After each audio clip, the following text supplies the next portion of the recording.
Hello, hello. We are back for a new day. And I believe it is side quest o'clock, right? That's where we left off. At Poitin Oikos. I don't know where we are updates wise. We just had tea with Heidelin. A tea party which Emmett Selk spent calling himself an idiot. Which man, I don't think anybody predicted this story. So yeah, that's I think where we left off. So we got a little bit of time to just hang out and settle in with some side quests. And I'm still hoping one of these people tells me about the elementals.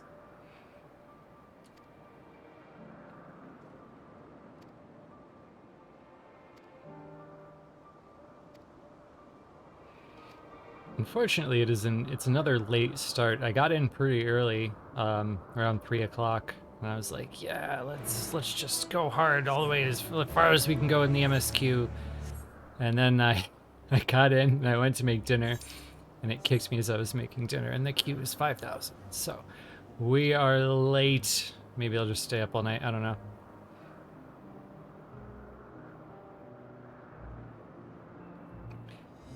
Get it, Aqua.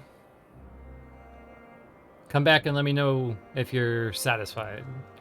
I have not heard one person yet, not a single person, regardless of where they started or what their loyalties were, or what their hopes and dreams were, come and say like, this sucked, I hate everything. The Cloud is not a new mount. I've had it for a very long time. I just rarely use it.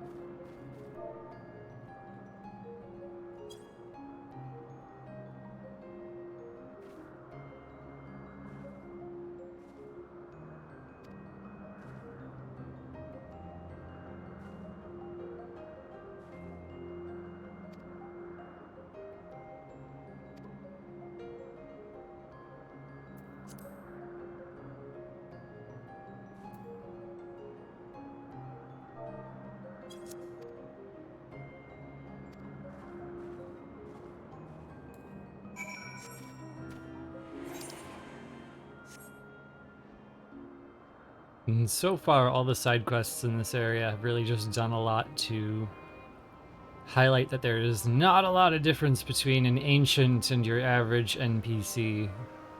Same concerns, same feelings, same petty gripes, same sending me on errands to lift things and carry things and talk to people for people.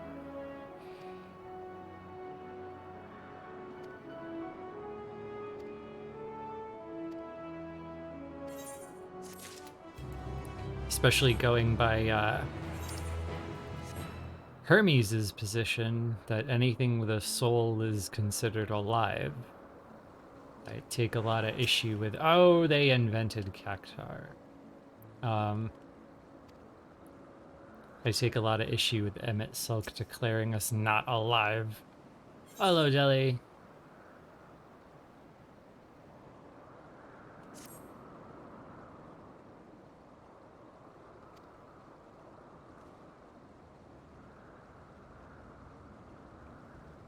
The one thing I dread right now is that if if this area tells us that the ancients invented pretty much every mob in the game, we're gonna have to go back through the Rhymedale Codex and add their Greek name, like every single Greek name that we find. That sucks. That's gonna be a lot of work. So we're gonna have like Sabotender, Cactar, and then whatever this thing turns out to be.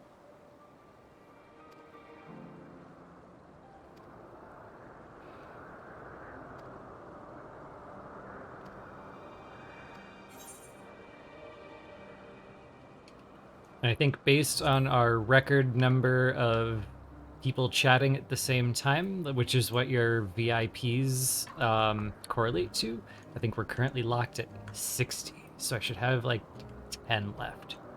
I see Count is back, so I'm going to VIP Count right off the bat.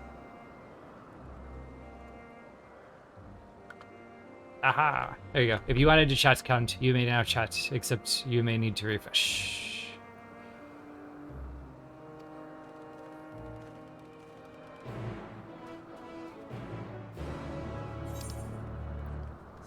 trying to get people that I've seen more than once, even if they don't pop into the Discord and be like, "Hey, let me chat."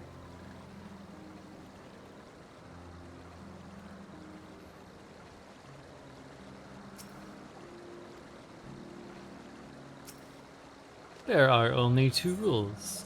Be nice to people. Do not spoil me. I find it to be a very low bar. Oh yeah, bye too.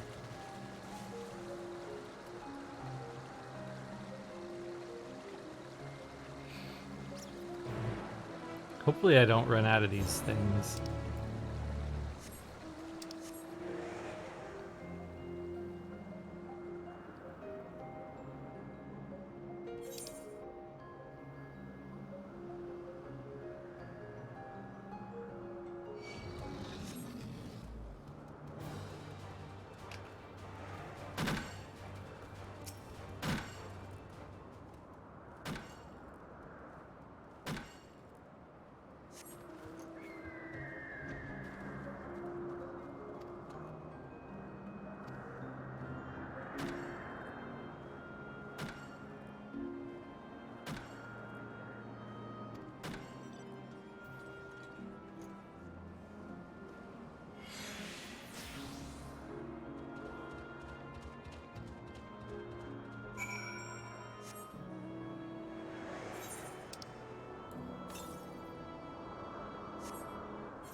Nearly out of your tea supply. I didn't know it was possible.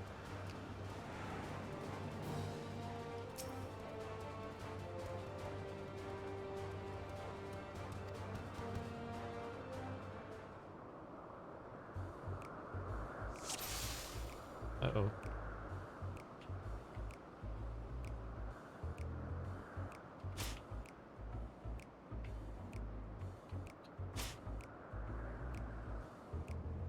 Can't zoom.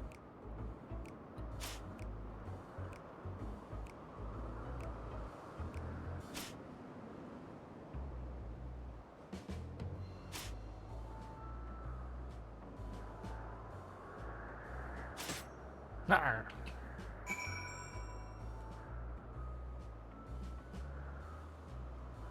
Yeah, everything is wickedly expensive right now. Like, I was comparing grocery bills with the same items on them from this year to before the pandemic started. It's like a 35% jump for me. I'm not cool with it.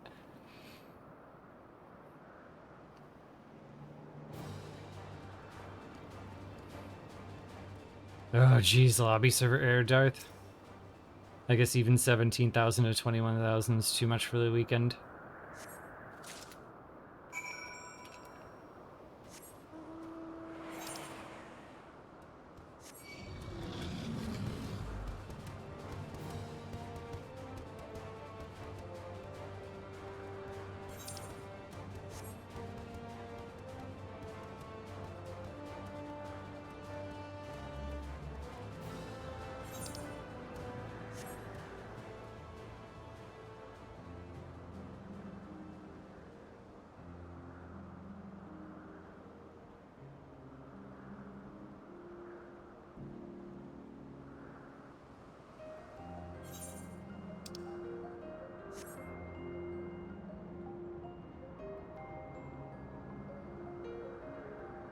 I think this song might be gunning to the top of my favorite Endwalker tracks list.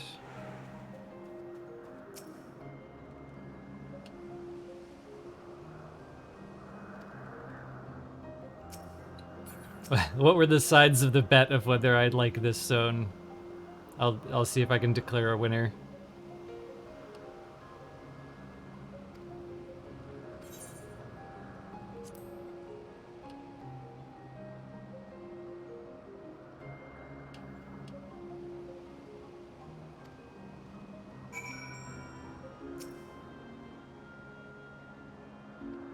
I won't know whether I hate the time travel until the end of it. I don't know if you were around for any of the times I've explained why I almost always hate time travel, but I'm looking for excuses to praise good time travel.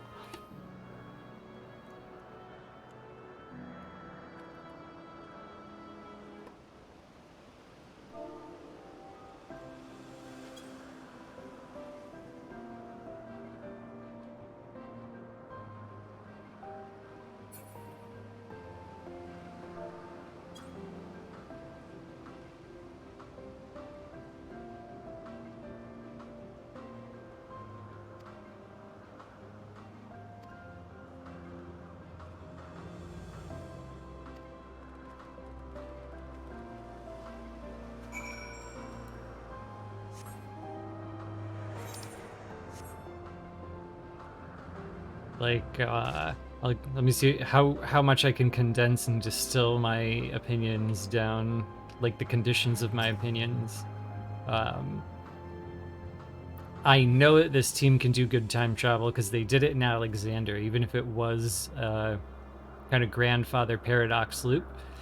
And I like grandfather paradox loops because it shows that time has changed from the 4-dimensional perspective, and that from the 3-dimensional perspective, where you're living inside of all time happening at once, which is how the time travel works, that there's an illusion that it was never any other way, because the way that it was no longer exists. So they did a really good job using that type of time travel in Alexander. So I know that they're capable of thinking about that kind of thing. And that's why Shadowbringers made me so salty, because they did like everything they could to avoid losing the timeline that was doomed. Like they wanted to create hope for both of them and save both of them. And it made me really worried that we were going to go in the direction of the infinite multiverse where there's just dimensions on dimensions on dimensions. And I hate that. It like really cheapens the dimension that you're from in a way. Like, first, how can we be sure that we didn't abandon our dimension for a similar one that is a little closer to what we like? I don't know. I hate the whole thing. I like living in my own insular story. The good thing about Shadowbringers as it went on was that they really solidified that the Y-shaped timeline is the only one, I think, because they blamed the rift and called the rift this like infinite possibility but nothing manifest. So you've just got swirling chaos. And therefore it is the infinite multiverse, but all of the possible universes are broken down in the chaotic swirl instead of manifest in places you could go, which puts me a little bit at ease. So when we combine those and we do this and we end up here, my concern is, of course, when we get here, the characters act like it's Back to the Future time travel. Like, the position that you're in is super important. The present is super important, as if all time is happening at once and you can travel through them from point to point, then no point in the present is special because they're all the present at the same time. Like, just because you're there in person doesn't mean it's any more special just because, like, it's in your head. And that's where I really hate the really childish time travel stories where the present is so special that you can change the future and the past by what you, the only person in the universe who matters, is doing. And that's kind of what, like, the group were acting like Vana, Emmett Salk, and Hithlodius were all talking like that's what would happen. Like, this was Back to the Future time travel. And I'm willing to believe that they're that ignorant, that they suck at time travel, but to think that the writers of the game did, that's difficult after we've already been through several stories that show that that's not their weak point. So to cheapen it that way now would make me pretty upset. So what I'm thinking is it's much more likely Elidibus just fucking lied. Not knowingly, like maybe he was dumb, but like that we are much more capable of influencing time than we think. And not only are we influencing time, but we've already influenced time. Time has always been influenced by us. So, like, I'm hoping this just comes out to be another Alexander loop where we need to live this out from a first-person 3D perspective in order to make it consistent with what has always been the case. That we had already done this. That it was always going to turn out this way. But we'll see how salty I get. I think for most people, time travel and thinking in a 4-dimensional perspective is so weird and difficult that they're just like, yeah, fuck it, I'm not going to try. I'm just going to trust the writers that what they said makes sense.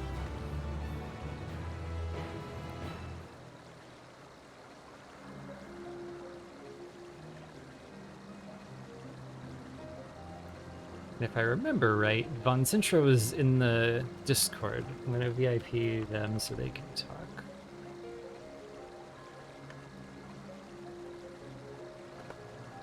Am I VIPing Cling to? Okay.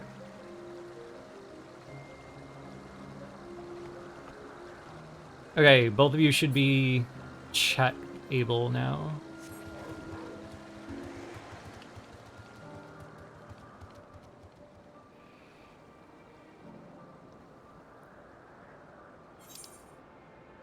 See, I'm not a fan of time travel that cheapens either the importance of the world setting, like the world that you love and are trying to save, and I'm not a fan of time travel that cheapens the intelligence of what is otherwise an intelligent product.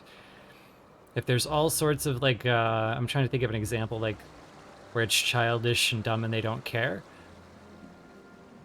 Say like a lot of children's stories they don't care, and that's fine. Like, it was never meant to be something like that. You're telling a fantasy story where not giving a shit is part of that fantasy, and I'm cool with that, but that was never really quite this. Not in a game that goes out of its way to compare Aksha to Dark Energy at the correct proportions.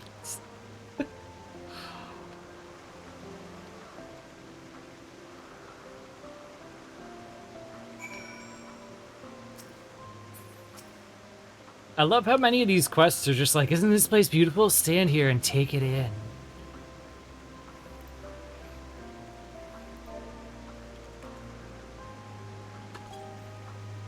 Also, I'm totally gonna hit 90 and not get EXP on any of this stuff anymore, and I don't care. I don't care. I don't care.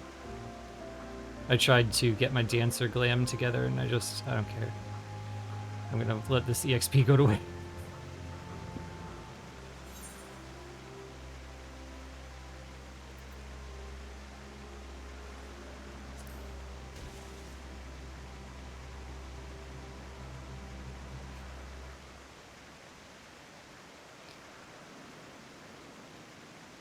There are a limited number of VIP slots, so if anybody finds that they're not using them, I can move them back over to someone else. Like, I don't know how to handle it yet. I was really hoping to beat the story faster than it would matter, and then just start over later. But this story is a long boy. I also find myself regretting the tradition of growing a madman beard from the start to finish of every main scenario, because now I just have like a beard, and I've had a beard for too long, and I need to get rid of this beard. My number one motivation to finish the story right now is get rid of this beard.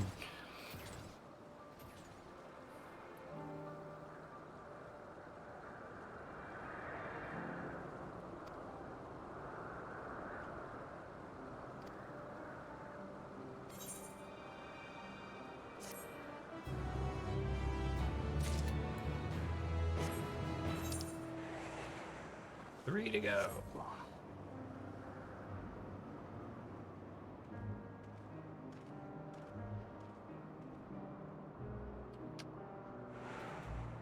I think the thing that gives me the most faith is, even though there was a lot of wiggling done to make the time travel work in Shadowbringers, a lot of it was, you could tell Ishikawa-san and Oda-san sat down together for a lot of frustrating meetings about how to smooth things over.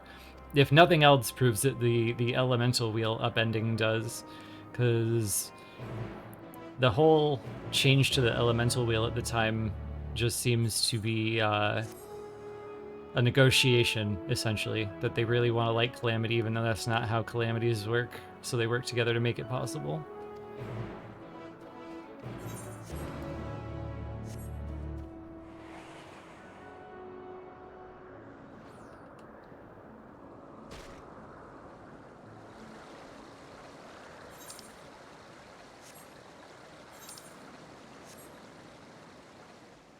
I mean, I don't think world-setting lore should hamstring a cool story. You should be able to do the story, but if you can work together, all the better. At the end of the day, I think Yoshida's going to do whatever's cool enough to move units, sell product, and make people excited to buy more product. But if you've got an awesome world-setting guy who can keep everything consistent, use them.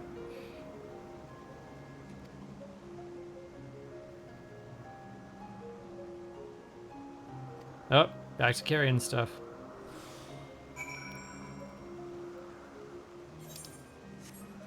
Like, I play games for art and story, so of course I'm biased towards people who treat their narrative supervisors well. Narrative is, even today, surprisingly, considered kind of a disposable job. Mechanics and characters, mechanics and characters.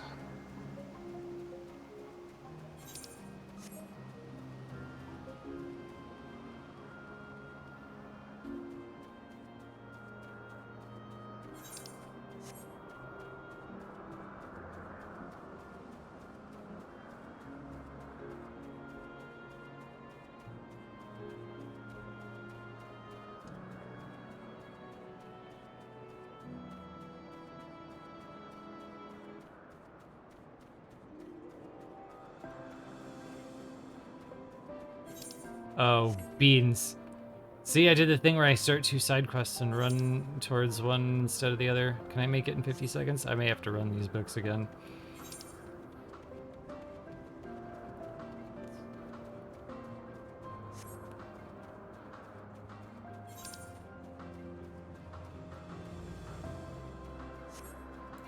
Oh yeah, we are not gonna make it in time. Especially if I get slapped by one of these moose cheetahs.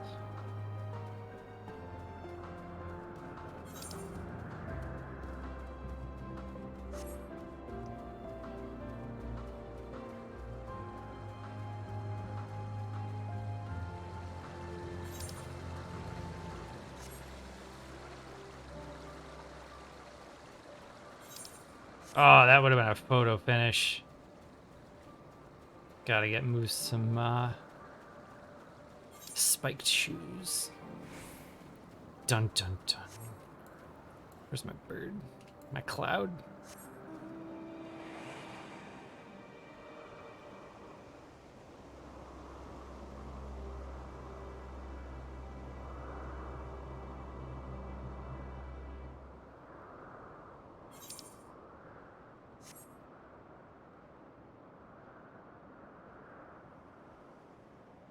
Yeah, I think it's just so low on the totem pole because you've got like, imagine you're the producer, right? You've got to make sure that you've got mechanics, characters, a setting, a core scenario story. At the end of the day, the actual like what people say to each other and how the world works is very unimportant. Like a very common thing I've heard in games is just like, yeah, we were given like 2 weeks to write this story after everything was set in place in terms of like the levels and what they were going to look like and where you were going to go and how it was going to work and how the mechanics functioned and all that kind of stuff. Like the story is just kind of there to immerse you in that stuff, and it does make me pretty sad.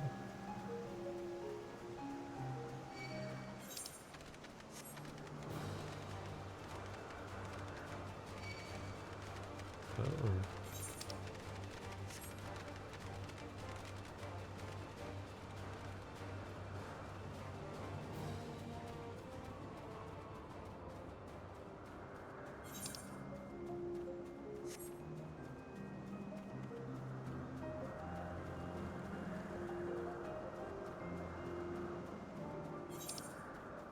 But I think if nothing else, we have all successfully convinced this one Final Fantasy team that world setting is for more than the data log.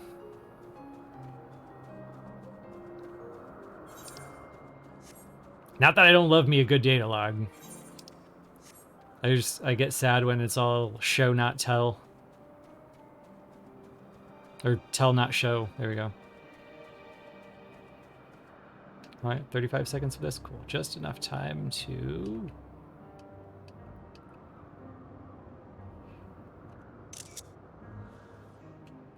If I had more time, I'd G-pose with them.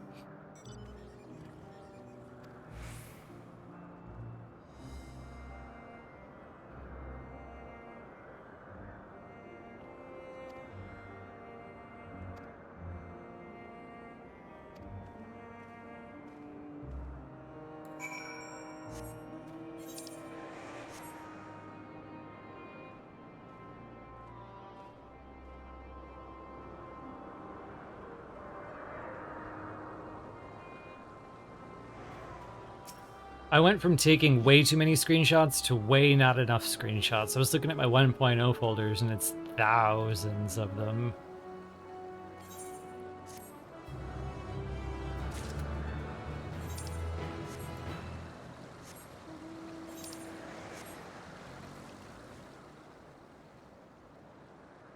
So what I really like is that 14 is so accessible in terms of rewatching cutscenes and revisiting areas that you can get most of your screenshots anytime you want to. You just throw on an appropriate glamour and go back to the spot.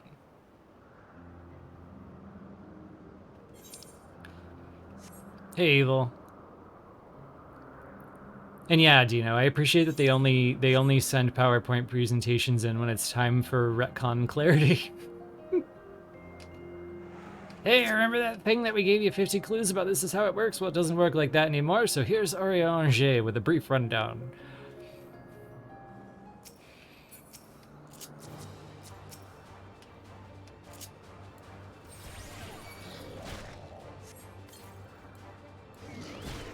So I think the funniest is when they sent Gaius von Baelsar to deliver a PowerPoint on Ascian retcons.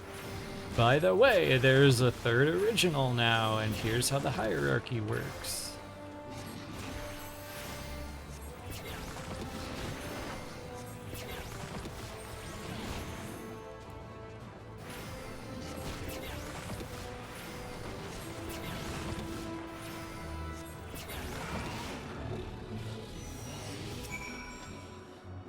I'm still curious if we're ever gonna find out whether the masks on his belt belong to anybody we know, because everybody and their mother thought one of them was Fan Daniels, but unconfirmed whether the only feline-ish mask we've ever seen belongs to the Leo.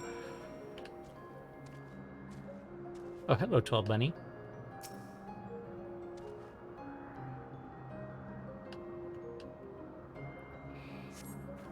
There's always time to learn more lore, Lana. Or, yeah. You spoonerism. More lore, Yana.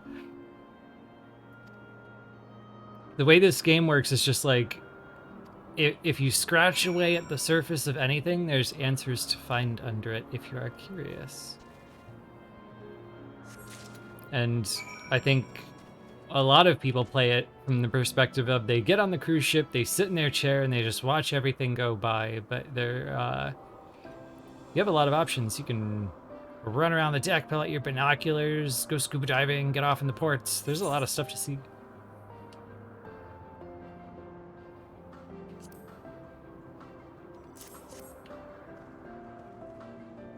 So much carrot lore in this one, too. I would like to know Ishikawa-san's opinion on carrots.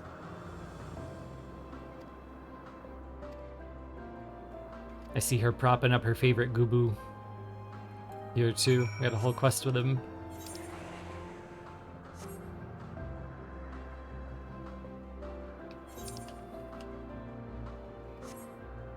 The only thing that makes me nervous about this zone, like, do you remember when I was saying I tried to incorporate how I feel as a player into Moose's perspective of doing this scenario, like headcanoning what my Warrior of Light feels? I'm realizing right now that I haven't thought about Xenos since the moon. That makes me very uncomfortable. He should never be too far out of my mind, especially when time travel was involved. Like, look at what he did the last time I left him alone in a timeline for 10 minutes. We should not have left. Especially the way he went all Super Saiyan Xenos for like 10 seconds and was just like, well, I can see you're not in the mood. I'ma go. But don't you worry, I'm gonna make you hate me. What that says to me is that, like, he's not gonna be in frame for like 12 hours, and we're gonna be right on the cusp of solving an issue, and that scythe is just gonna come straight through the chest of someone I care about. I'm not comfortable with the fact we left him alone in a timeline right now. Especially as I realize I'm running like errands that don't matter. So that's what I'm gonna internalize for Moose, is that this is the point where he's like, oh shit, Xenos, and his anxiety starts climbing again.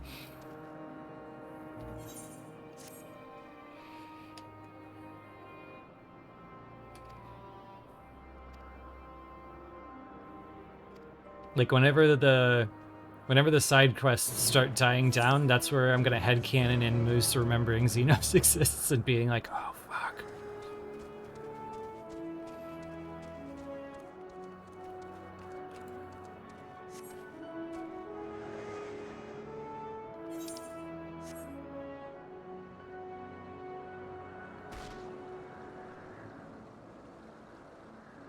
And yeah, they've said the name Corvos a suspicious amount of times. Especially when it seemed like in the short story that it was kind of just like a meme-y Bravos stand-in from Game of Thrones. Like we even had Sirio Farrell as Xenos' sword teacher, like a really fucked up version of that story.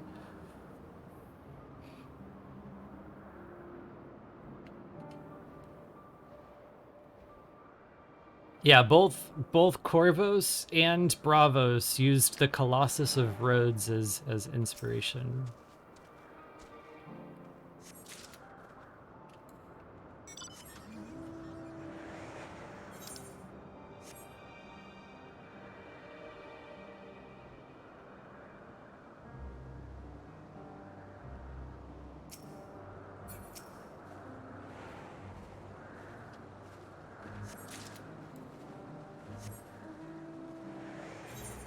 My number one recommendation for learning more about the lore is in every zone there's an NPC who just stands there, and you can ask them, who are you and what sort of place is this?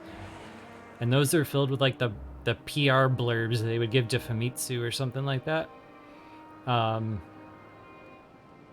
So like from there into the side quests, a lot of side quests have like details that one day you're gonna want to think about, but you're not gonna think about them in the moment, so it's not like the most crucial thing. But get a lore book, talk to your regional deaf NPCs, and pay attention to cutscenes. From there, it's all just a matter of what little tiny details are important to you and you remember, because I remember where to look for stuff, but I don't remember a lot of the details themselves until I go to write a summary. There's just too much of it. It seems so manageable in 2.0, but now there's 6 times the amount of info.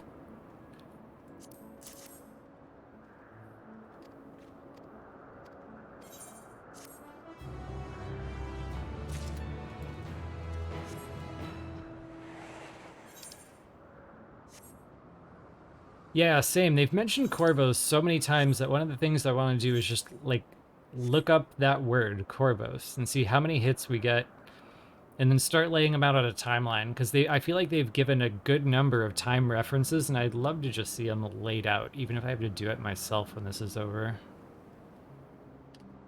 MSQ, MSQ. Oh, wait, look. Gotta go back to my yard for a minute. Where are we? How far are we from the 8th raid? Not far, okay.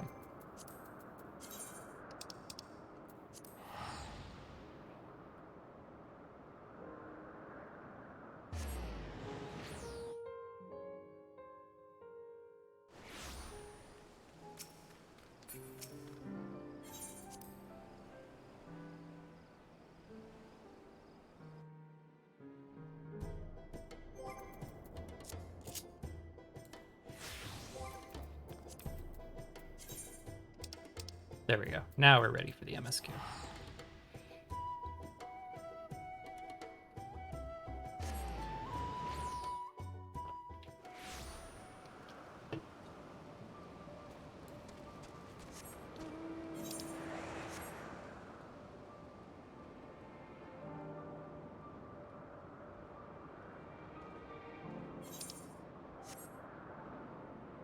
They gave me an outfit, gotta wear it for the arc. Them's the rules. When I leave here, I can put my glam back on.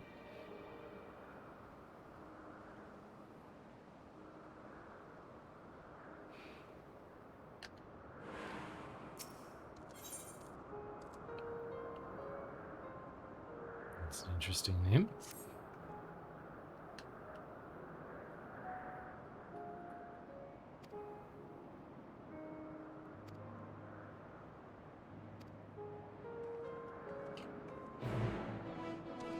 Hey, Aqua.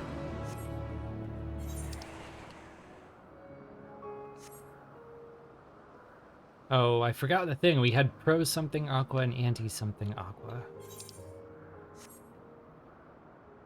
I forgot what one of you was for and the other one was against, though.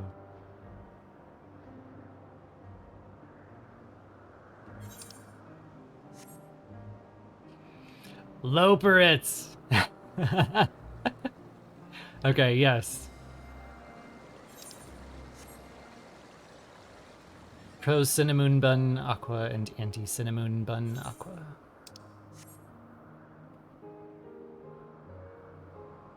Uh-oh, you might be warming up to him.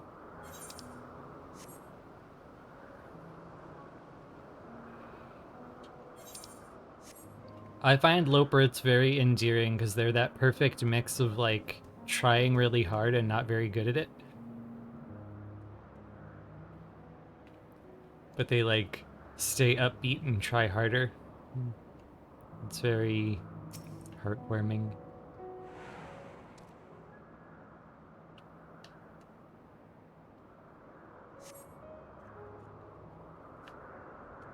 Trying very hard and not being good at it is a mood.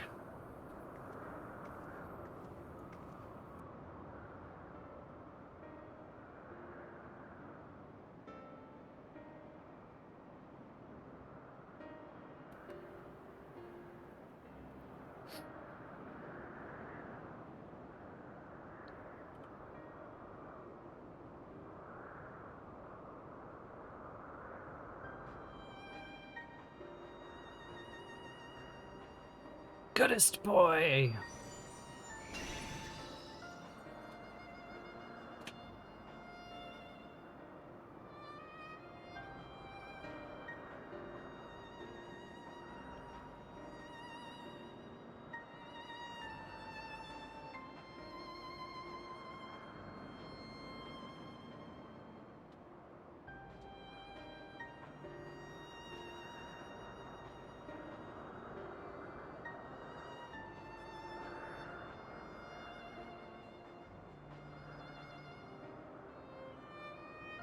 Wait, does that mean Goodest Boy remembers me in the future?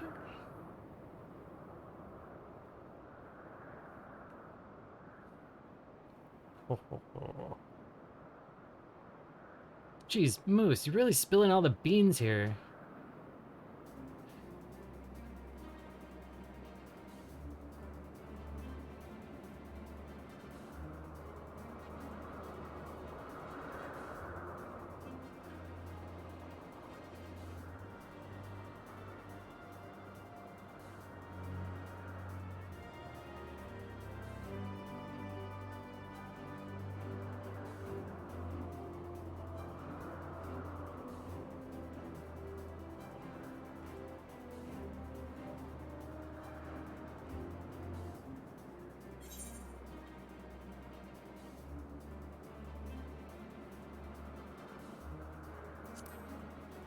I feel like that's what she would want me to say to her.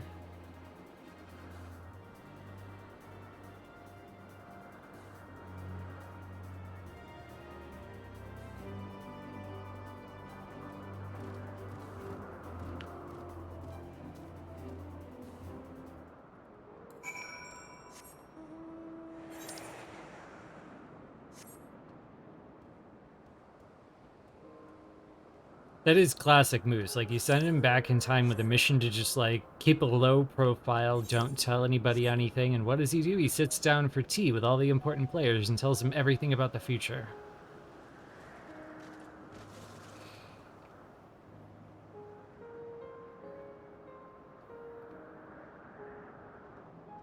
This is why the Grand Company tells you to never say anything other than your name and rank. Once he starts talking, there's no stopping him.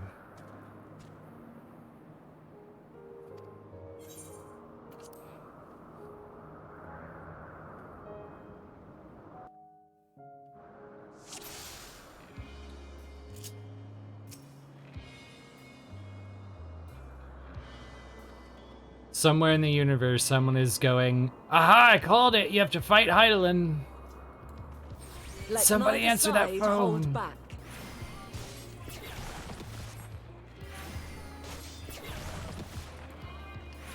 Whoa, she was a paladin. Oh, ow, I should not take this fight so cavalierly. I should, My like, blade sings! maybe use my fairy cooldown or two. Oh. Stick close to her.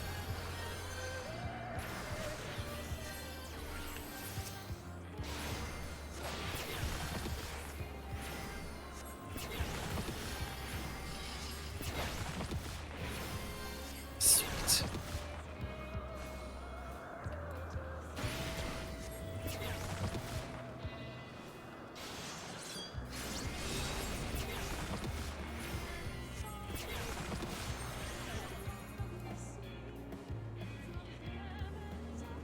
Gonna let dots do a lot of the work here.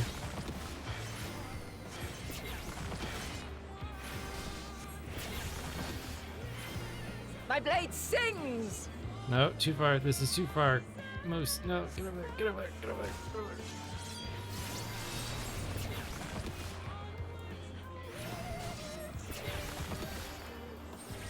there. Impressive. I shall have to try something different.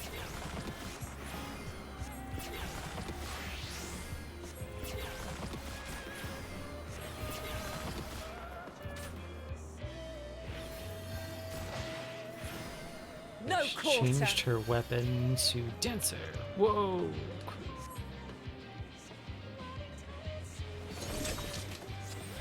Also, yeah, Soken is just a god. He is the musical warrior of light. He gets more powerful every expansion. One of my #1 motivations to get back to in-person fan festival is that I really want to be able to see Soken do a concert and be able to be in the audience cheering for the guy.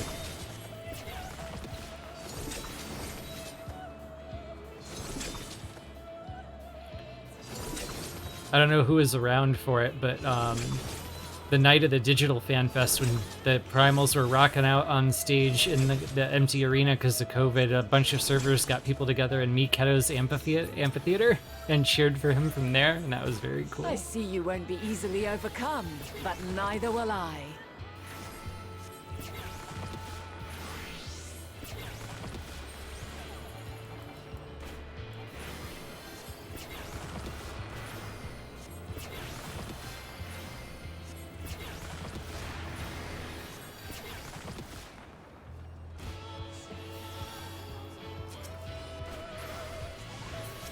Soken also did another thing that I thought was impossible, is he started releasing soundtracks where it's all the music on one soundtrack. Like, it's not just a random assorted selection of like a couple songs that you want in a small disc. Like, it was the whole freaking soundtrack. One disc. It won my undying respect.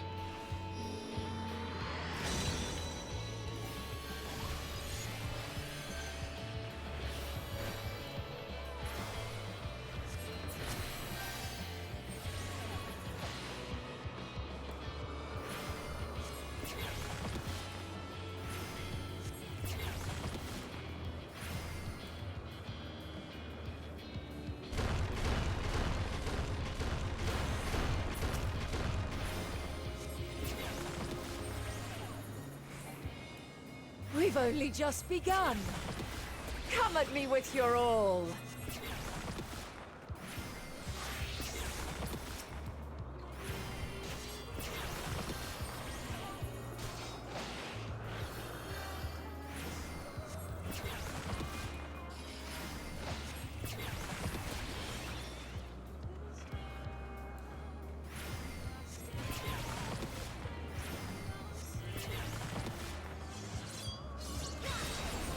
Cool beans. Didn't dodge that one.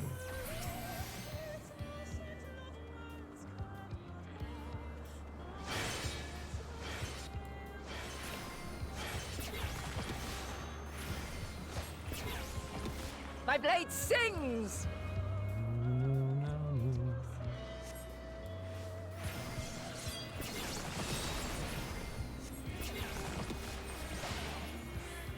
Very well.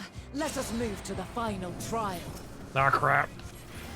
Dilemma. Awesome. Dots. More dots. More dots.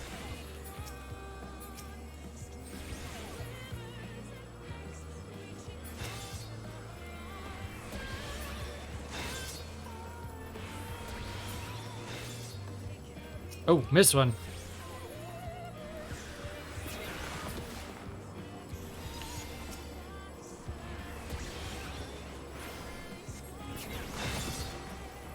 Oh crap. More dots. More dots.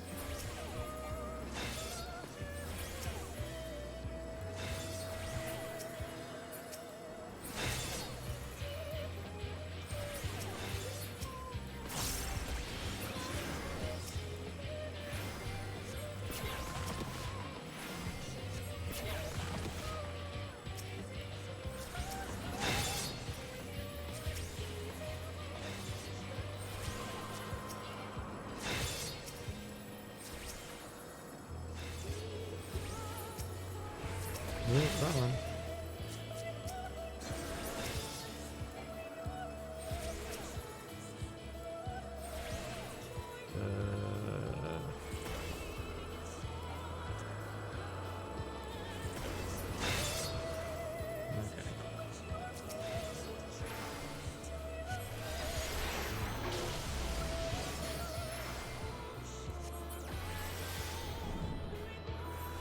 Break your chains, shed your burdens, and show me your strength of will!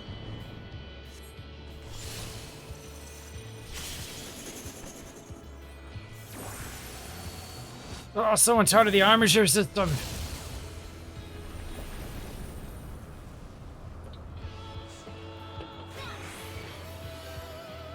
You still stand. The people of your time are more resilient than I had dared hope. I have seen enough.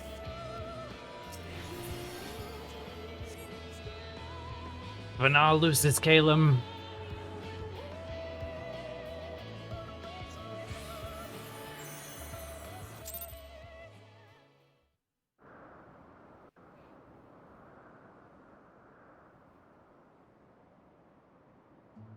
Twas my intent to finish it, but clearly I underestimated you.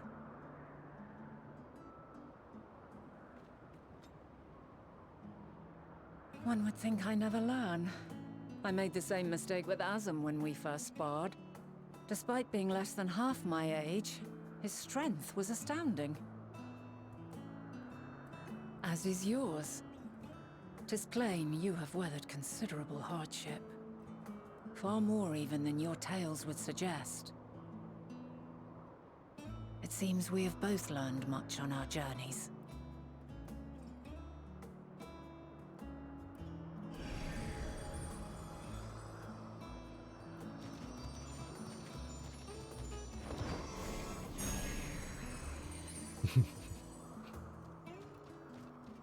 Appreciate the gesture, goodest boy. Well now, I dare say he has warmed to you. A boon to be sure. He never forgets his favorites, and is ever eager to come to their aid. Don't change the past, my ass.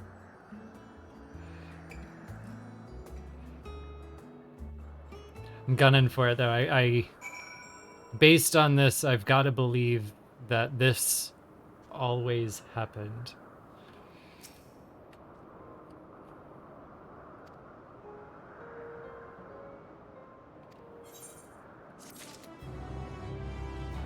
Side quests? No side quests.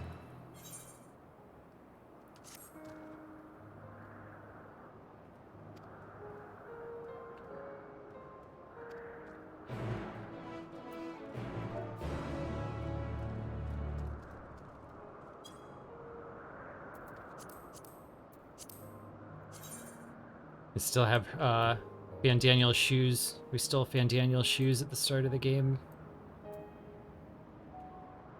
Haven't used them in forever. Increases sprint duration in city states.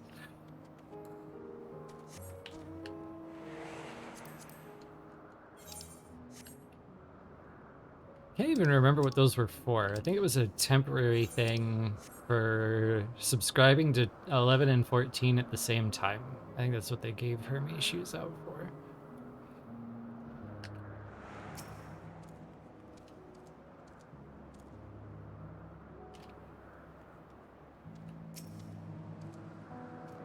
Still feel like that was a lost opportunity to call the Warrior of Light Hermes, though.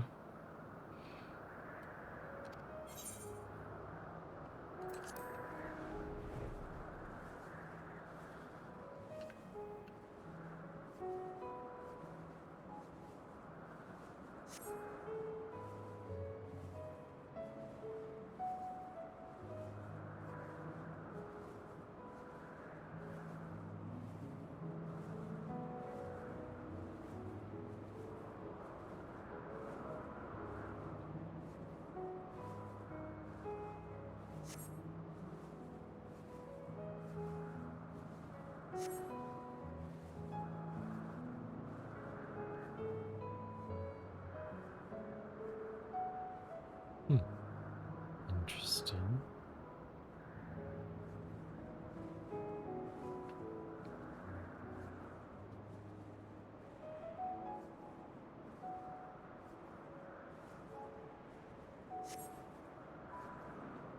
Predestination paradox?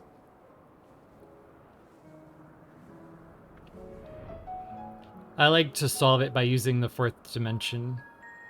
Like, from the four-dimensional perspective, you just change the three-dimensional block of all time happening at once, but from the three-dimensional perspective, it never happened, or always Quite a happened. small place, lacking even the most basic equipment.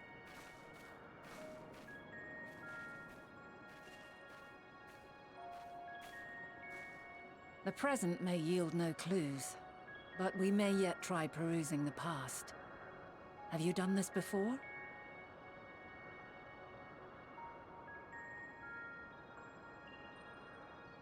So you cannot control the power freely. Worry not. I shall assist you. Come and stand before me.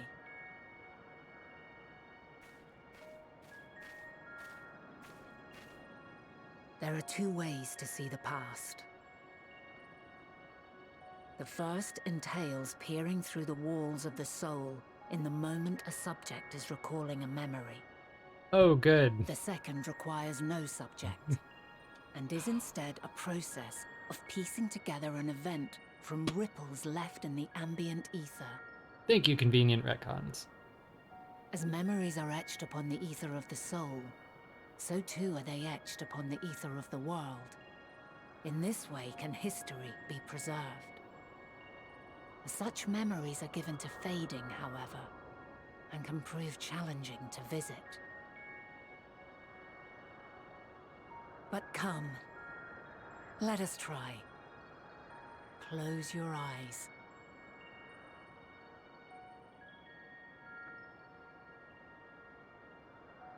It'd be cool if you could control it a little better after this, and then we could use it as the 1.0 style plot mechanic in the next series. Use the power of the echo? Yes. All units fully functional and proceeding on course towards their respective stars. Estimated time to completion of survey is 108 cycles. End of status report. Severing connection with shared consciousness. Did they find Did you hear that, Omega? Hermes? All is well. Midgard.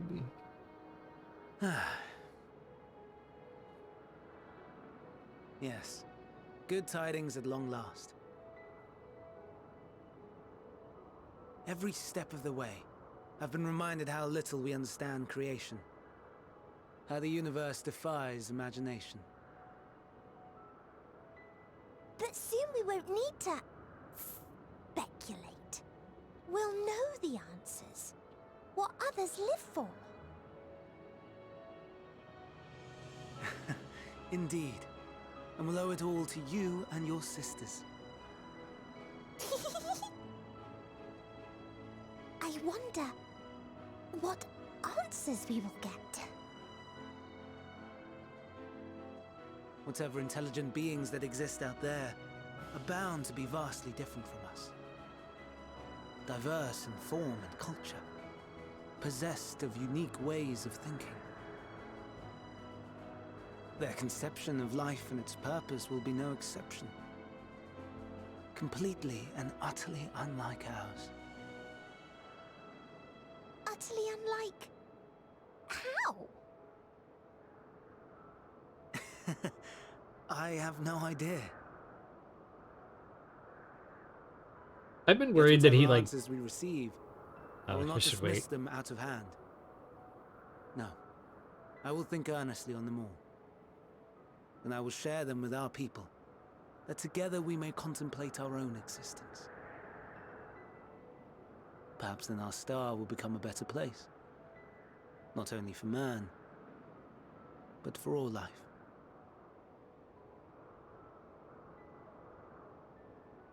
Meteon, though I gave you wings to soar the heavens, I did not teach you how to walk the earth. So loath was I to bind another living being. In the course of your long journey, you will learn from those you meet. Learn to walk and run and so much more. And when you return, older and wiser, we will have a celebration to mark your homecoming and coming of age both. Will there be apples? Covered in syrup? And how are you supposed to eat them? Rather than food, perhaps...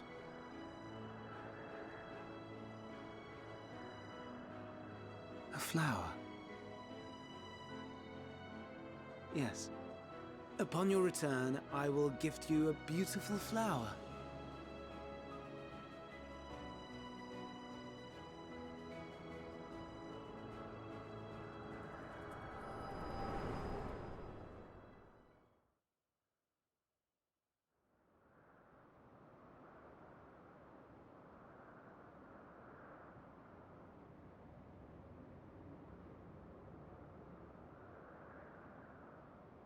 So, what is your opinion?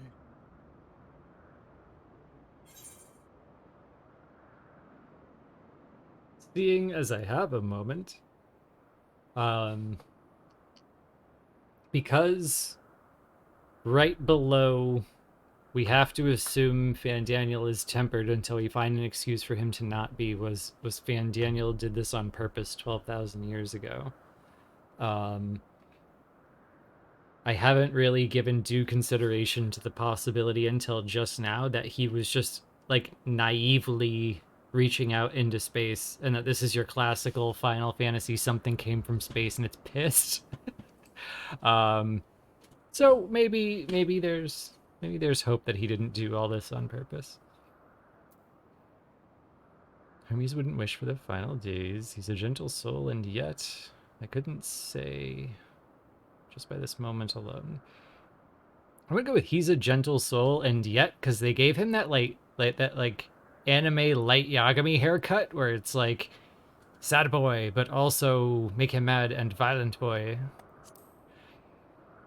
haircut. I understand. He is a gentle soul, and well-intentioned. Yet it does not take ill intent to beget ill. We must consider the possibility that something may have gone awry. Perhaps it was oversight, or simply an accident.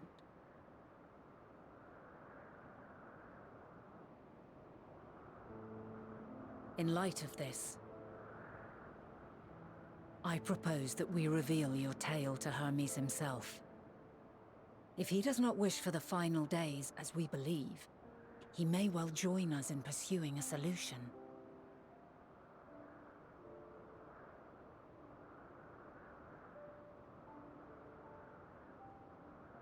Then it is settled. Let us seek out our friend with all swiftness.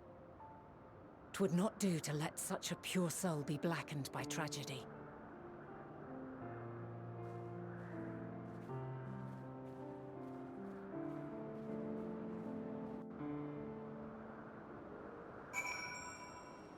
Hey, technically I'm defining him by his, like, his crazed outburst about how he's the only one who cares about people dying, and he got kind of dark there for a minute. The haircut is just a thing reminds Moose of thing.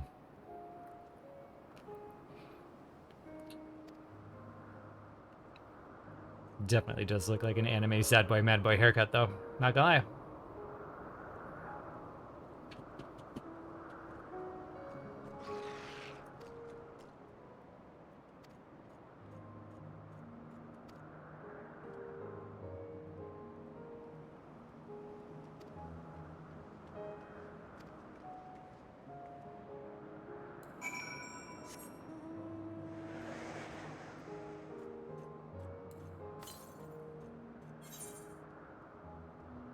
Oh, side quest o'clock. Holy crap. They do not want me to get out of here.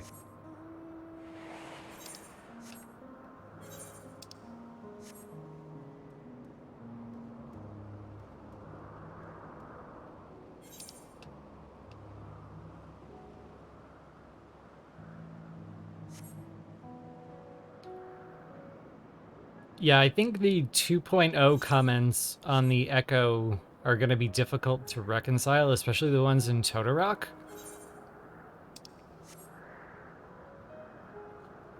Because that was kind of an English-specific line in Totoroc.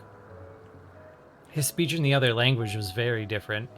So he wasn't just like, ah, the Echo is an irksome anomaly in the ether.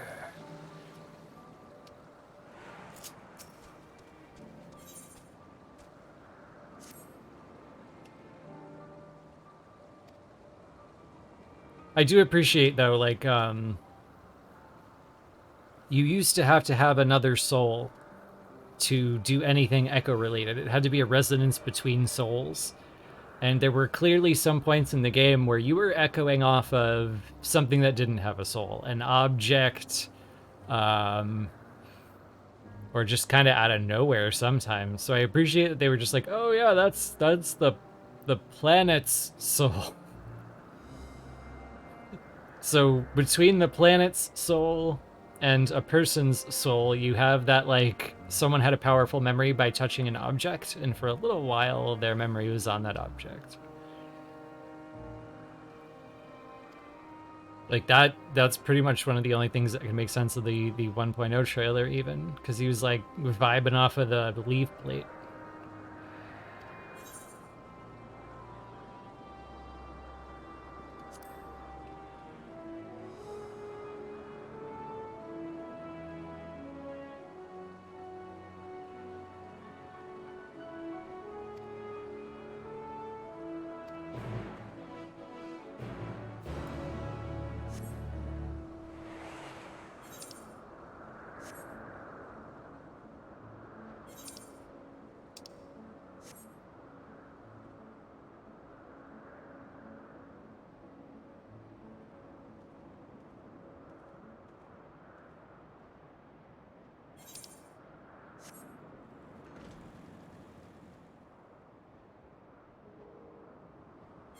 This guy wants me to go check out a bird that won't move or react, and I am so ready for it to be the shoebill.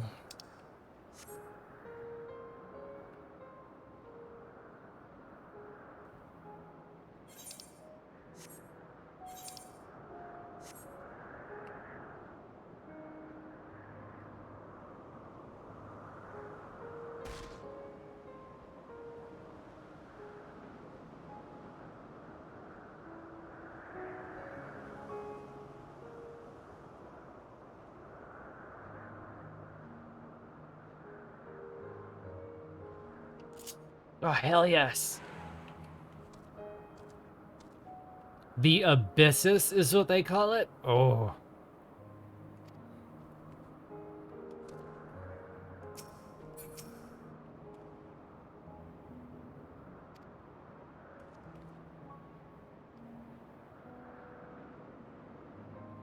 Named for the way it just stares into the abyss. Found it perched on an antler. Man, everything is coming up Moose. Moose House.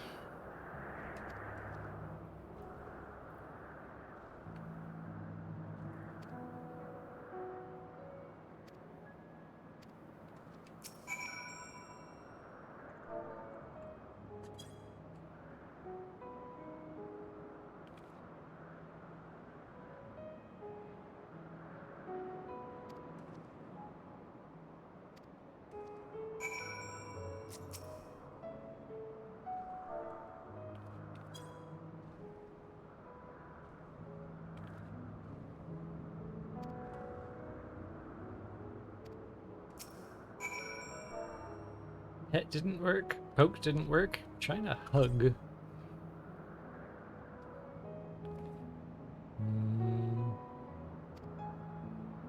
Nope, it's starting to get irritated. Throw a rock. Throw a rock like it's Pokemon, where you get that like lump going up on the back of its head as it slowly turns to look at you.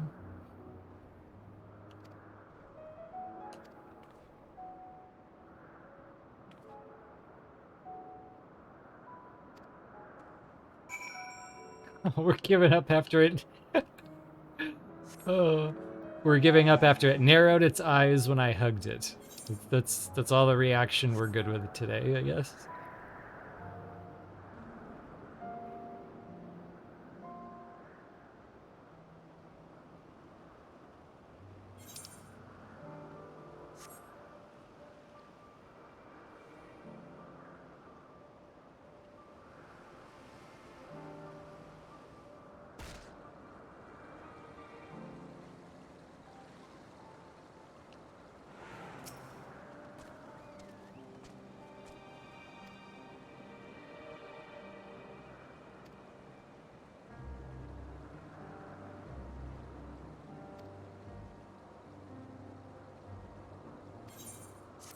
They don't know who made it.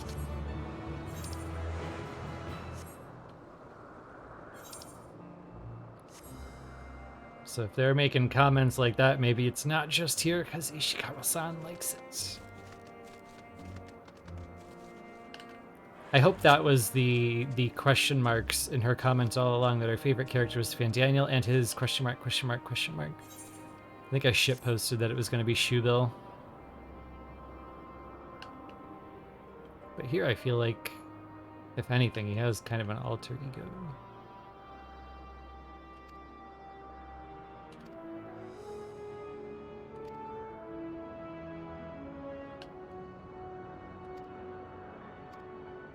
Oh, I forgot to comment on this yesterday. I thought it was hilarious that Hyphlodius was like talking about how sharks are an incredibly popular concept. Like everyone just wants to create sharks. It reminded me of like elementary school and everyone drawing sharks and different versions of sharks. And like we've got all these shark enemies in the game and he's listing them off. He's like, we've got a flying shark and a walking shark. It struck me as like a very throwback to the universal childhood experience of liking sharks too much. Oh my god, finally someone else who understands what a street shark is. Yes, street shark was a joke I made too. The cartoon existed for like a year.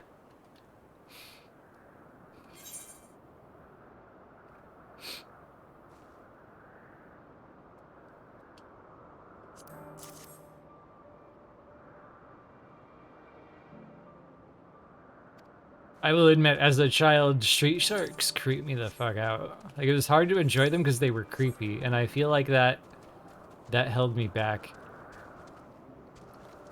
Though on the list of shows I regret not giving the respect they were due because they skeeved me out a little bit, top of the list, Gargoyles. Underrated. Whoops, my bad.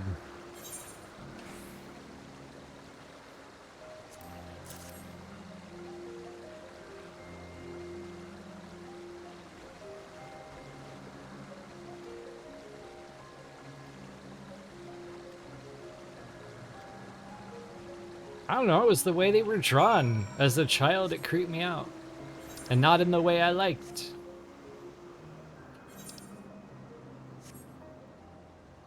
I cannot explain a child's whims.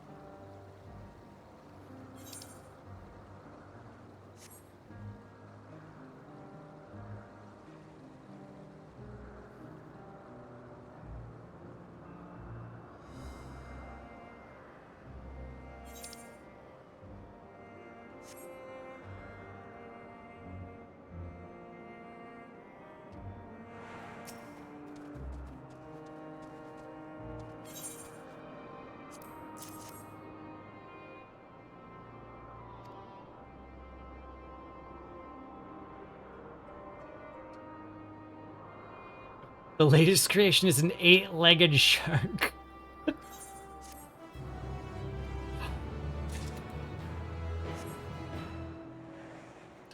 Like it just calls back to a universal childhood experience to me. I'm waiting to find out that they created the dinosaurs. I'm waiting to find a building covered in cool S's.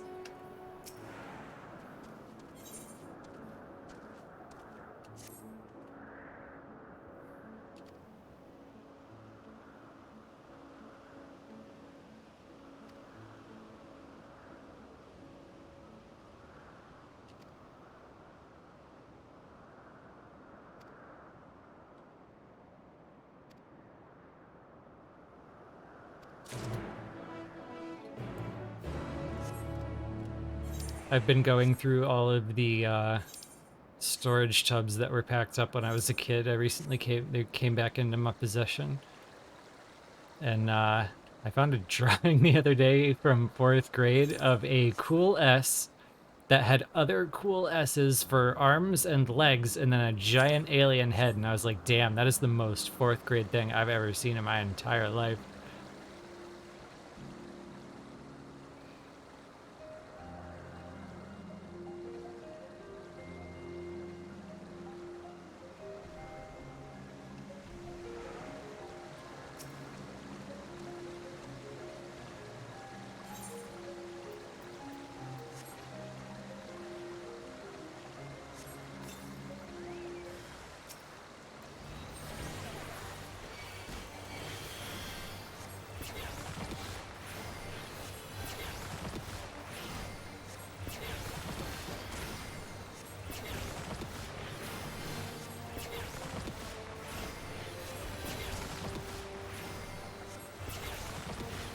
Don't kill it. Don't kill it. Use the rope. Use the rope. Wait, what?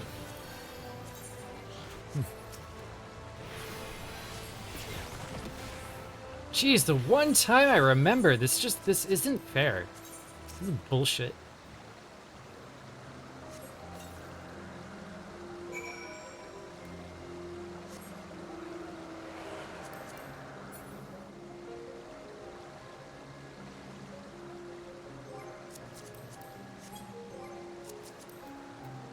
Oh, I was gonna read those items. I'll have to do it in the VOD. I'll go back and read them. I saw in the drying agent swallowing it would be a terrible idea.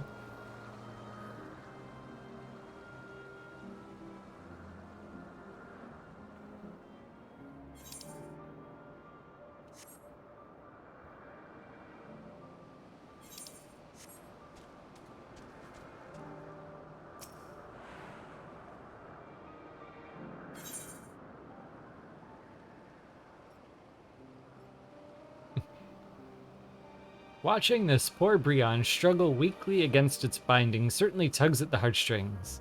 Oh well, better it than you, right?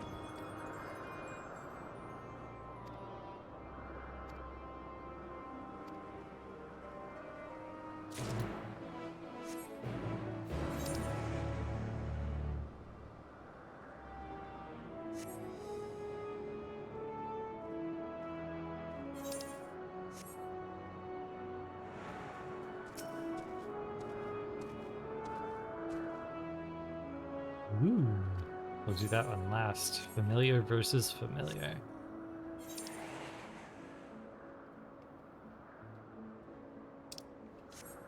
And these blue ones are probably going to be chains. At least one of them. I didn't think we'd hit another group like this until this northern level. Hopefully that's just like not even side quest, it's just a straight run to the dungeon. Because there's no Aetheryte up there. A moose can dream.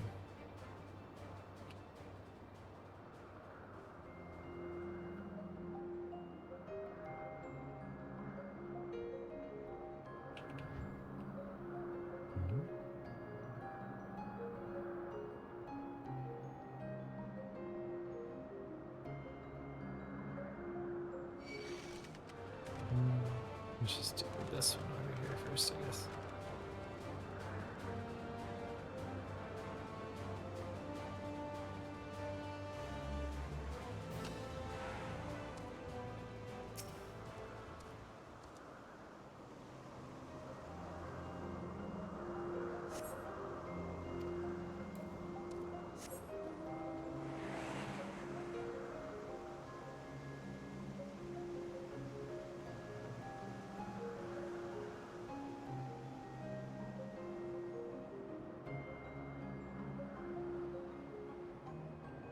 Is he just like up in the tree?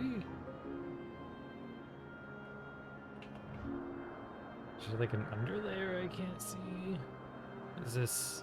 What is this?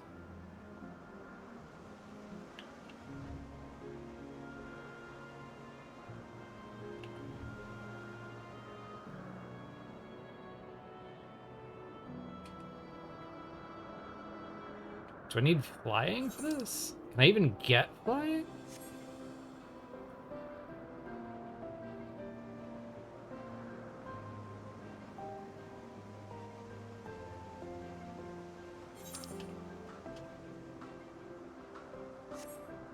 Oh, wait a minute. Hold on. Is there a,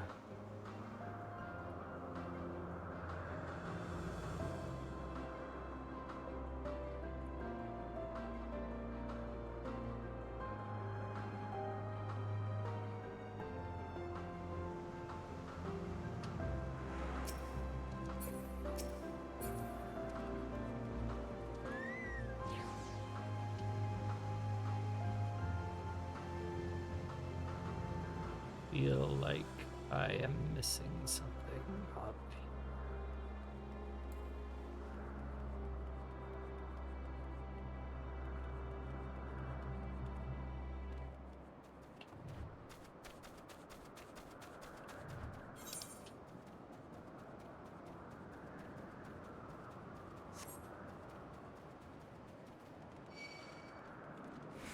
Yeah, I was just thinking that, because I see stairwells on this one too. This one looks possible.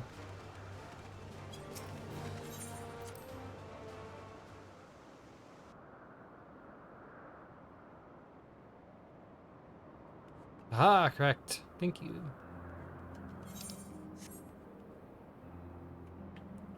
I like the lamps. These are nice lamps.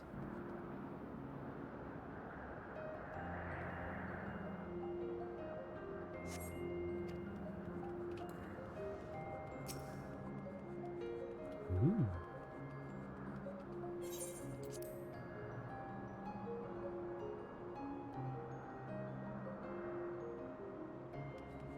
Aha! Here you are.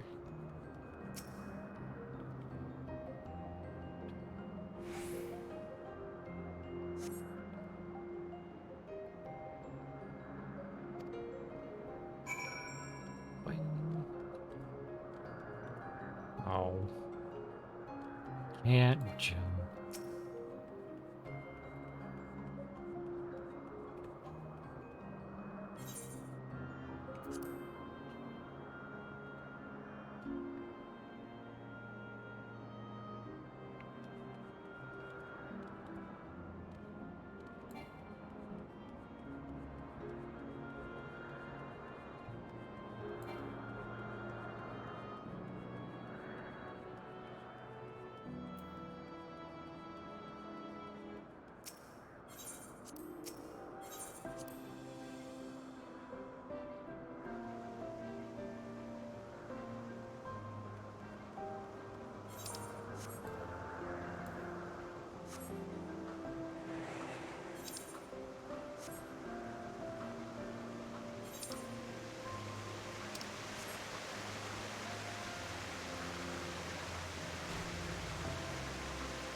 Well, they made the fishy boys.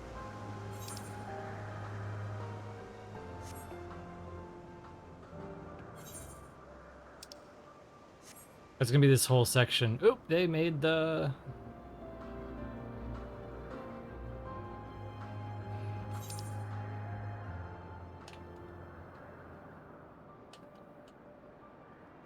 Still 6 of these left.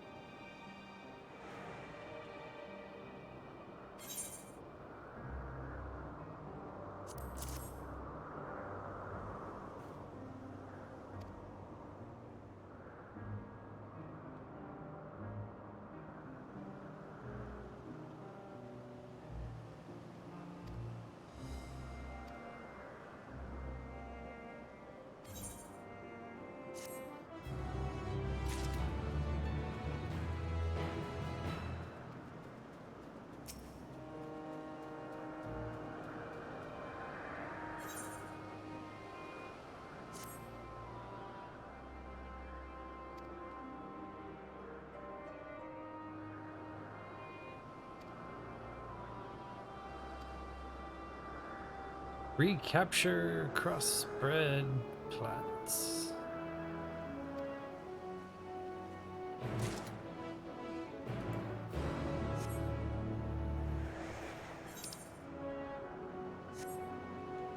The Triceratops. I don't even know if I remember the requirements for that one.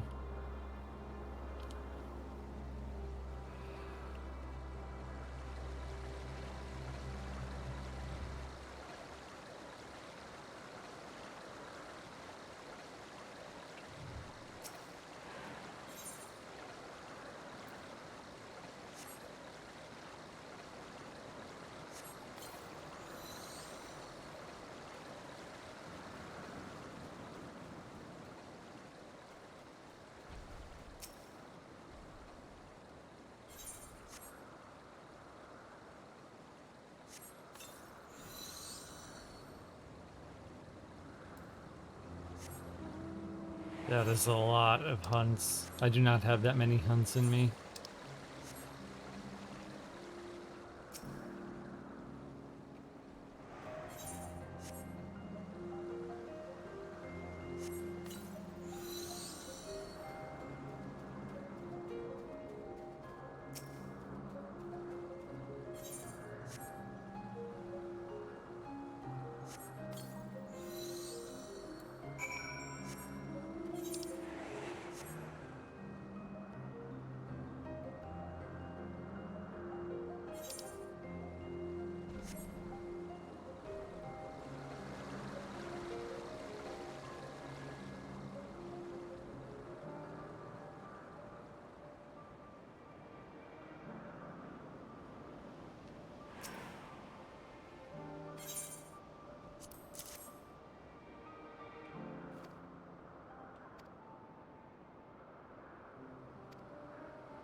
I like that the excuse for asking you to do all this stuff is that they all know you're a Zem's familiar, so they're just like, ah, good, I can pawn the work off on a Zem's familiar. Says a lot about a Zem or familiars, one of the two.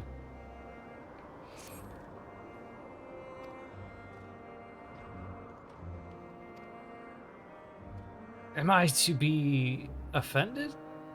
Or should I take it as a compliment?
I have to defend this guy so we can walk off towards some flowers that he wants me to touch so I can trigger their defense mechanism so we can see if they affect me.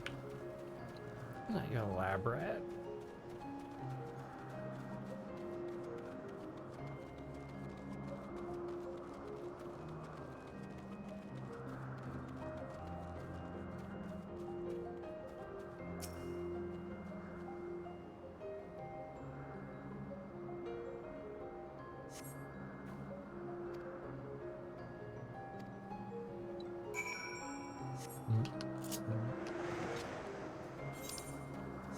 Don't use the choker. Don't use the choker.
I like how his reaction's just, oh dear.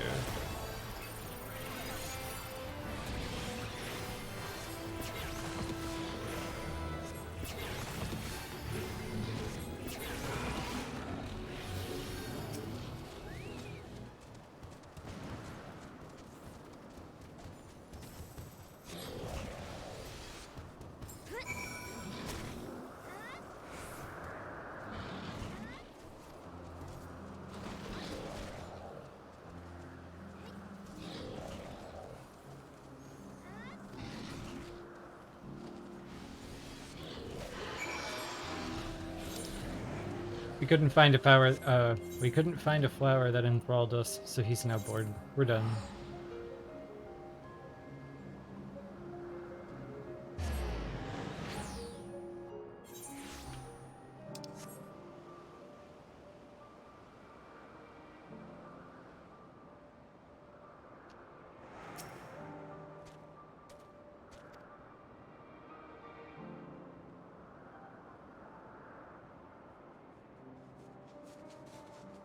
You have so little ether, yet something keeps you resistant to outside influence. Wonder what that could be.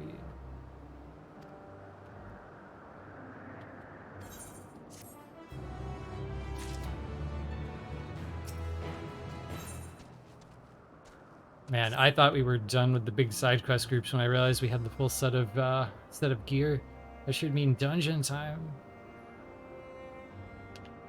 Those are some low levels of ether you have there. God, why does everybody keep saying that? You guys are so rude.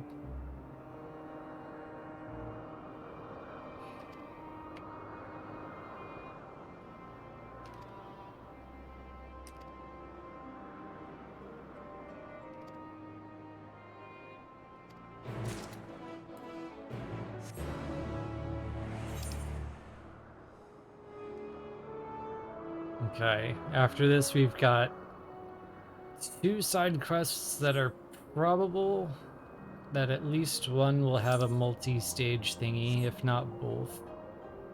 And then I'm saving the other one for last because it's one of those you will get no help from the journal or the map ones, so we should probably read that one a little more closely.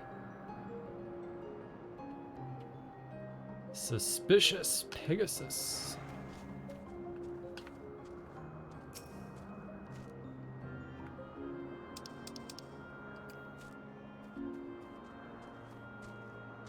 Ooh, using dispelling stuff on suspicious mobs. Turn them into other things. What happens? What do you do? Nothing. Enraged Pegasus. Back in my day, everything suspicious was an imp.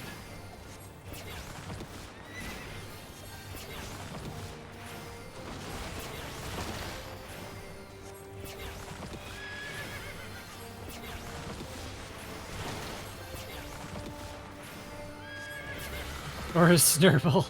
Yeah. Though, if we look at some mobs that are here on these islands and are called Void Scent, we can rule out some of the fake Void Scent, the ones that were put there just to inflate the category and be suspicious. Because the Void doesn't exist yet. Can't be a thing. If you are unfamiliar with in-game biology and trying to be a taxonomist, the Rhymedale Codex lies to you a lot when it tells you what stuff is. Like a lot. And in order to highlight that Eorzeans are dumb and misclassify anything that's even remotely spooky as not of this world Void Scent, there are a lot of perfectly normal, not Void Scent things classified as Void Scent officially.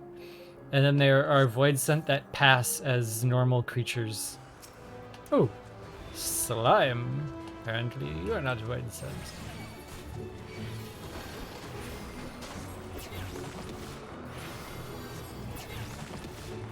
I would love if we found out that some of these creations were destroyed and then Amon just resurrected them as Chimera in the 3rd Astral Era.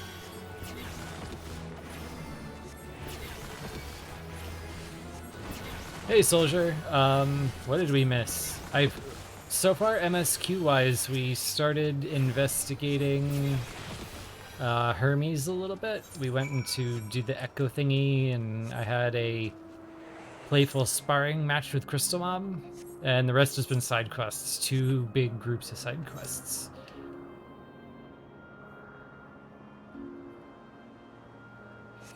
We've mostly just been kind of poking fun at the things that we learned from the side quests. And so far I haven't met my only goal of being told more about the elementals. Killing me.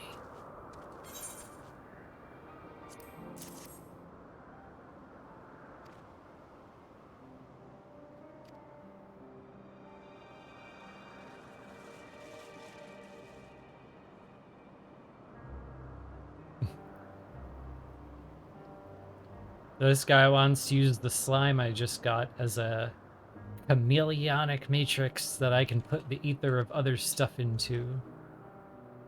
And then drink it and have way more ether. I just remembered I have something very important to do, very far away.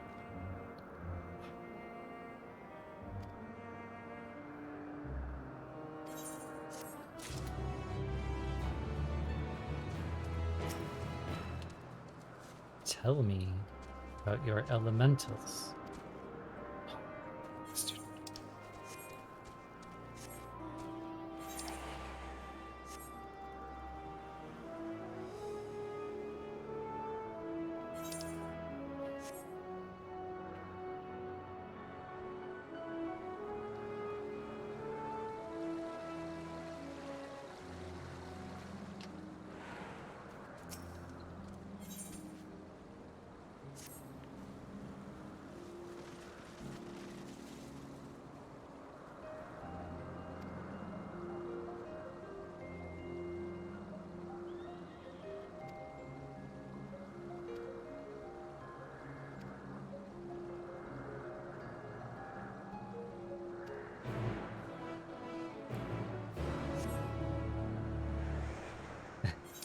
Koji and Oda 100% mess with us on purpose when it comes to the Rhyme-Tell Codex.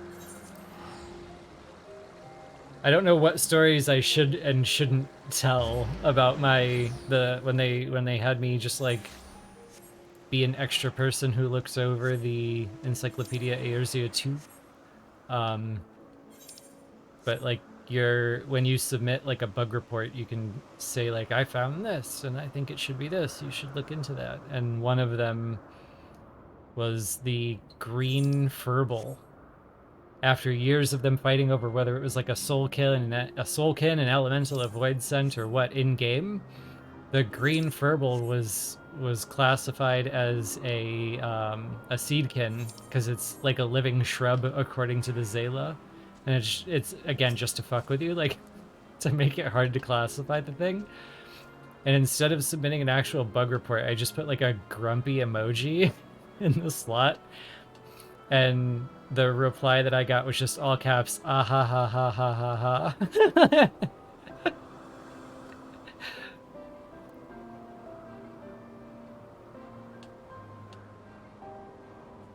So yes, they are absolutely misclassifying animals just to be silly and to mess with you. And I think my favorite way of highlighting this in the game that you can't count on the Rhyme-Tell Codex being accurate when you're told an animal's classification is if you look at the duck bones. There's an item called duck bones in the game. The description for it says that Rhyme-Tell spent his like entire life unsuccessfully trying to get the duck classified as a highly intelligent spoken.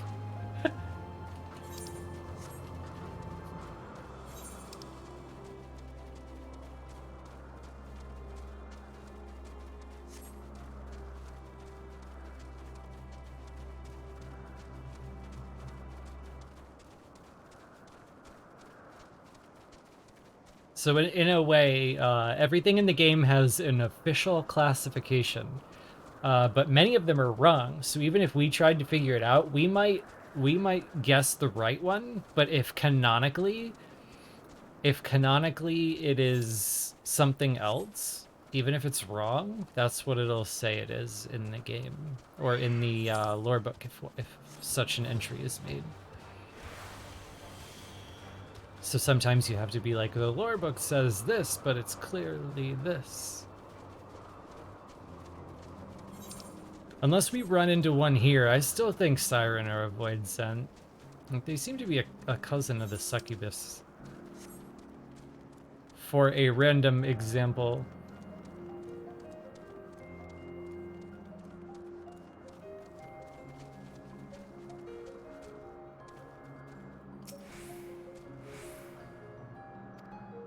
But I think that's like part of the fun that they have is even if they tried to create a perfect system of classification, eventually the mob team would have to do something that was unpredictable or messed with it or something like that. So to make it deliberately flawed from the start, just like having NPCs that confidently give you bad info all the time, I think it was very clever from like an organic realism point of view. I think it's really like simultaneously funny and awesome and also really frustrating that we have a bestiary way to classify all these mobs and it's imperfect and it's wrong.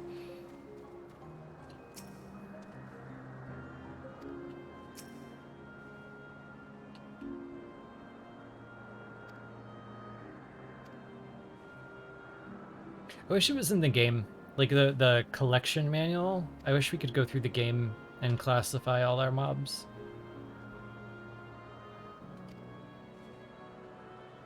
I don't know if it's worth any of Square Enix's time and resources to make such a thing, but...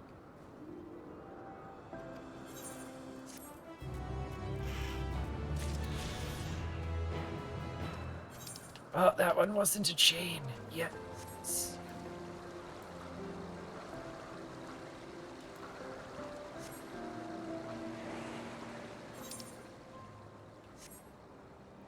Also, yeah, Darth, there are a couple issues like that in the overlap between Voidsent and Ashkin.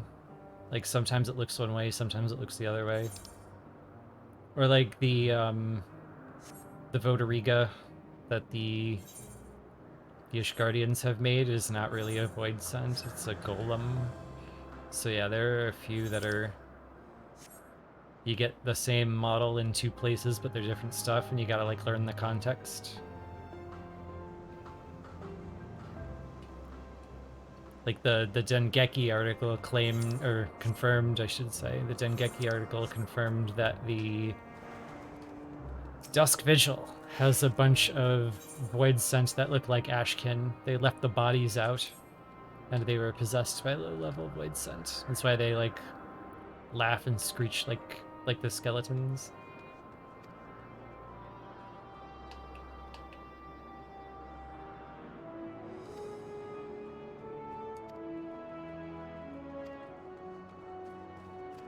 And even like the user interface in the game will lie to you. My favorite example, of course, being the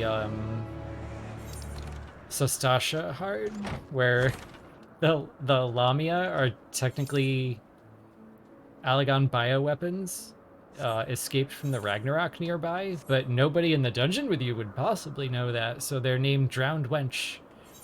And they're not really drowned wenches. They're just bioweapons. But yeah, the user interface will lie to you, and we were supposed to know that and remember that because of the Deep Void Death Mouse outside of Gridania. But sometimes people forget that lesson. I think it was it Rockle or Thal who asked Koji about the Deep Void Death Mouse in beta when he was wandering around saying hi to people.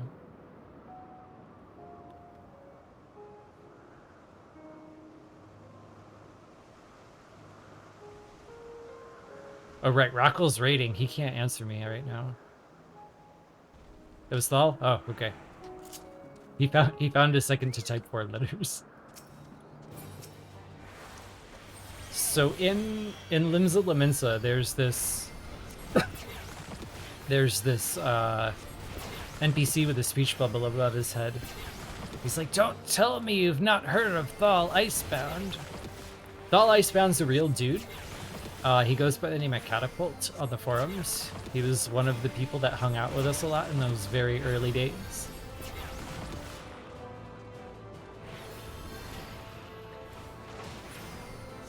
And during beta, Koji was wandering around, and Thal was like, "What's up with the Deep Void Death Mouse? It's just like a squirrel. It's clearly not a void scent." And Koji was like, "Well, yeah, you try telling that to the Gridanians." And that was kind of our first major hint that you can't take this shit seriously almost ever.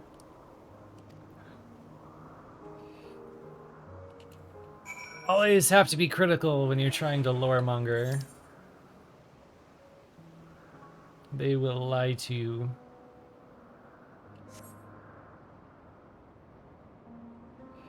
If only because sometimes retcons have to happen, and it's a lot easier if you can disguise your retcons as a deliberate piece of misinformation.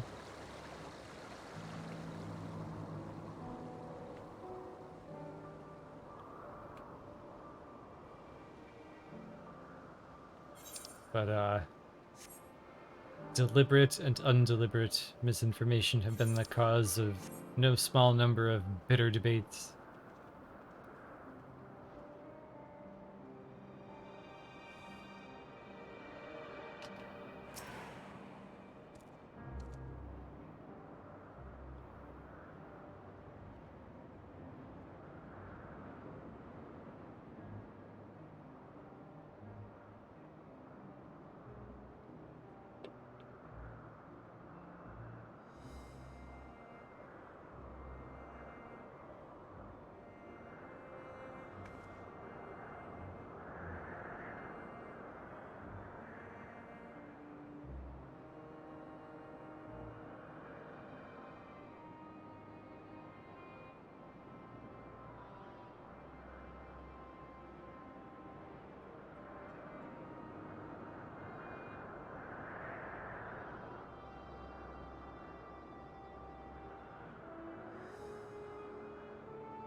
Should I be suspicious that the ancients are all Elysian with rounded ears? Just like the Garleans.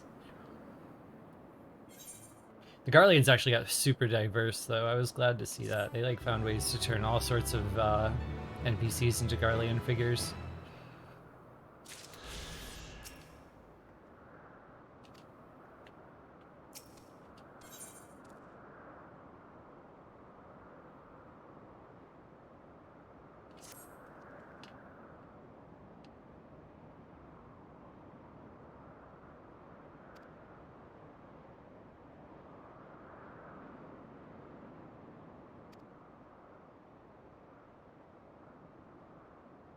A Batrachoy, a roly-poly pudding thing.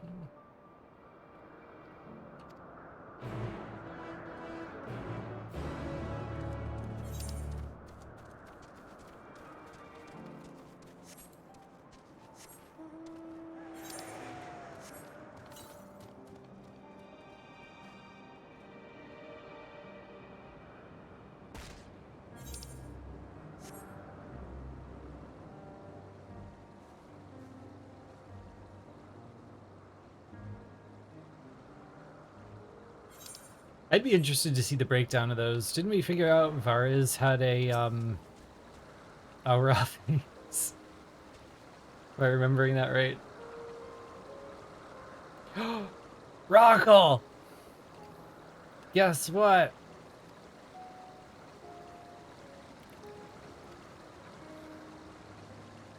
The freaking toads are blamed on the ancients too.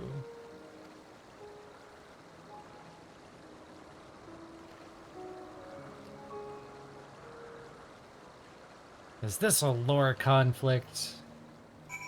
We were told these were selective Alagon breeding. Or was that just the snails?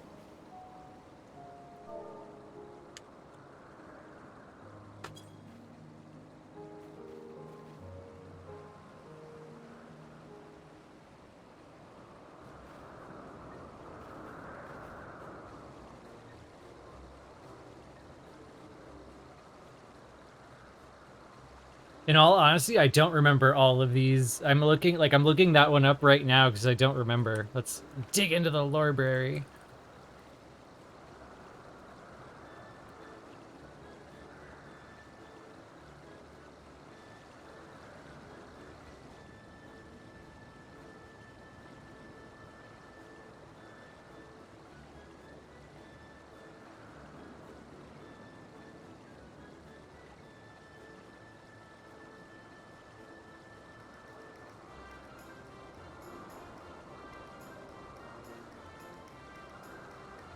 Yeah, I think it might have... I may be misremembering for the snails. A giant snail believed to have been bred for consumption during the reign of the Great Alagon Empire.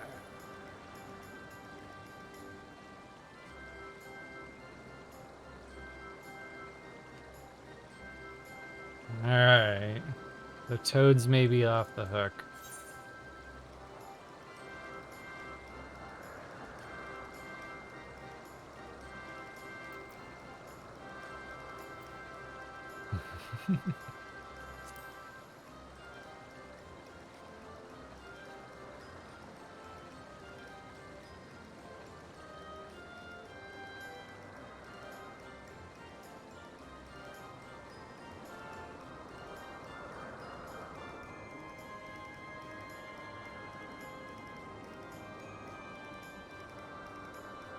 Warrior of Light to blame for the most obnoxious toad mechanics confirmed.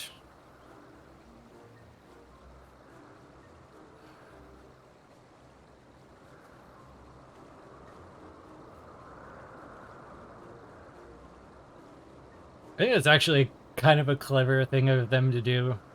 Like take a mechanic everybody hates and make the Warrior of Light inspire it.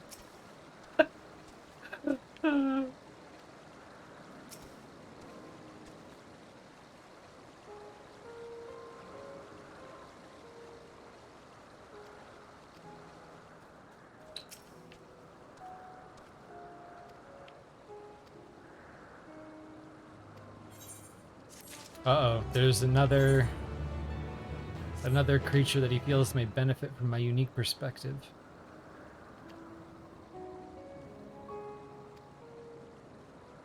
I have concerns.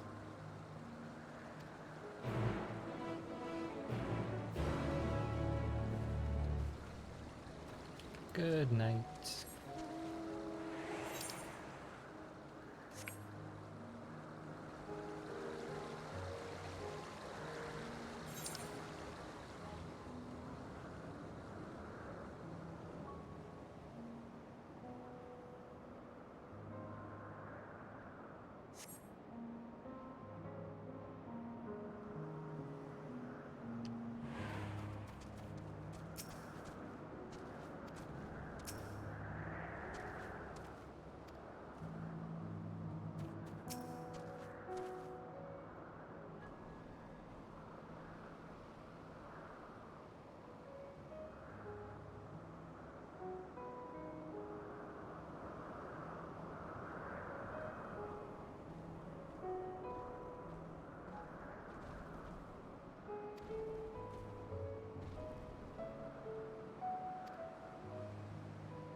A shaggy, four-legged beast with rather majestic horns. Oh no.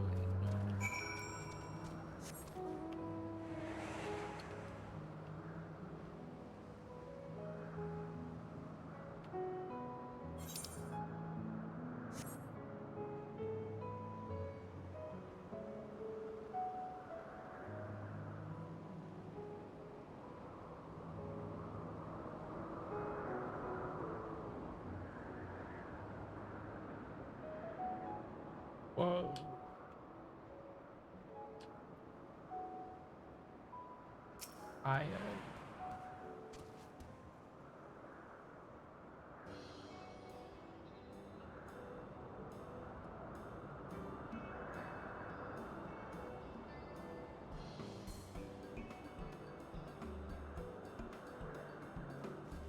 I'm not crazy. A toad less taken. A quest to identify whether the Nyx was Alagon husbandry.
We have this giant muscular creature covered in horns.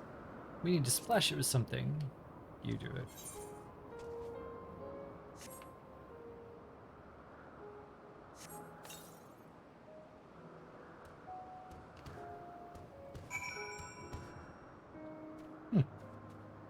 It did not attack. Good for you.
Yeah, I was wondering if that's where this was gonna go. We're modifying this giant herbivore into a apex predator by inspiring the creation of the behemoth.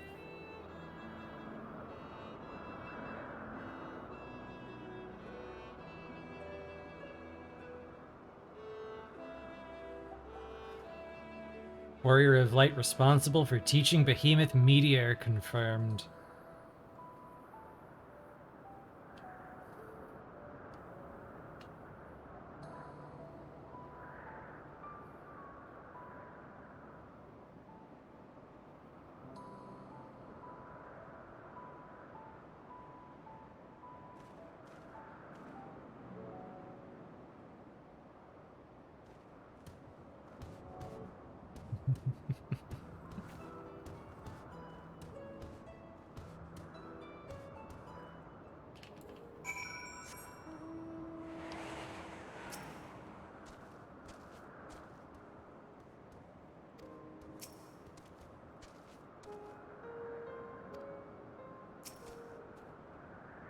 Yeah, that's the one thing about this arc that makes me nervous. I suddenly have a hand in a lot of things I probably wish I didn't.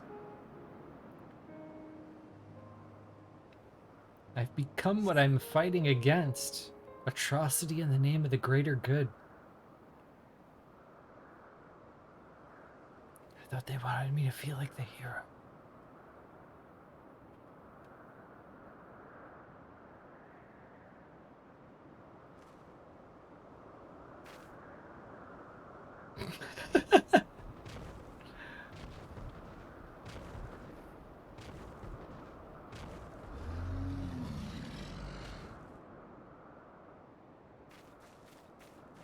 Well, I've made my contribution to history.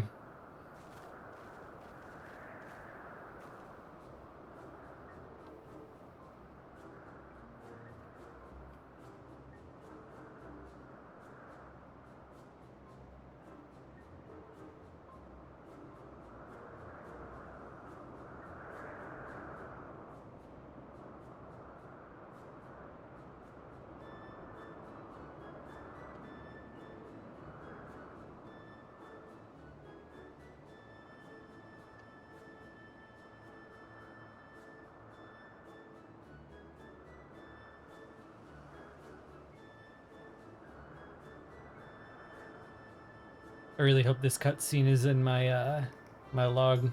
I want to rewatch it again. Just the good smug face next to the behemoth is really good. I got to name it? No.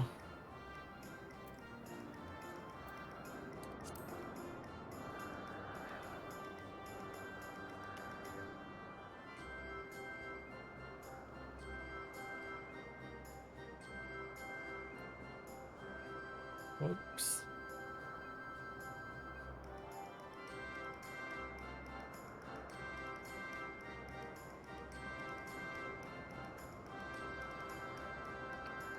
Oh my god, is there more to this chain? He wants to do one for children.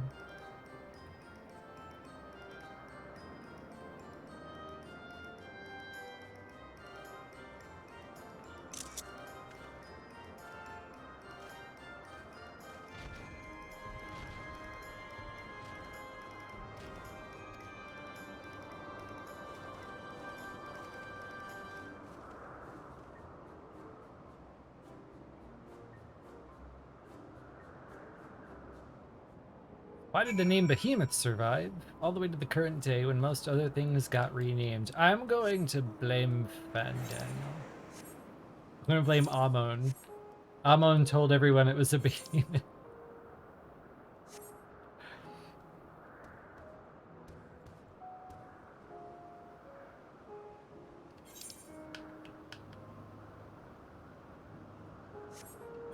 Why am I running? Why am I running?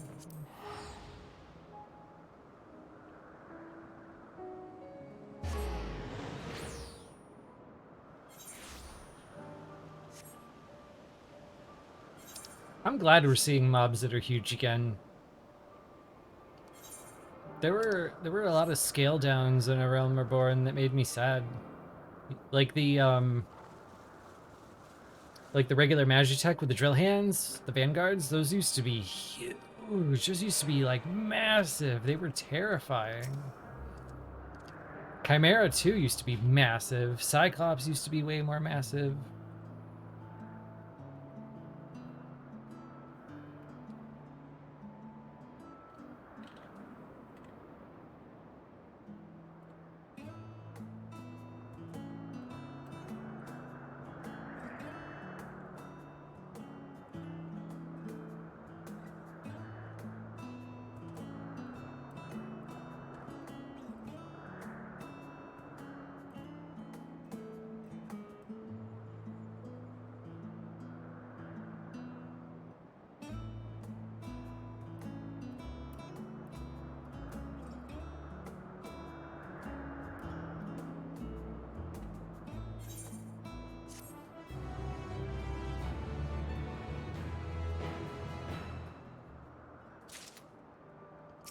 Uh-oh, there is one more. We have to inspire something for children.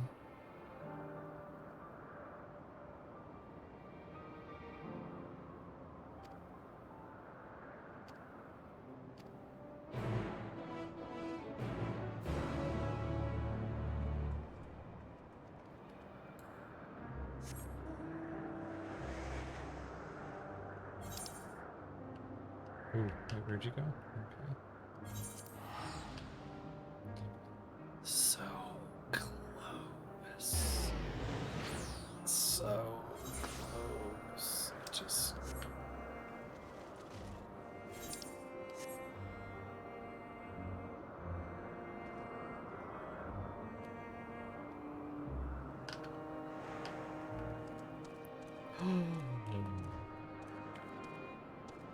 Yes!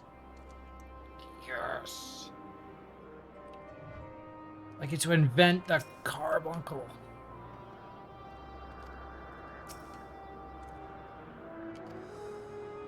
Arcanist, best job. No one else in the main scenario has it. You get to be your own.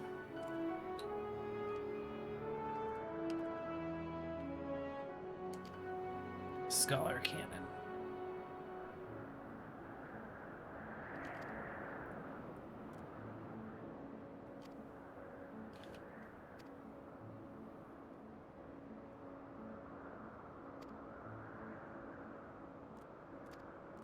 Maybe not. This doesn't seem to have anything to do with that yet.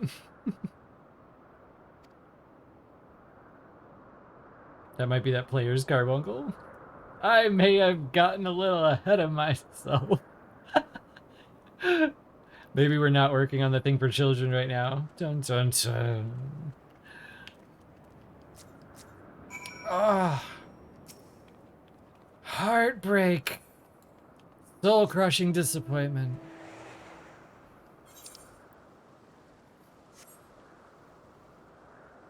No, I don't even want to do this errand.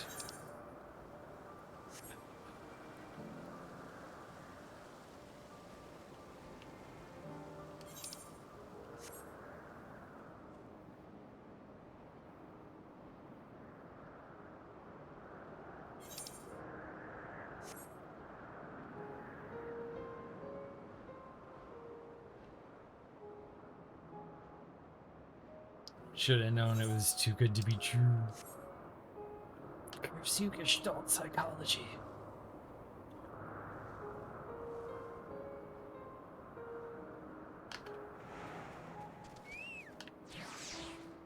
Wow, these things get murdered by everything.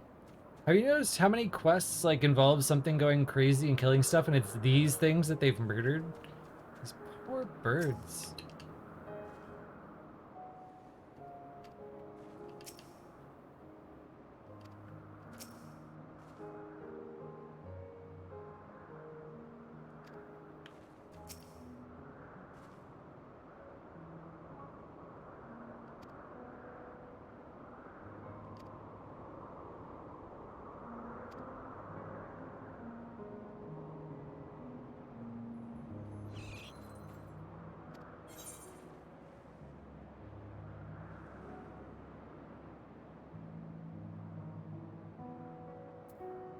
Oh god, you're Gallagher, I think both of these are weird.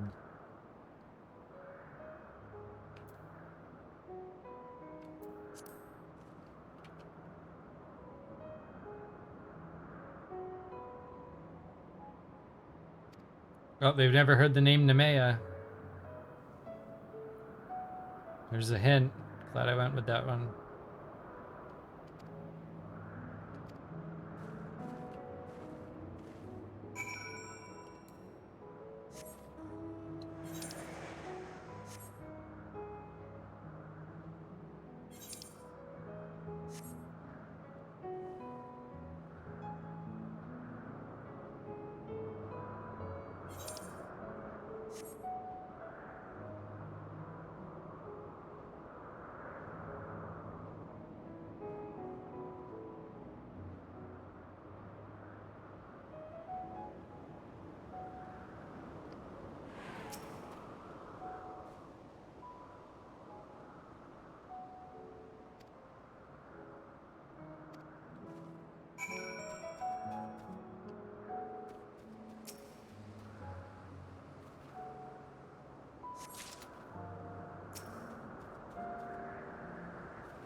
Yeah, Hermes seems to be less alone than he thinks.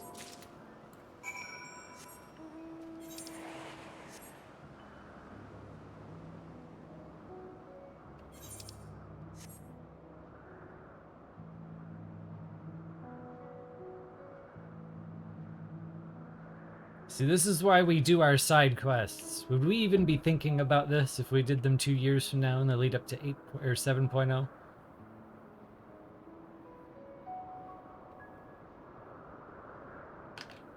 Oh, and another gerb.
Yeah, maybe Hermes should have seen that.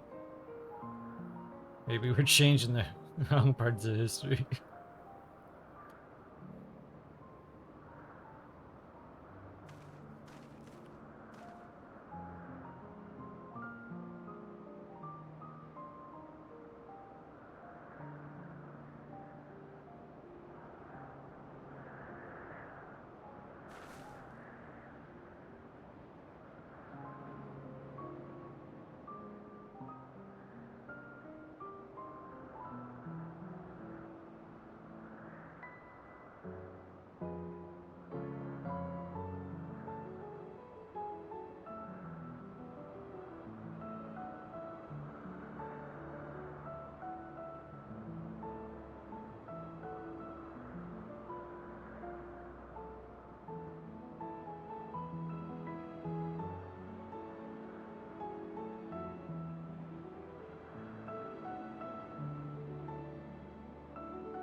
Okay.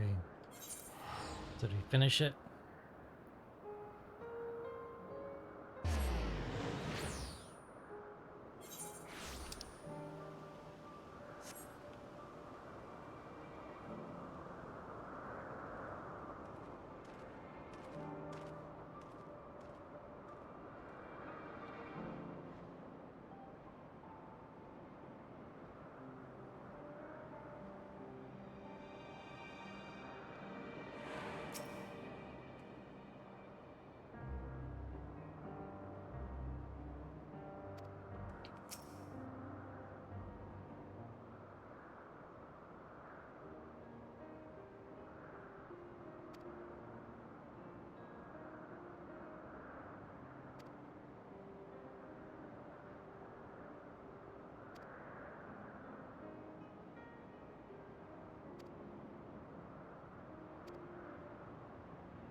Alright, our last side quest should be the one where it told us that we're gonna have to pay attention because it's not giving us any hints.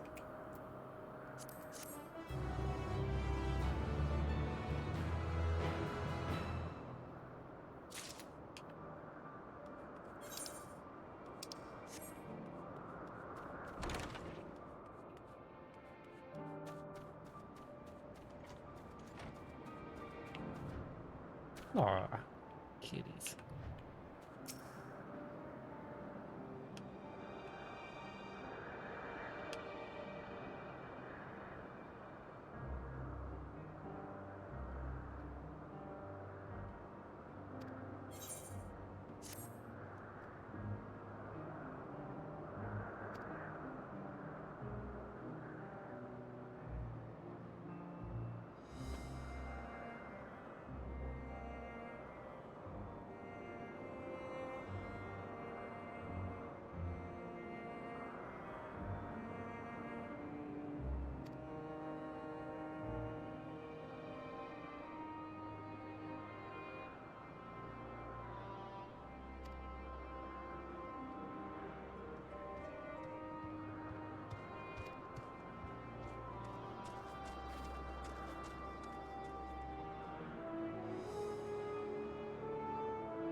Okay, so basically we just have a temporary ether current, it looks like. Can I put it on my properties? Nope. Glimmers warmly, maybe on the right track. Okay, so let's go south. Straight south.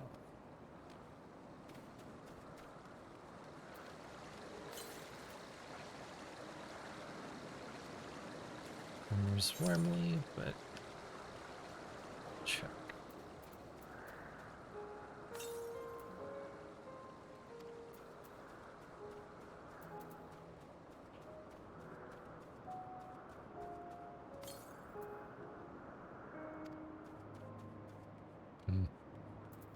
How wide is the area where you get that message?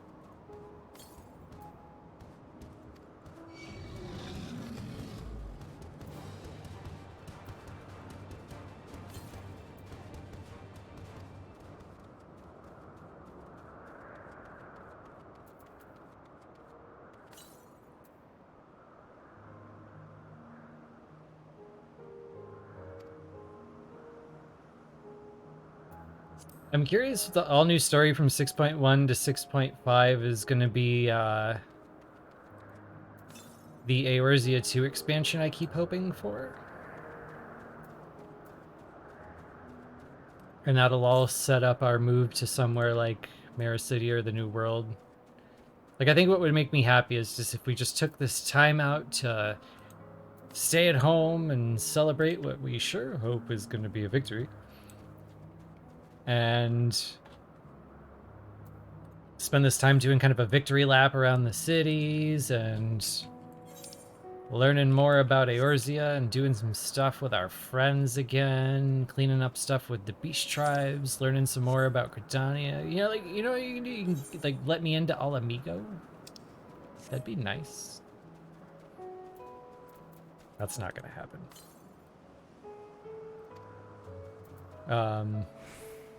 But like the more I think about it, the more I think with how, I mean, think about the scale of Shadowbringers going to a whole different dimension and Endwalker doing all this shit. Like, we're never going to be able to have a predictable go here, do thing expansion. Like, go to Ishgard, liberate Ishgard, solve the Dragonsong War again, probably.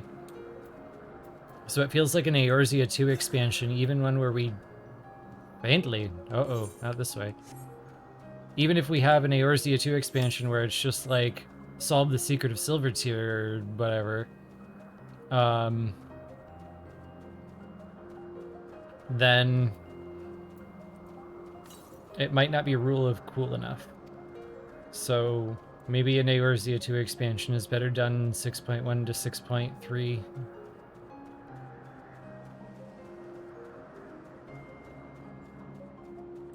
My gut, for some reason, says it has to be the new world, but if they want to shock us, it won't be. Because we all thought Garlemald, right?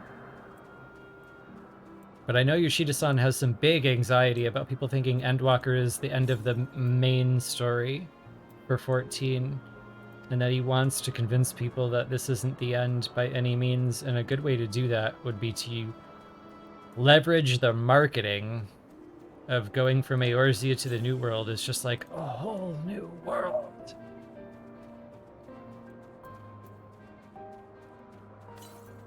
But, oh, brilliantly. And I feel like if this is really the end of the major saga of the story, then I think it would be cool if this was kind of the pinnacle of the absurdity that we did. Like the pinnacle of the time travel, dimension travel, shard hopping. I'd love if we kind of crested from here, plateaued from here, and explored the rest of our world and fought some unexpected stuff. Maybe the space Allegons could come back, or more creatures from the whirl, I don't know.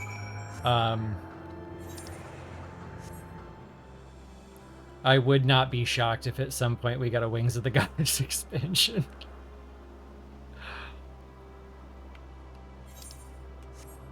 I think so many people would be excited to see a Wings of the Goddess War of the Magi.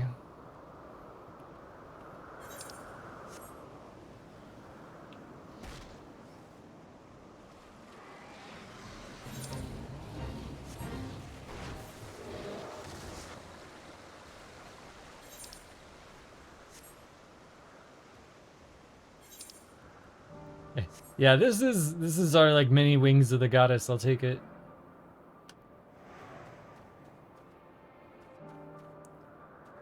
I keep joking that I'm willing to negotiate. We can do Wings of the Goddess War of the Magi if the Mahachi form is run by Emmet Sulk, but he's like a hot goth chick in that era.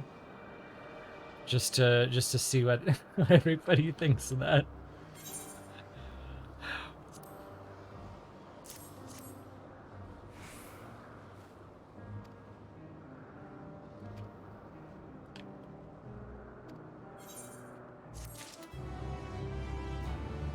It's the #1 rule of Mahawk. It's worth doing. It's worth doing extra as fuck. We canonize Femmet Selk.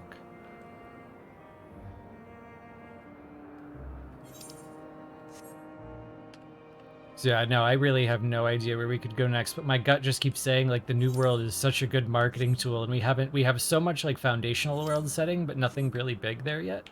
It would be really, really fun to go there. Especially if we wanted like a vibe of starting over in a way. We could retire our main scions, bring up the B crew, head out to the New World, Pirates of the Caribbean with the Laminsons, give Roswin her life back, give me a whole other story out there. That would kick ass. Which is why I'm not gonna get it.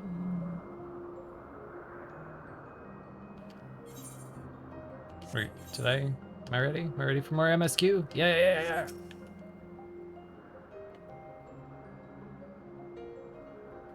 Yeah, imagine getting to go to Mamuk now. Well, actually, I can't say that because I'm not at the end of the story.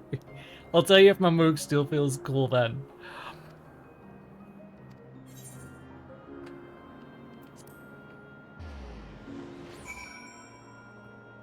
Back to the MSQ for at least 10 minutes. See when the next time we end up there, so we're surrounded by side quests is.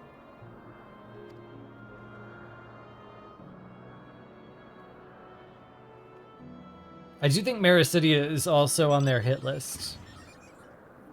Just because so many people are excited about it. Like Yoshida's said in the past that as far as he knows, Mericidia is a wasteland still, right? Like mostly. So I think they could find time to flesh that out and get more prepared. Though, do you think after Endwalker, Mericidia is exciting enough to be the next big thing?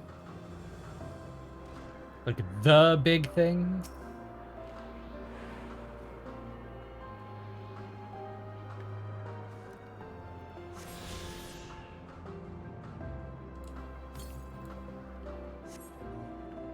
Because, I mean, if there is one place on all of the planet where anything could kill you, where just the environment itself hates you, it is definitely Fantasy Australia.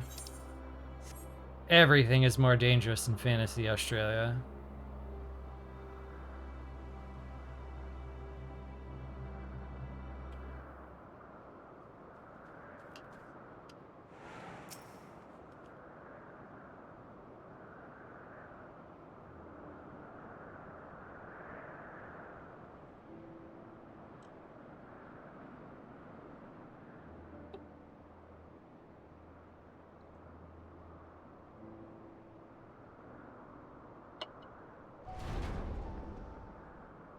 Yeah, I would like to de-escalate a bit, descale a bit. If for no other reason than my ideal ending for this game is the Warrior of Light just retires.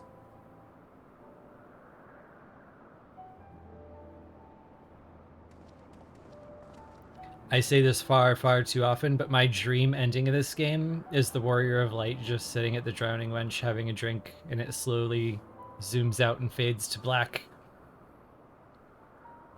And at the last second before it fades to black, you hear the lines from the 1.0 trailer, but like with the genders reversed, so you know it's not the same people. And just before it fades all the way to black, you hear, no job's too daunting as long as the coin's good. Buy and sell your own mother if the coin was good. And then it just cuts to credits.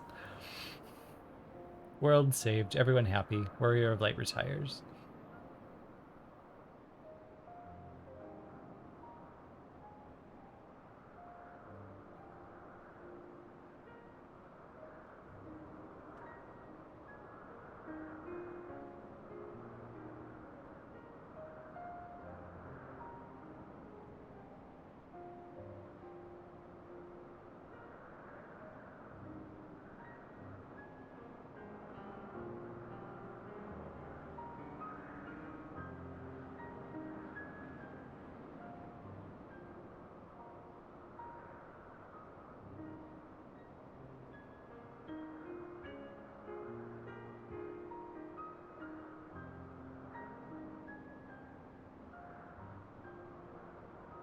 Am I the only one speculating the possibility that he knew it and was unwilling?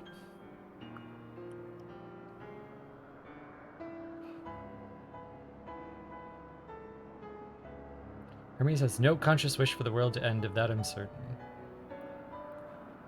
Well, if there's one person who's never been wrong before, it's Emmett Selk. I'll have to take him at his word here.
I'll just take a minute to kind of skim some of this again.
But nah, we should all work together.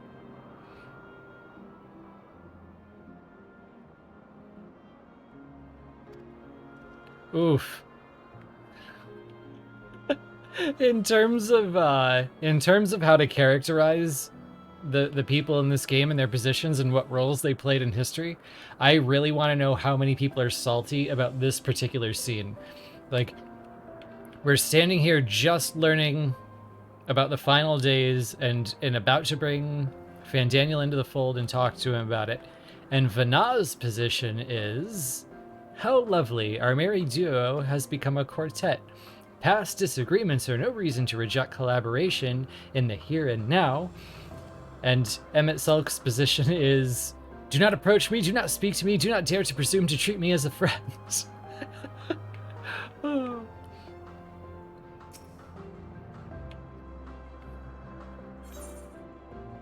Though I think if he really wanted to, we could just claim he's being grumpy because we need to be persistent, as is his wont. Hashtag Crystal Mom loves you.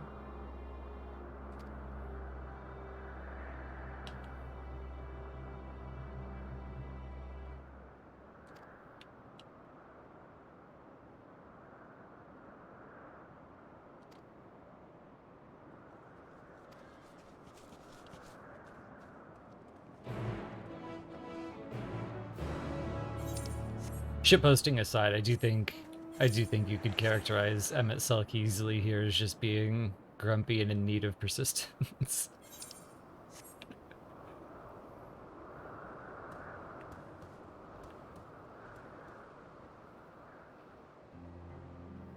I should clarify kind of that all of my Crystal Mom loves you and pro Heidelin stuff is like, on one hand there's a limit. Like, it literally just extends to she cares about the Sundered and tried her best. Like, that's all I really wanted or cared about or tried to get out of this. And it doesn't mean that I think there's a good or evil in this story or that I'm anti-Ascian or anything like that, but it means that I'm from a perspective that the Ascians made a terrible case for why we should lose, even if they made a great case for why they did what they did. Like, that's what it all comes down to be for me. From the perspective of the Warrior of Light, they did not make a good case for why we should lose.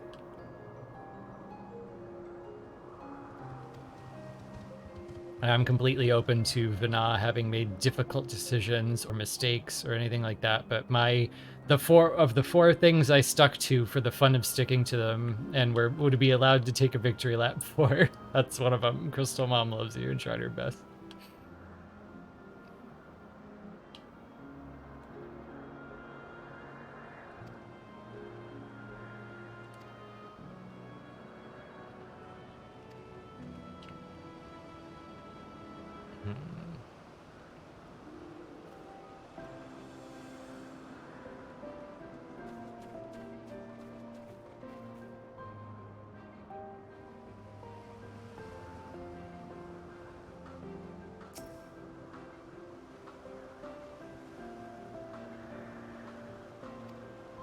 Yeah, it took a minute to stop and think about what he was saying.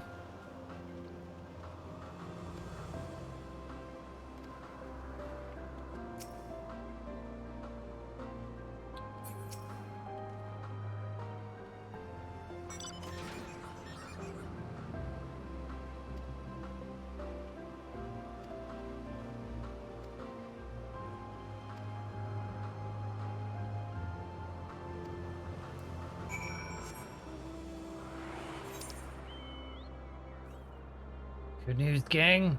Doesn't look like anybody's here who can give us side quests yet.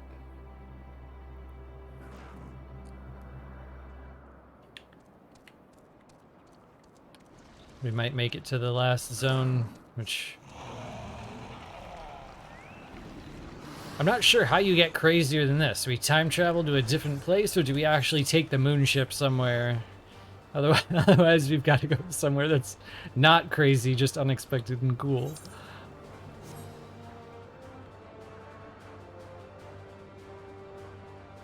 Hungering Gardens. Search for Hermes here. That's all we're doing? Okay. Oh, what the? Chocobro, assistance.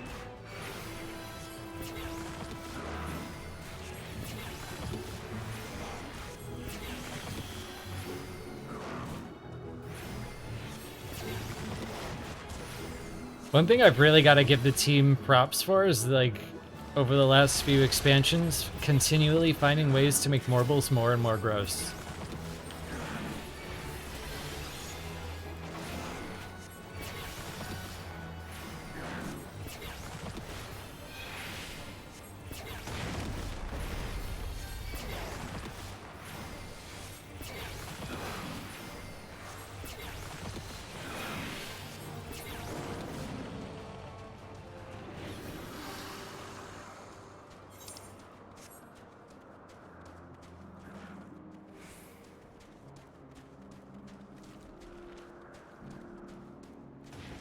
With the props and quotes, I can't tell if you are asking, like, what does props mean?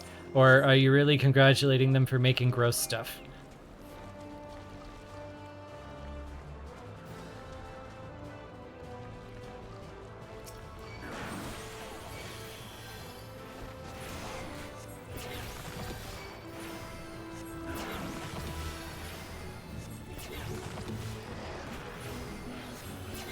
Yeah, like a mob team design perspective.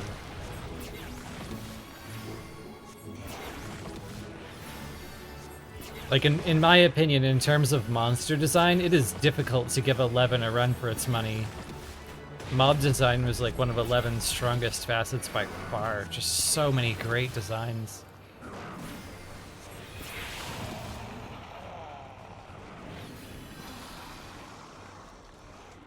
Where the hell is Hermes?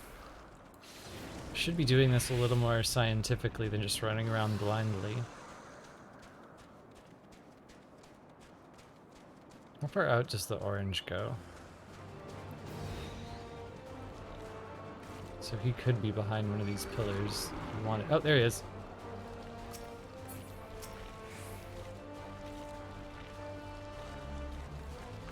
No, I found him. Mission accomplished. Go away.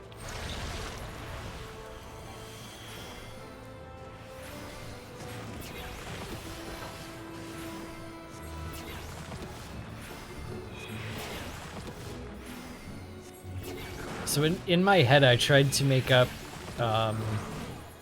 Asian personalities for the missing ones based on their names.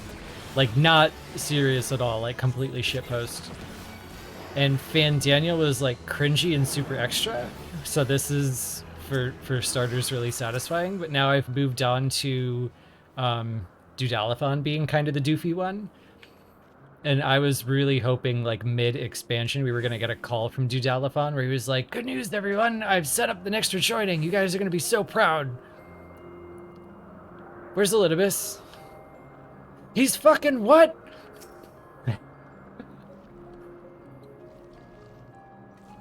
Or Dudalathon.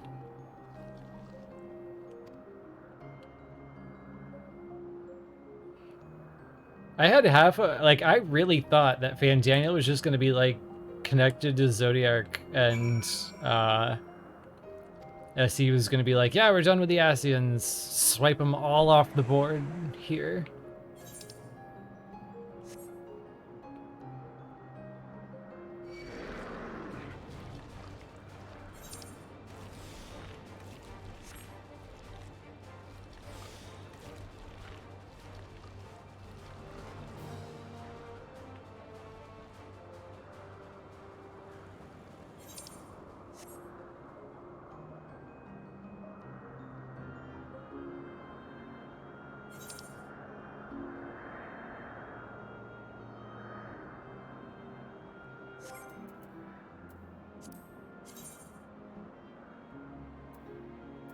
Ooh, we are one quest thing away. We are close.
My apologies for keeping you waiting.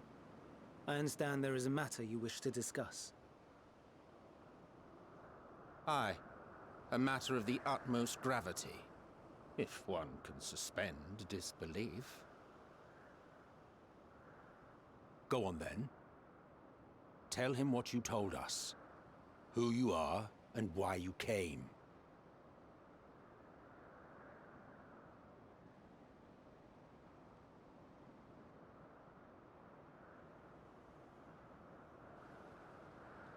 The final days.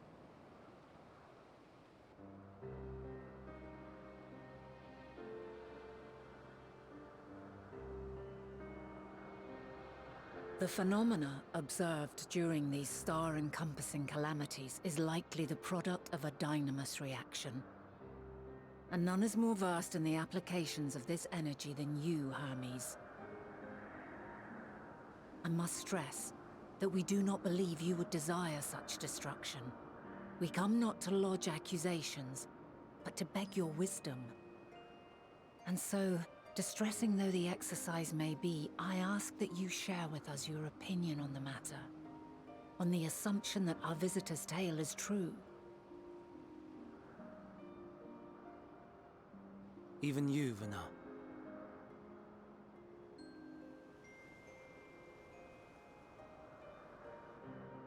As you say, the phenomena observed in the two calamities may both be attributed to Dynamis. Of note is the difference in its effect. In the first final days, it warped creation magics. In the second, it warped the people themselves. The key variable, I suspect, is the etheric density of the men of each age. As you know, ether, in essence, negates Dynamis. Harboring high concentrations of ether, we ancients cannot readily manipulate Dynamis, nor be manipulated by it. Therefore, rather than ourselves, the calamity affected our magics. In contrast, having been sundered, the people of the future are composed of but a fraction of our ether. Thus are they susceptible to the influence of Dynamis and its transformative potential. But that would explain only the mechanism, not the cause. Though perhaps...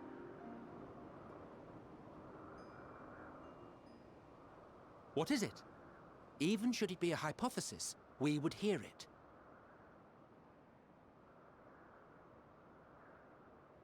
Dynamis is an energy put in motion by feelings. Feelings for which there must first exist a source. A source to which the victims must be attuned. One that harbors the selfsame negative emotions. Elsewise it could not be the agent of such extreme change. So it wasn't the stagnation of the celestial currents. Someone, or something, is instigating the star's demise.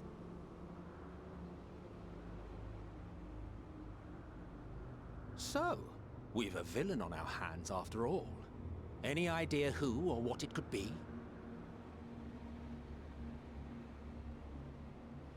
The celestial currents comprise the outermost layer of the star's ether, encasing it like a protective sphere. According to your tale, it was where the currents were weakest that the phenomena first manifested. If the inciting factor came from without Aetheris, then its effects would first be seen in those locations.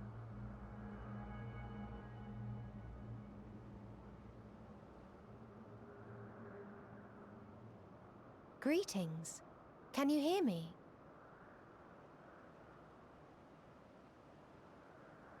Do not be alarmed.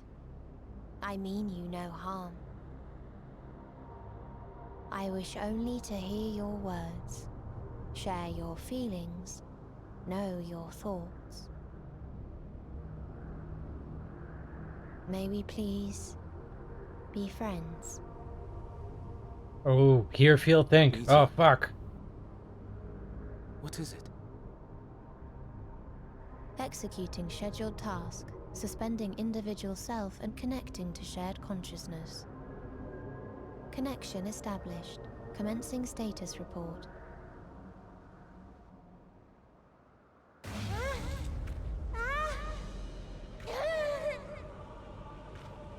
It hurts. Oh, resist, Startwin, we got this. So hot, so cold, so sad. I don't understand. Make it stop. Please, make it stop. Steady, Meteon. Steady. So scared. So lonely. The pain. It's too much. Why? Why do we? They hurt. Hate. This is wrong. All wrong. She's gone? But how? She has altered her etheric density in order to blend in with her surroundings, an ability for avoiding confrontation. Most effective. Frustratingly so. I can't see her either. Not even a trace. Stay away. Please. This is wrong. My mistake. So please. Are you all right?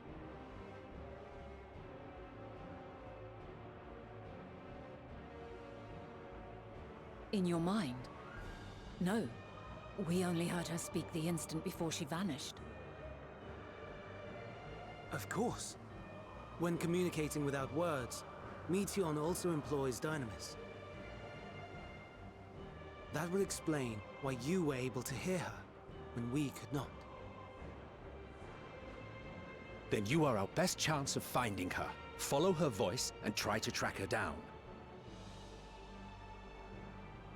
Hindered though we may be, let us split up and search as well.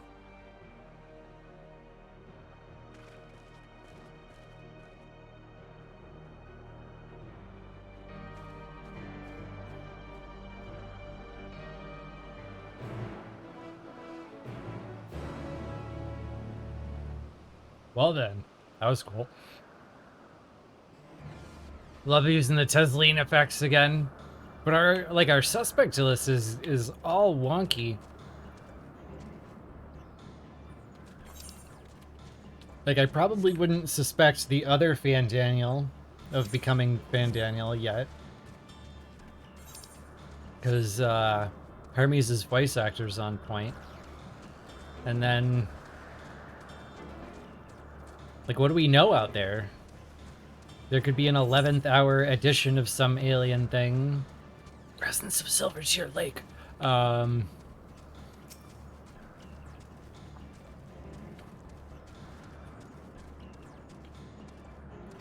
was willing to believe it was just this Fandaniel going crazy, and he's playing a good game, but so far they seem to be playing it pretty straight, and everyone's vouching for him, so I don't know if I want to believe it. So, My mind is torn between like two things right now, and mostly I'm along for the ride because I don't think I'm gonna predict it. I don't think I'm gonna get it right on the first try in the moment while watching right now.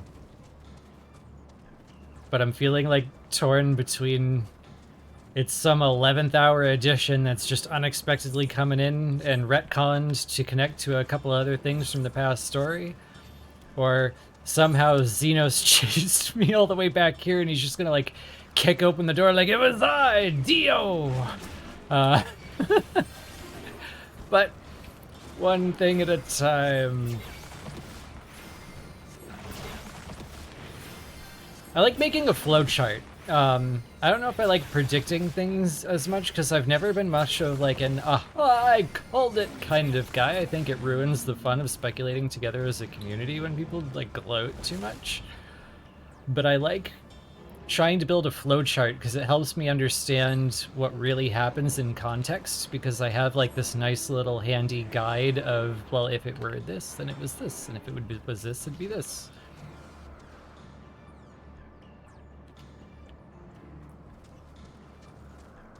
And the first time Medion was like, let's be friends, the hear, feel, think connections and the way she was making it sound a little like the Echo was salient, but it wasn't as ominous until she said it that time.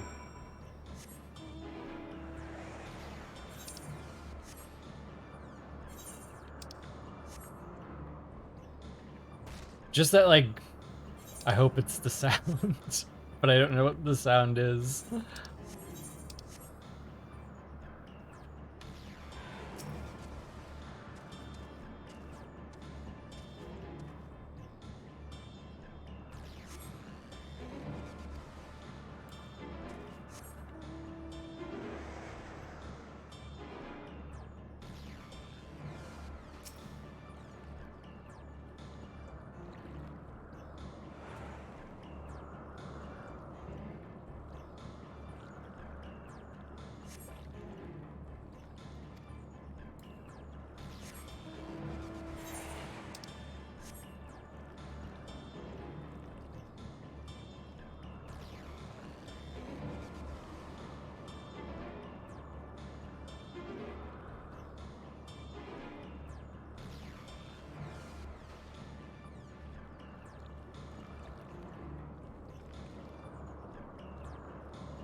Come on, don't talk like Omega. I thought Omega was happy with us now. I thought we were chill.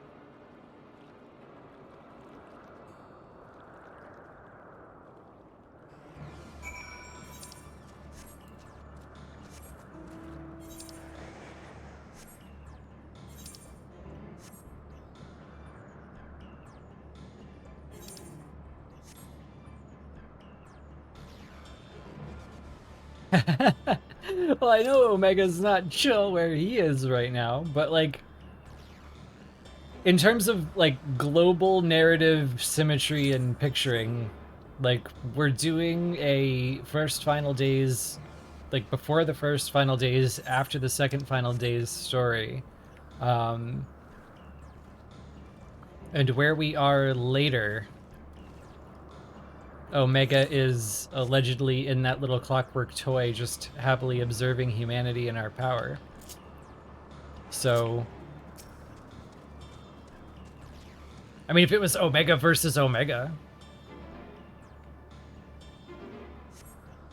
But when we were starting to talk about him like sending stuff up into space, the thing that my brain flashed back to was the weird Omega in the benchmark that we haven't seen yet, and it's just like, what if they put that there? Assuming we'd think it was a smaller hint than it was, and oh fuck.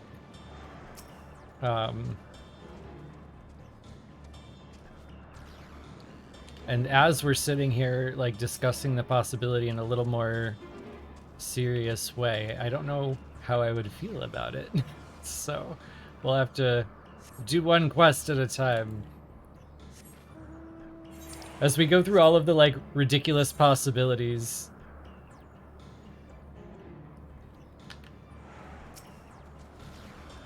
I don't know whether old Omega versus new Omega or Xenos just chasing us back here somehow because he's made everything in his life possible and easy. It was ideal. Is more unsatisfying.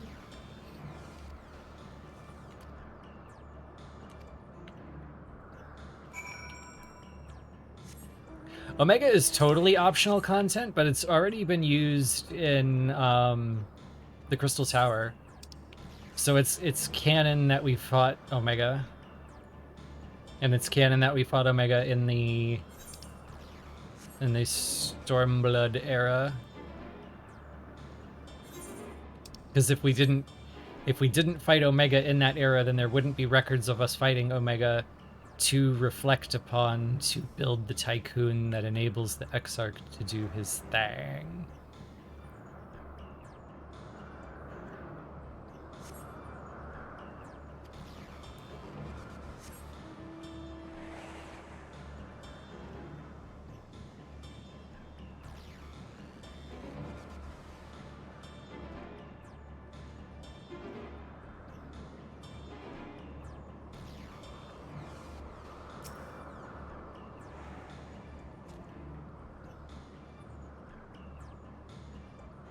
Though if Omega has access to time and space and all the other shards and junk,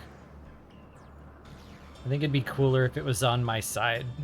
Like if it showed up.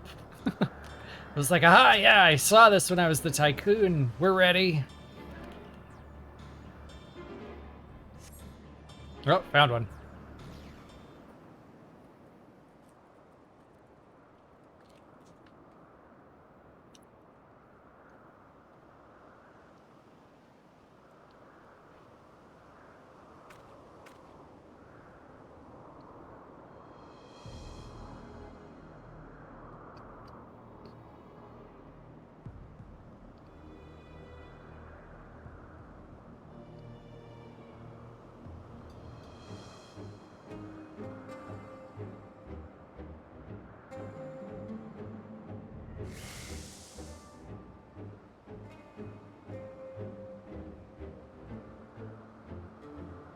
Nope, guess not.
Ooh, follow, wander, stumble, listen. Cool. Answers lyrics.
Street sharks in the distance.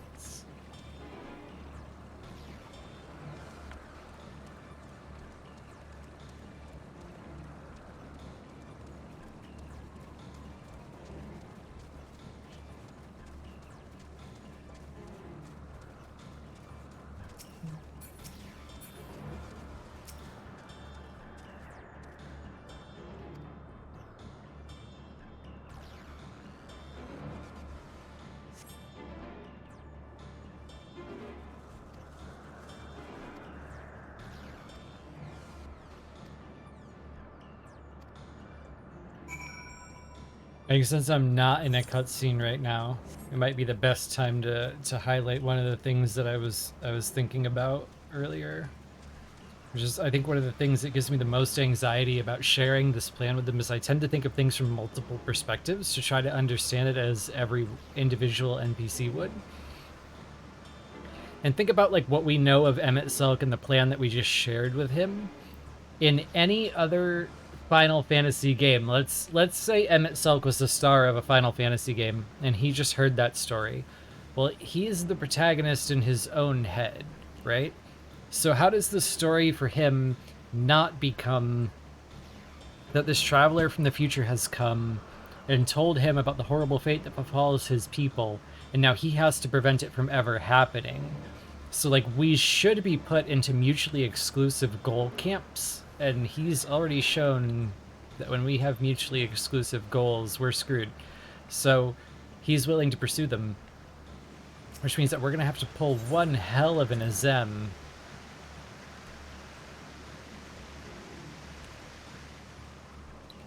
to bring everyone together and keep them on the same page, as opposed to them just being like, yeah, fuck that. That's just not gonna happen.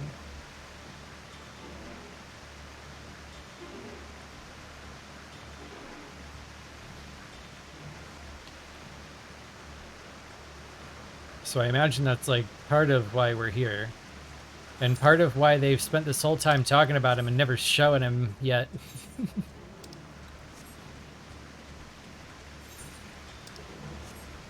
But it does make me a little anxious to know that from his perspective the goal would be, we just don't let that happen. We just don't let the world be sundered. We just don't let me become an Ascian. We don't lose our world. Because from his perspective right now, it's the exact opposite of my perspective in the present. My perspective in the present is my people are all alive and here, and your people are all dead and gone, and I think that counts for something. Whereas here, we're on the back foot. His perspective would be that they're all here, And we don't exist yet, which means if he prevents any of us from ever happening, that's fine and dandy. And that makes me very nervous.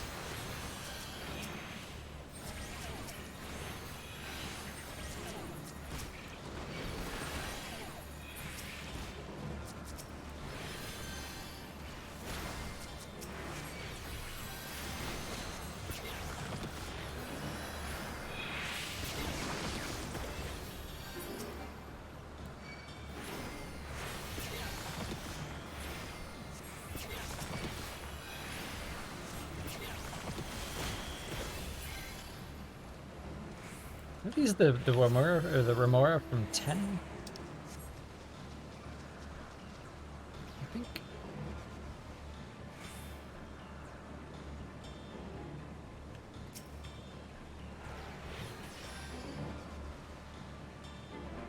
Remora. Oh, I left him back there? Oh, for crying.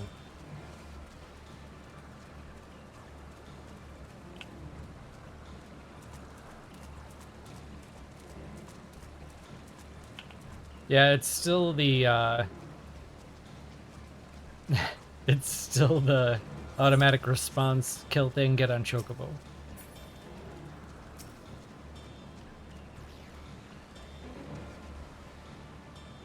Though of all the NPCs in the game, if one of them was going to be like, you're walking faster than I like, I can't be deigned to follow you, it would be him.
Hmm.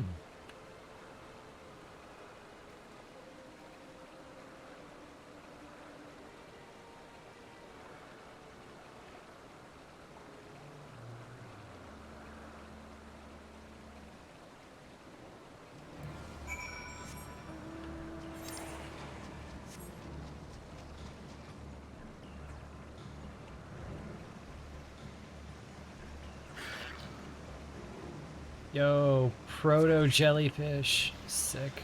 Okay, I guess I'll go back to him now.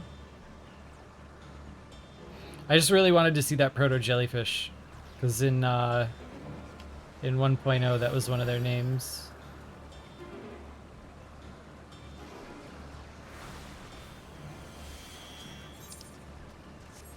Okay, let's go. Does he at least jog? Yeah, he'll jog.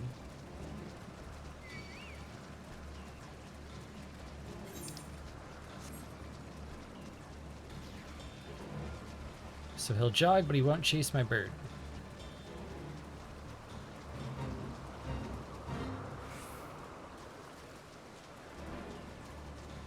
Wow, Alog didn't make the snakes either.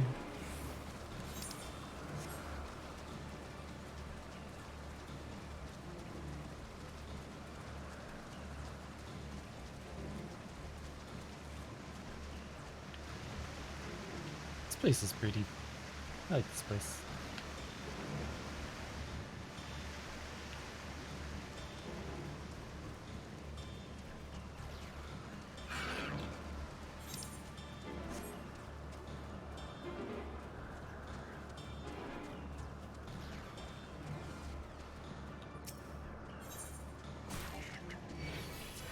Really? There we go.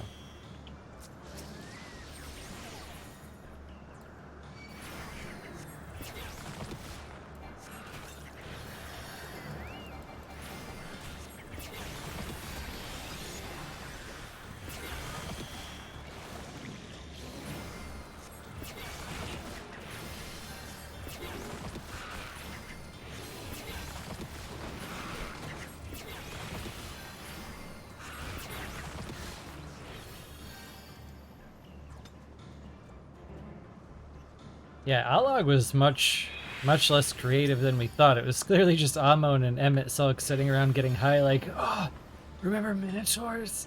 Yeah, put a Minotaur on his head. The noble's gonna love that.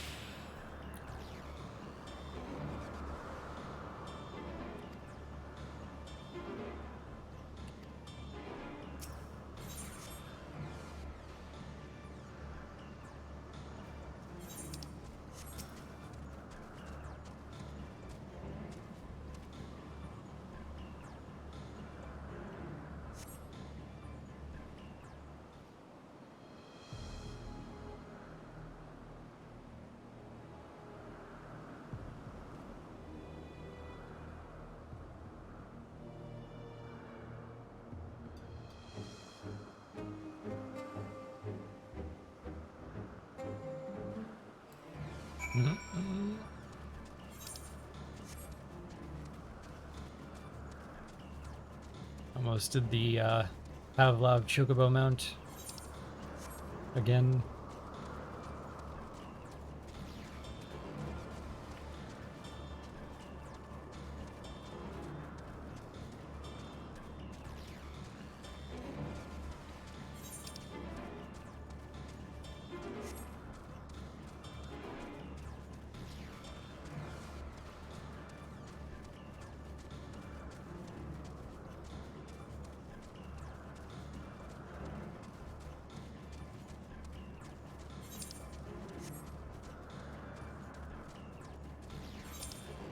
What my mind is really struggling to put any of the pieces together on is whether it thinks it's more likely the final area is in the past, or if something's going to happen here that throws us from the past to the present, or we're going to go there in the past and then get thrown there in the present. I don't know. Xenos got to show up somewhere. I feel like it's space. So already did the moon so early. And they made all those beautiful space assets for probably nothing. Yeah, give me purple Promethean. Let's do this. Combine the space assets. Hey, that thing looks like it came from Promethean, now that we're talking about it. That gazebo, that is the Promethean gazebo where you We shall herd her into the shelter. where you teleport out.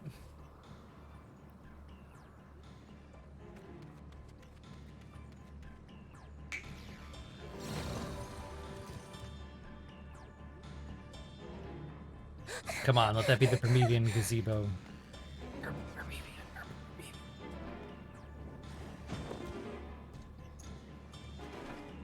Really bad just harassing my Star Twin for an hour.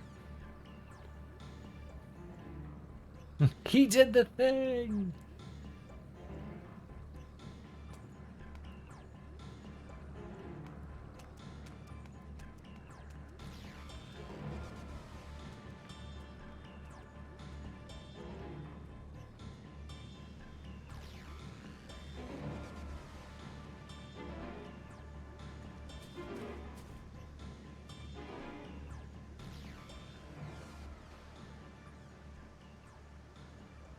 Please, Mission.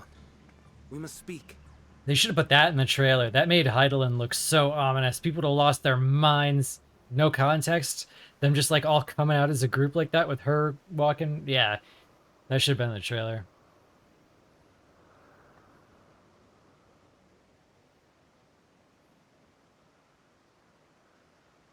I'm sorry, Hermes. I'm so sorry.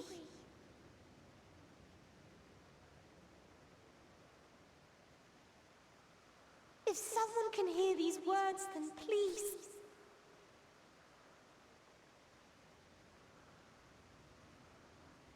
Please protect them. Protect them all.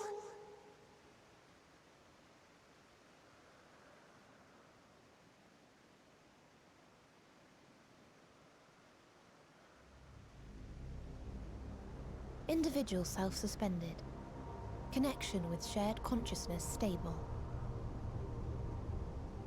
Our survey is complete.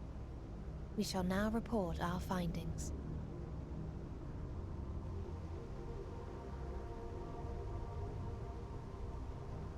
All units safely arrived at their respective destinations. God, everything's gonna be dead with Seeking those. answers to Hermes' question, we attempted to make contact with the intelligent denizens of each star.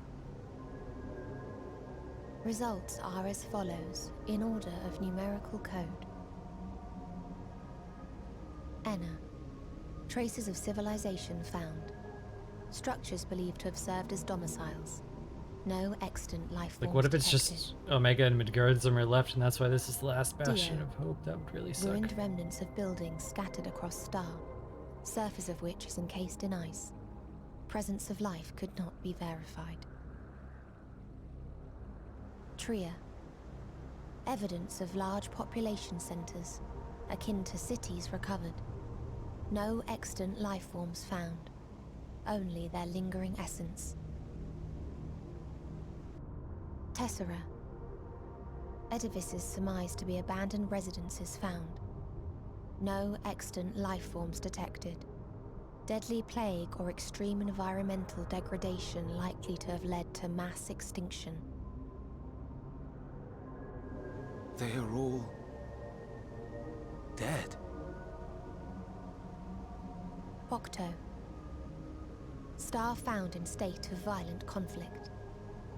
Contact successfully made with inhabitants, but deployment of weapons of mass destruction resulted in total annihilation of local population shortly thereafter.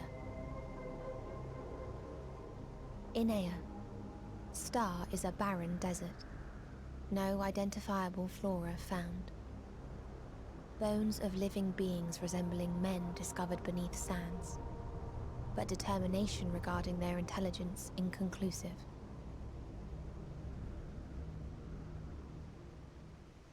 Remind me, Hermes, what exactly was the question you entrusted to Meteion? I tasked her with asking what others live for. What gives their lives meaning. Did you consider what may happen if the premise of the question is flawed? To be able to answer it, one must be living and desire to continue doing so. But if Meteion finds no living beings in the course of her journey, or none who desire to live, what then? What answers would she derive from their silence?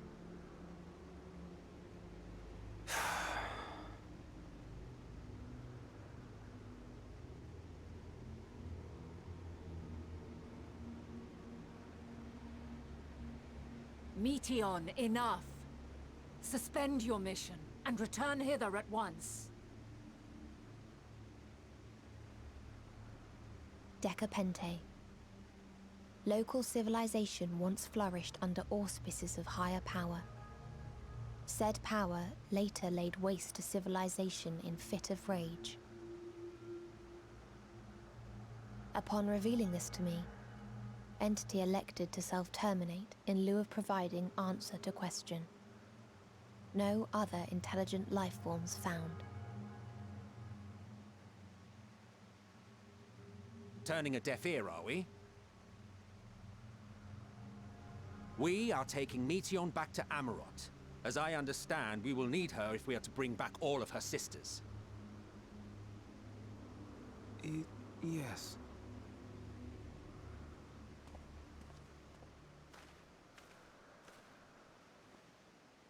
Meteion.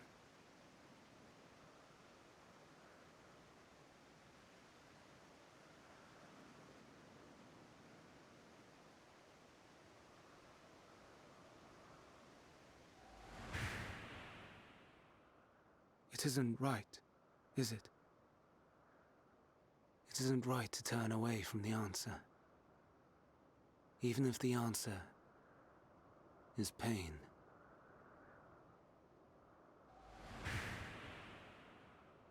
even if we aberrations must scream ourselves hoarse to be heard.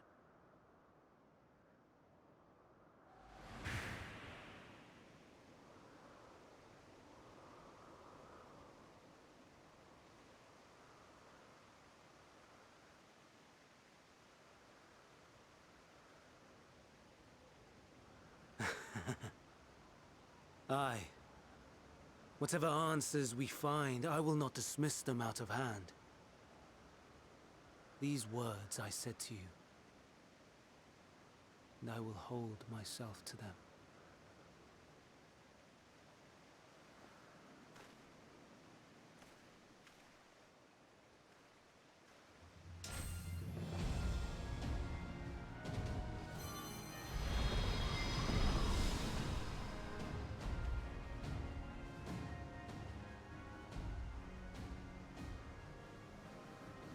What is the meaning of this? You cannot take Meteon, not until she has finished her report. All else must wait.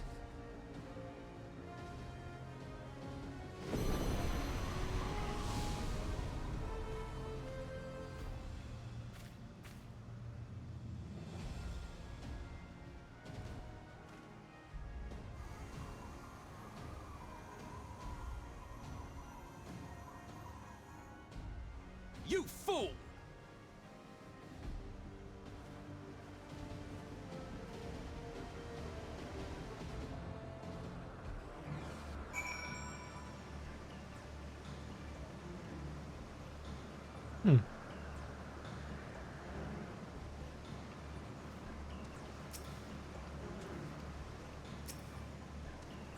I'm so interested in how we get from point A to point B in his character that the idea that he just fucked up and embraced it is new to me. That like hasn't come up at all for me yet because I've been so interested. Like he was a different person then, so I was trying to decide like what was the turning point. So this was an accident, kind of.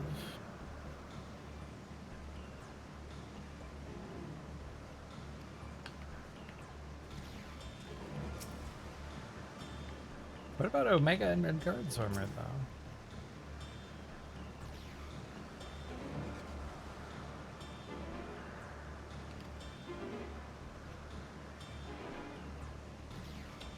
I think it'd be fun if you were able to tie this to answers, though, like the song Answers. Because that song is all about providing the answer to the meaning of life. Like, if we're all born to die, what's the point?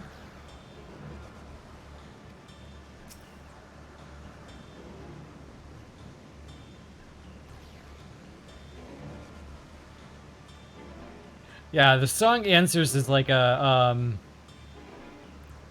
it's like seeing shapes in the clouds. No matter what you want to find in Answers, you can find it in Answers. Like, the song is very, very vague, and whatever you want it to be about, it can be about that. Which has been very frustrating over the last 10 years, but today it might be okay. Right? This is the end. We can look for meaning.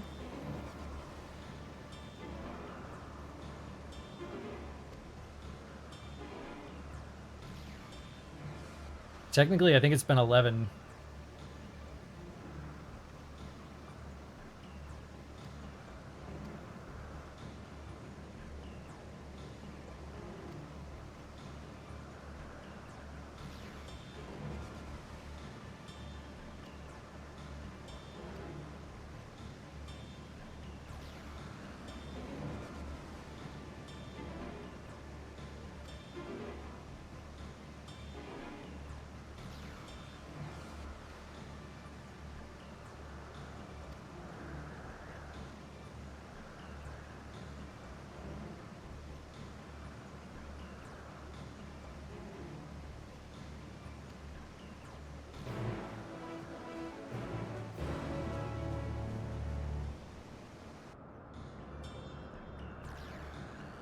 Well, at least it doesn't look like.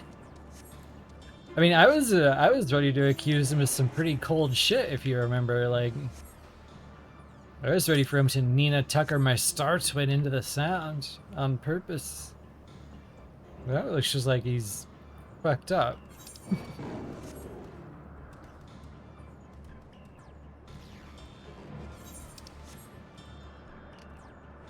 Ooh, everybody here.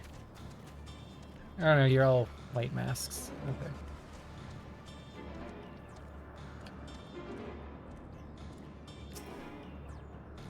The thing that's kind of throwing me off right now is that, like, Hermes is already acting in open rebellion in a way, and he doesn't even have a red mask yet. So it's like we've thrown things way, way off. Kinda. So I'm having trouble figuring out how we get from A to B. Ergo, along for the ride.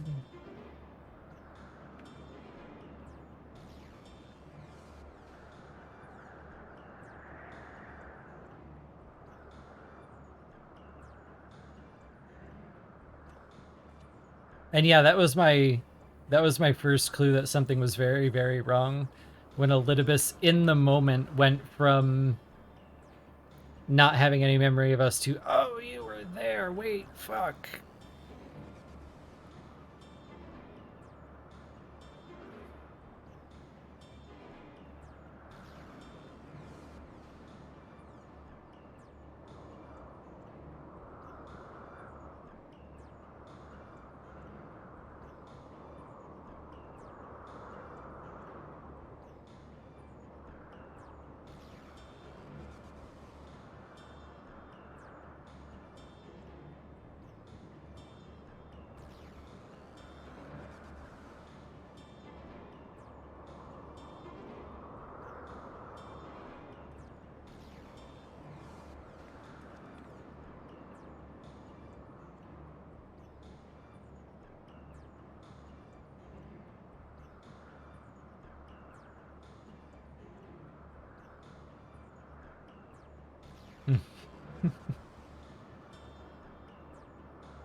Jesus.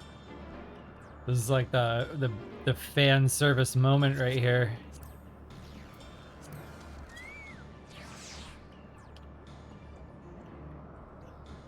I always do trusts first. It takes a while, but hey, get that horse out of the way. I'm trying to take a power picture.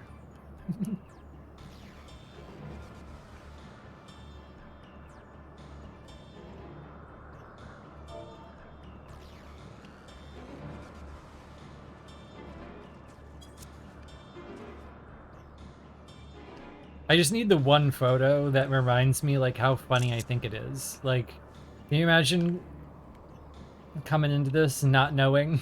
Like, just if someone told you a month ago that you're going to be standing outside of a trust dungeon with Vana, Hythlodaeus, and Emmett Sulk.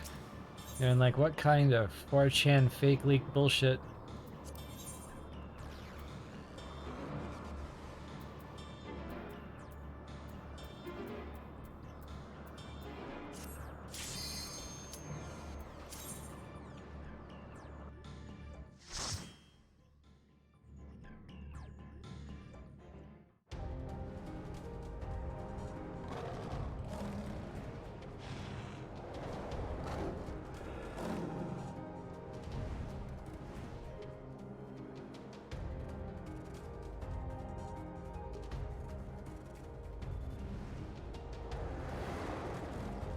Wait, could I have chosen that?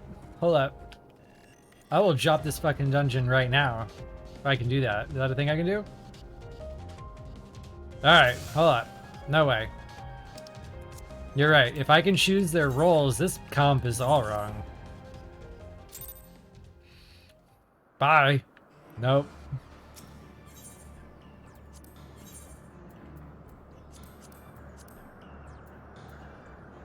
The third seat.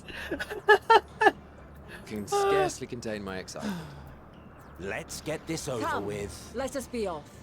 Wow. Awesome. What? Come, let us be off. Let's get this over with. Boo. Can scarcely contain Come. my excitement. Okay. Let us Let's be get off. this over Let's with. do that again.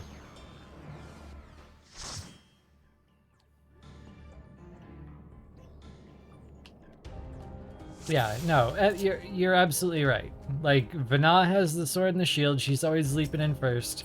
Emmett Sulk is reluctant to get involved in anything. He's a good warrior. He would pull through in a pinch, but he's definitely on the back line. Like, ugh, do we have to pull the whole floor?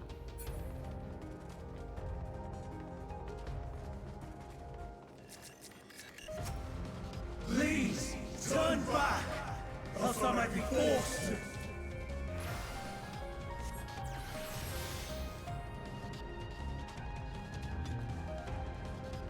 Ooh, chalk this one up as a thing I read totally wrong. I thought this place was going to be on the moon. I thought this place was going to be like terraforming.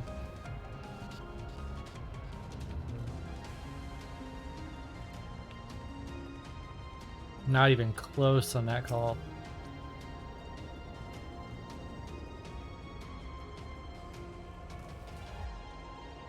Have you ever wondered whether your creation is a beneficial existence to the star? Wonder no more.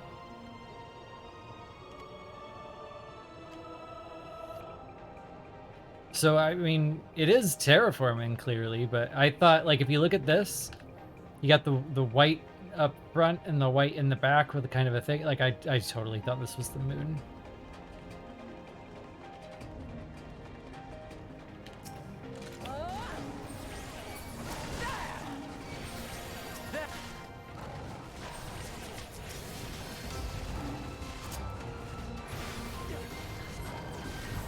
Yeah, Emmett as a black mage is much better.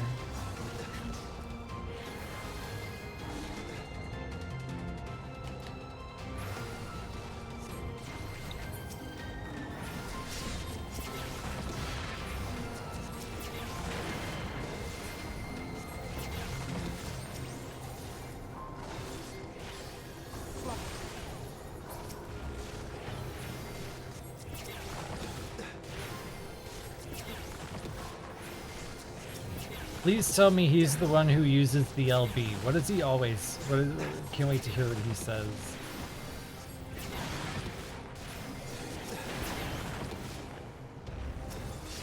Be gone.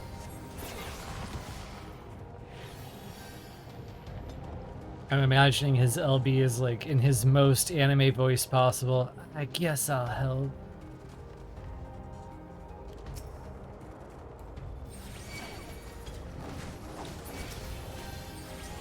Oh, they invented corals?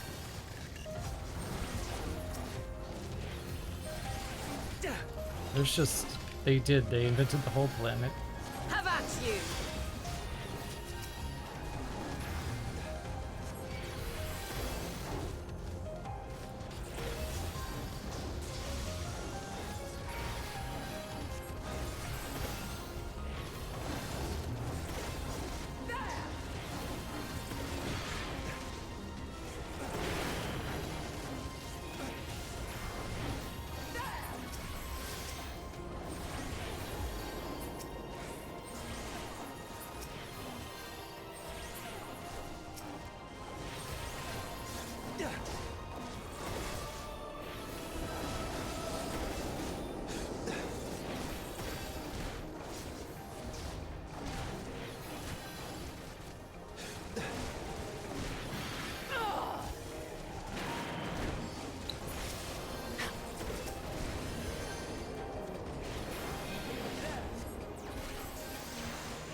may sting.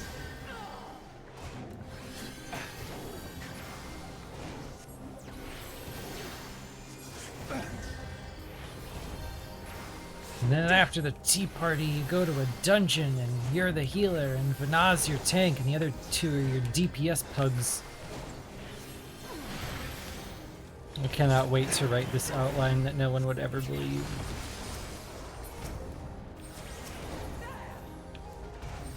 Fly true. This may stick.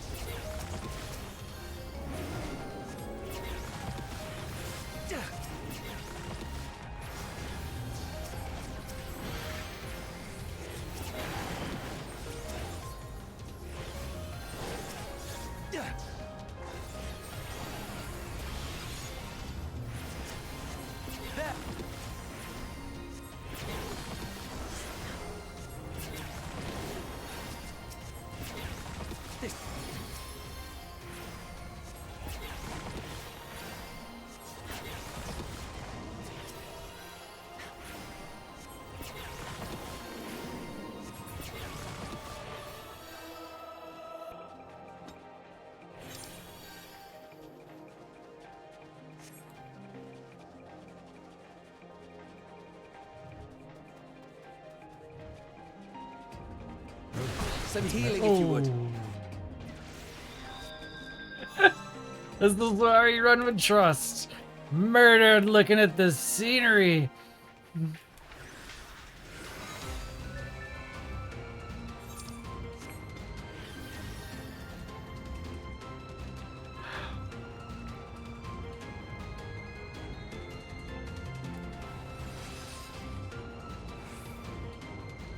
I was just excited to see a Drake.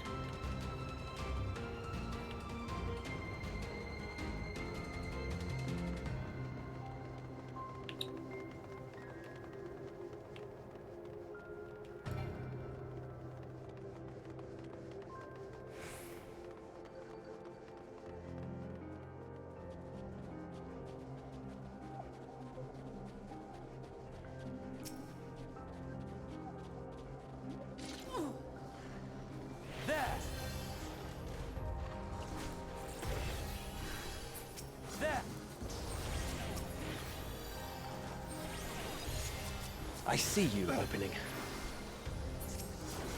Have at you!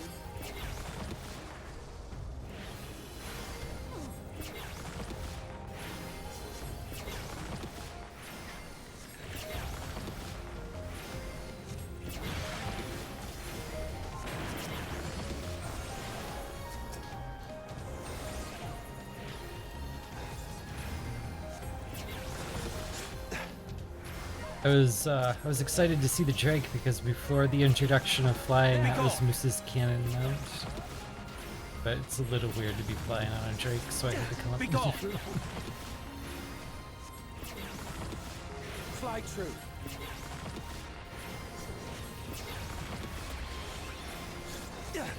Fly true.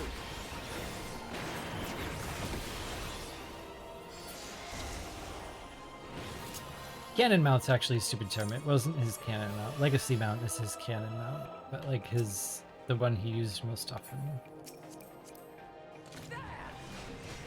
This may sting. What are you? I see you opening. Proto Biako.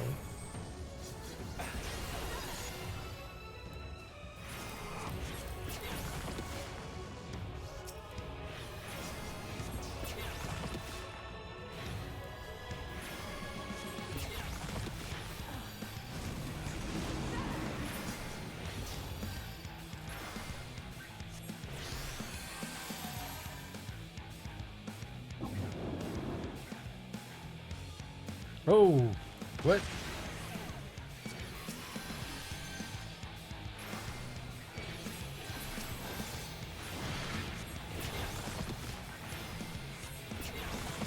Out of my way.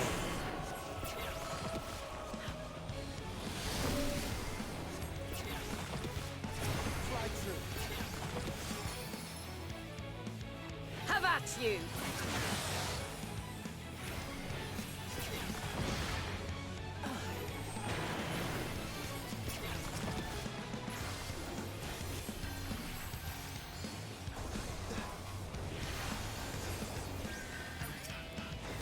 Can you withstand? Can you withstand this?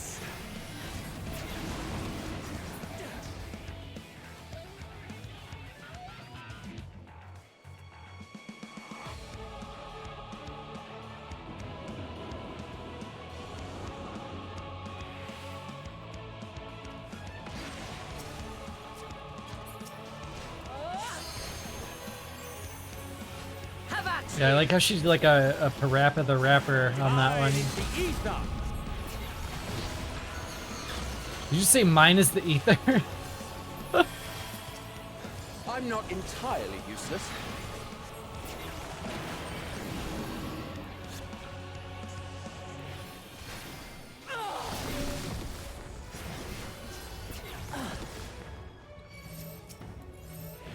Hey, hey.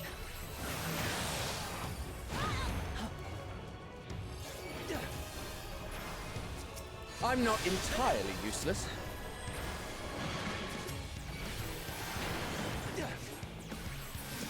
Can you withstand this?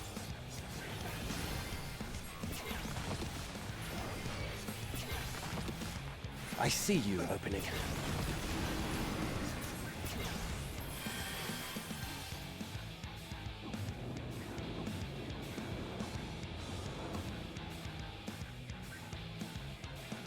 Yeah, you gotta look for which way he went in the end. You gotta like follow them.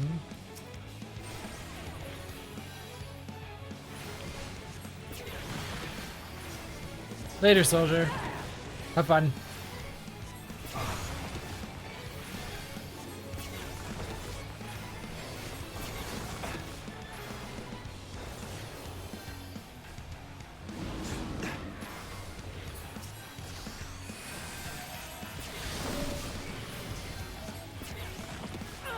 This may sting.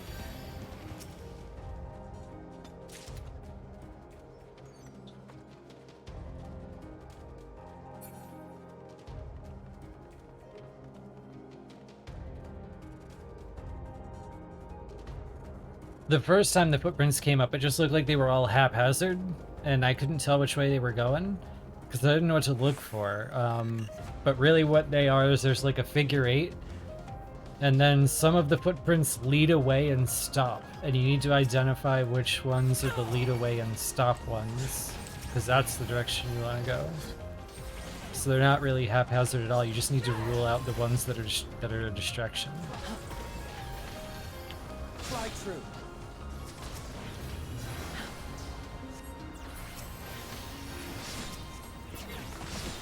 My skill with mechanics is like there's like a parabola. Either I'm getting it right away or way too late.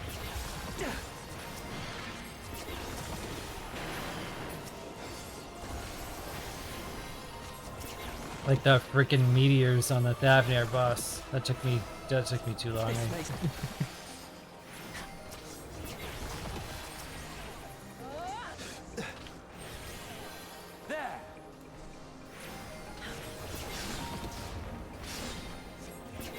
You.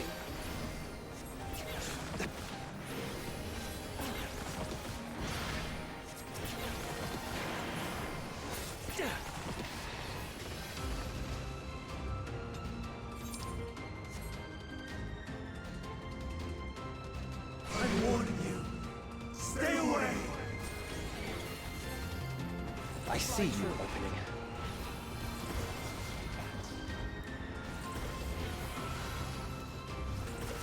I see you opening.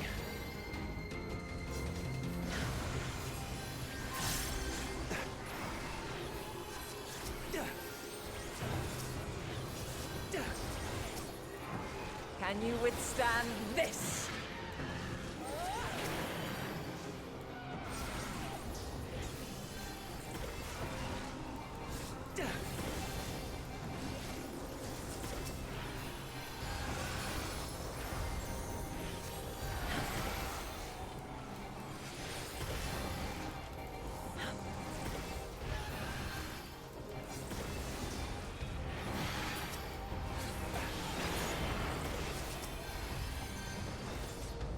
This may sting.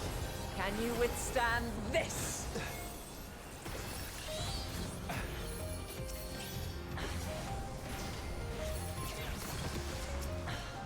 This may sting.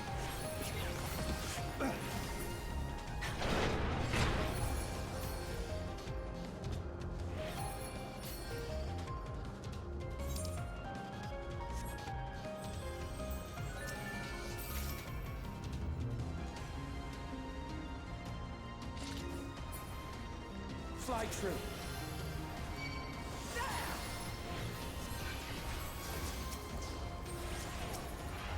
Fly true.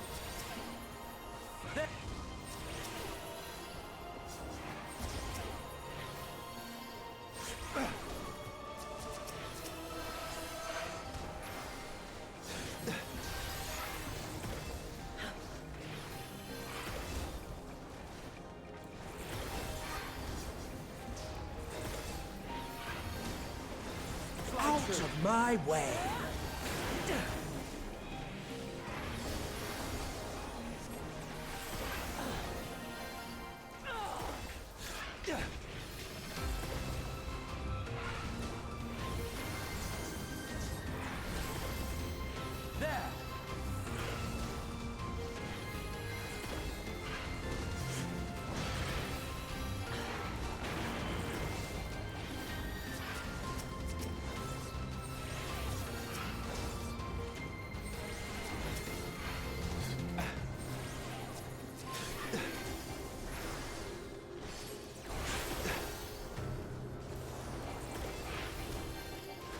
Please get out of the way, there's lore over there.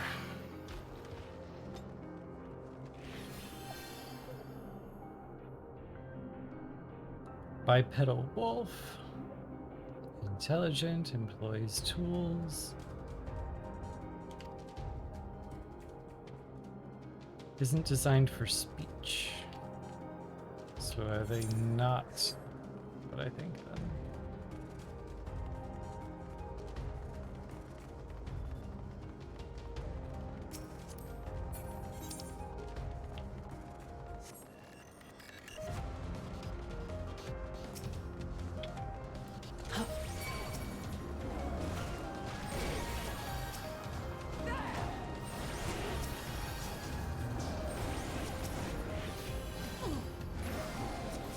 This may sting.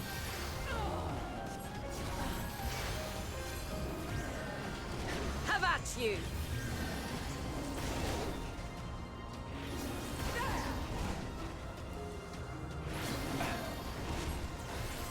Out of my way. This is so weird. How do you get out of this? Like, so much of this is like completely undone. I'm trying to think of the way, like, we've only gotten 2 power points in this game about Ether, Akasha, and oh, he could hit him with the Fan Daniel could hit him with the fucking the memory wipe from the forum before I leave, and now this never happened.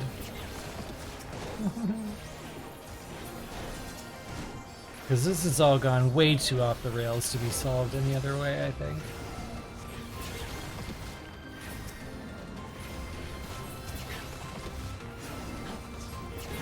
Because, like, usually if you get a power point, that's one of the main mechanics in play. Oh, and it would go a long way to, cement the narrative symmetry, too.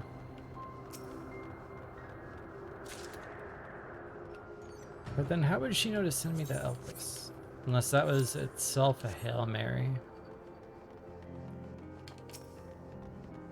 Oh, that's my working theory for now. Van Daniel finds a way to secure his candidacy by wiping everyone's memory. Fly true. Mine is the ether. This may sting.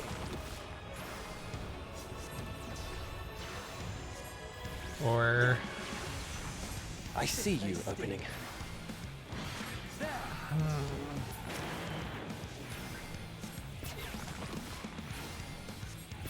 wonder if a Zem would do it, because everyone would be so keen to prevent my world from ever existing anyway. Can you withstand this?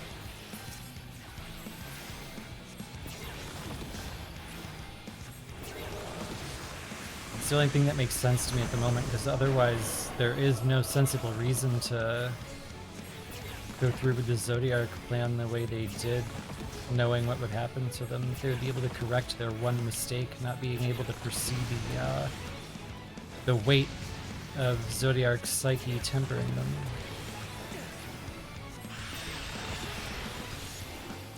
I should pay attention to mechanics. That's probably what's going on.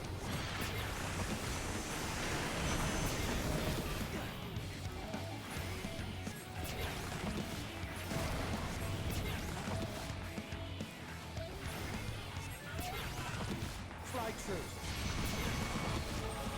Can you withstand this?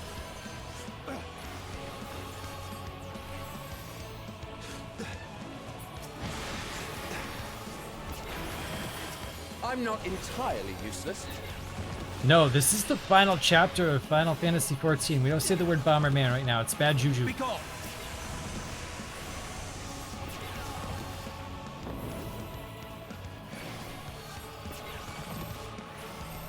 Remember the second attack?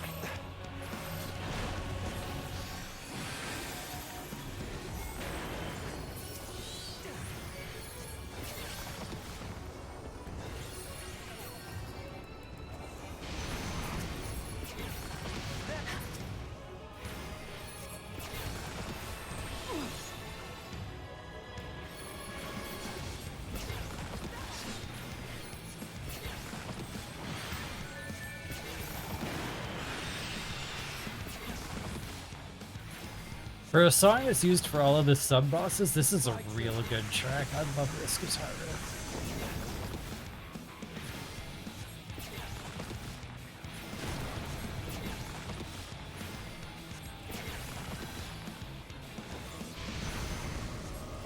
Can you withstand this?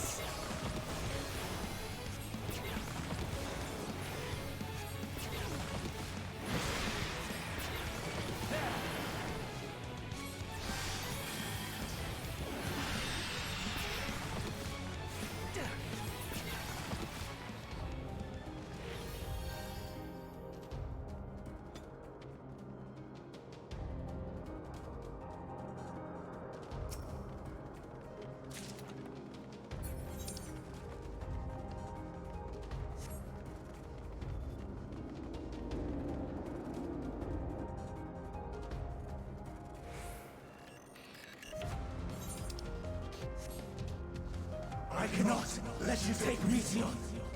Not yet.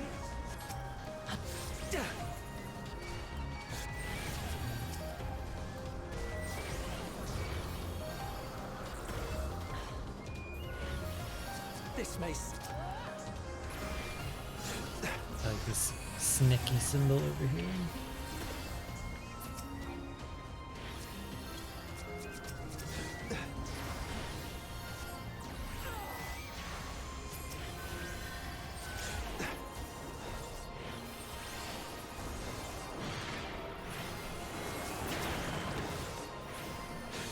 You heading out, Bash? Catch you later, man. Thanks for hanging.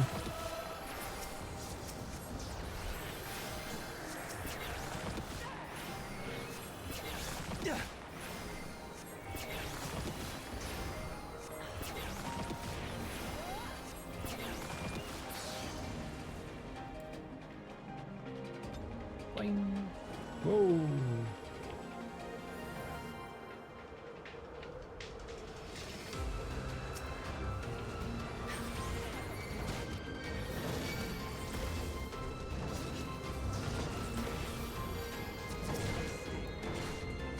I see you opening. There. Fly true. This may sting. This may sting. Fly true.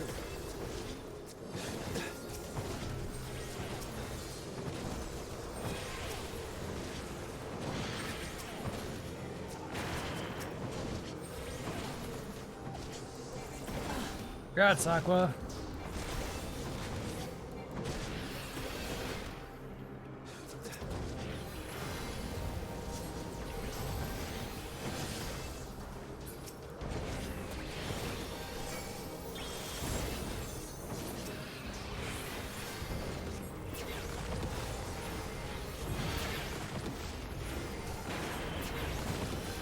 I'm not entirely useless.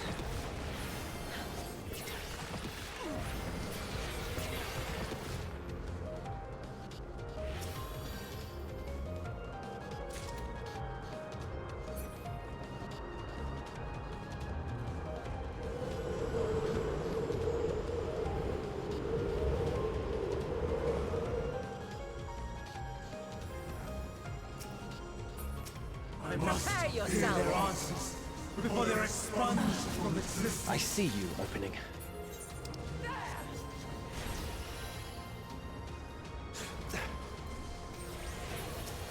Kind of reminds me of the Shadowbringers dungeon a little bit in the format.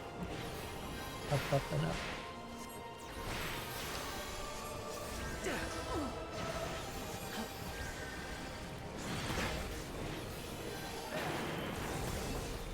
Good night, Murph. Can you withstand this? I always figured Death Gaze were Void Sent because they came out of the Void Sent portals in 2.0. So they were Cloudkin.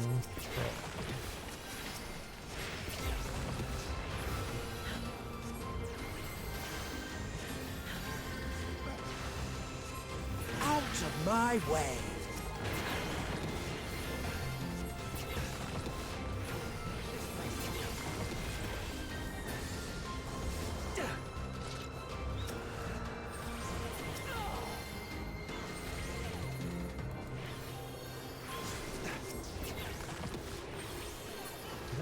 Do they have this? Can I just some shield on? Here, have an extra shield. I want to read this.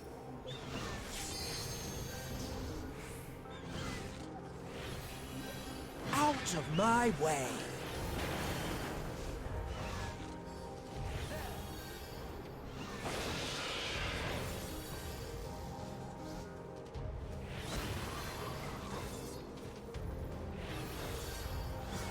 Ah, cool. The old fan Daniel came up with the idea of using magnetic fields as migratory trekking for birds. I see you opening.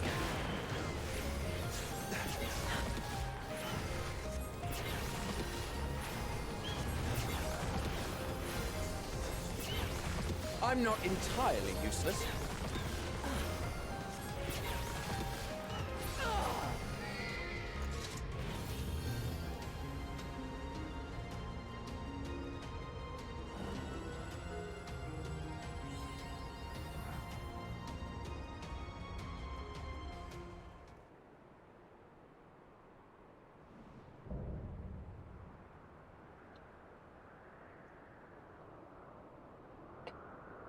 So, it comes to this. I have no wish to fight, but this time, I cannot yield. Though the world may think me a mad, desperate fool, I will hold fast to my conviction.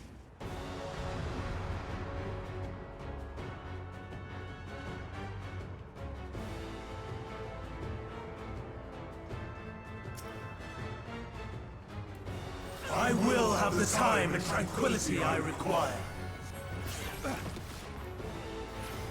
Have at you! Dust and gale, gather to me!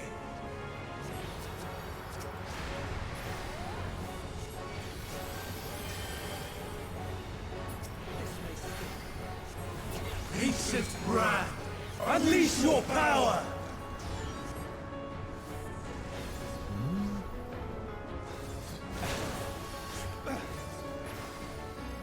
Dancing winds, pierce my foes!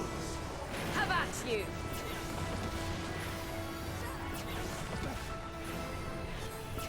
Stars on high, fall as rain!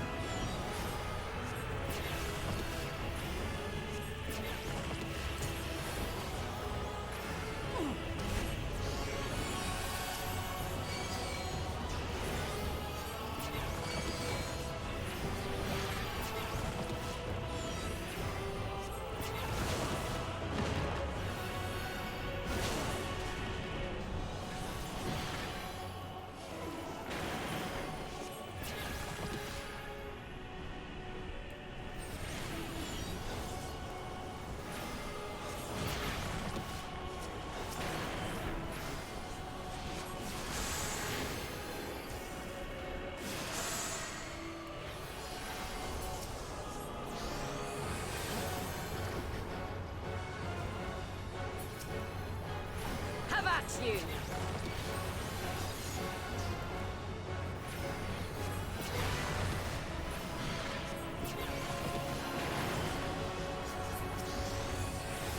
Streams of ether! Can you withstand Surge as this? one!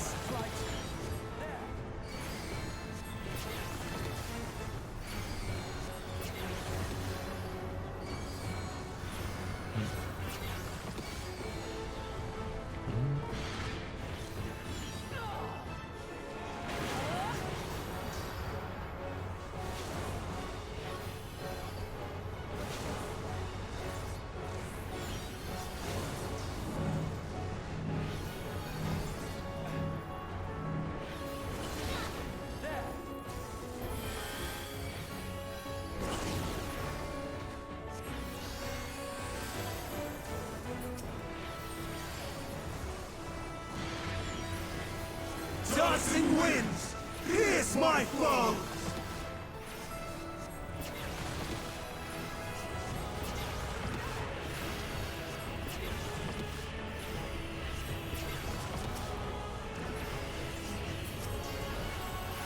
Can you withstand this?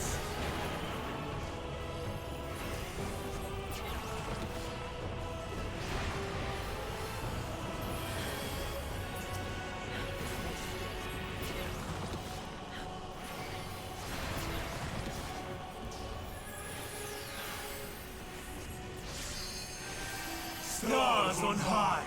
Fall as rain! Me? You can't be serious.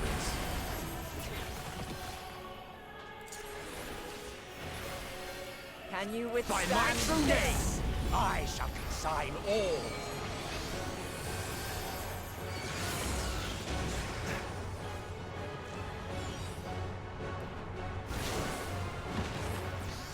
Oh shit. Wrong one. I'm not entirely useless. Even when transformed. But I am not finished yet. I didn't even think about that. That like you'd break on the first one and not even be there.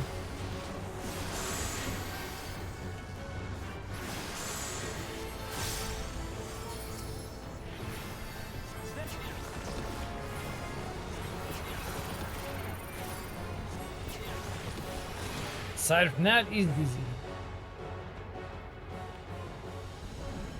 No!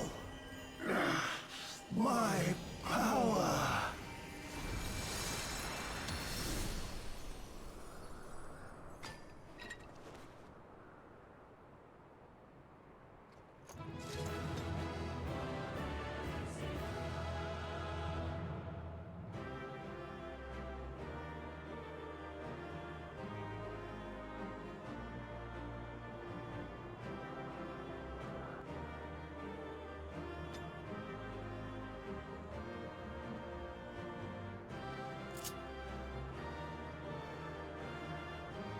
You should be able to chat this. You might have to refresh though.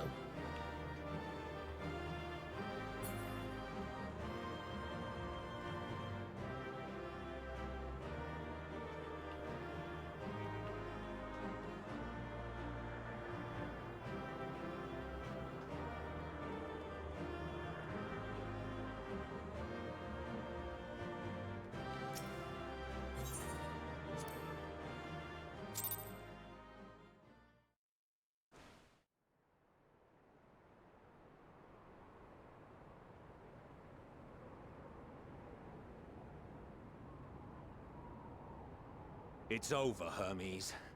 In the name of the Convocation, I hereby take Meteion into custody. And setting aside the matter of your nomination, you will come with us too.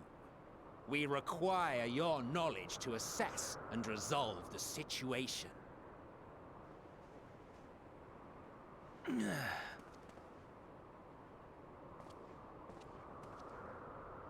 Meteion, I am so sorry.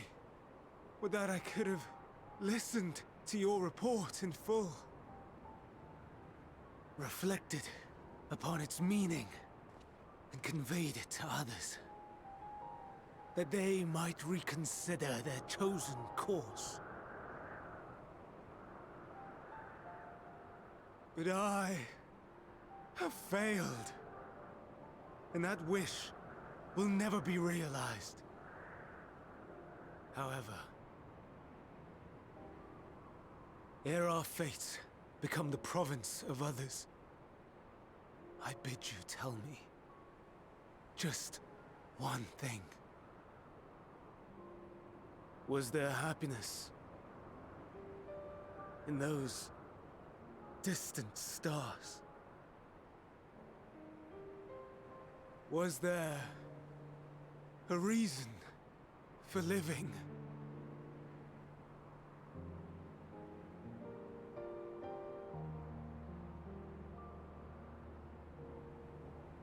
We conducted our search as per your instructions. We scoured historical records, communed with the spirits of the deceased, heard the final testaments of the dying, welcomed their shadowed hearts into our own. One race had striven to create a world bereft of animosity. Uh-oh. They renounced relationships to avoid interpersonal strife, and in so doing brought about societal collapse. One race had renounced war and devoted itself to the enrichment of its people. They were conquered. Though they destroyed the enemy in reprisal, they could not regain their former glory. One race had concluded that finite time was the root of all woes. Aspiring to shatter its shackles, they went in search of infinity. They discovered nothing is infinite, and that neither time or death can be cheated. Disillusioned, they gave up on the future and themselves. One race had discarded all things that gave rise to sorrow, hoping to have only joy. They found joy lost its savour in the absence of sorrow, and lost their will to live. Though worlds apart, these peoples shared a belief. The belief that they had tried their best. That they had tried to fulfill their potential with every step and success. In the course of which, they learned the truth. That they would never be free of fear and sorrow, anger and despair, of loneliness, so long as they yet lived. Even now their souls cry out for oblivion. And to this song of anguish, I lend my voice. We lend our voice. Oh, beloved mankind, shimmering jewels of beautiful Etheris, rejoice, for we will free you from the cruel yoke of existence. There is no need to struggle in vain, for in nihility awaits salvation. You will know peace and serenity, and it will be beautiful. We will make our nest at the edge of the universe, and there in the dark of dead worlds hoard sorrow and suffering. There we will sing, our chorus ever louder and ever clearer, that our song may reach even this ether-shrouded star. Such is the answer we have found in the stars. Such is the gift we now offer to Etheris.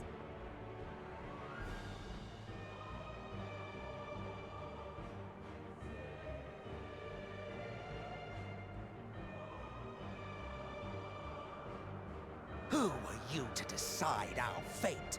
To decree we live or die? Oh, you hypocrite.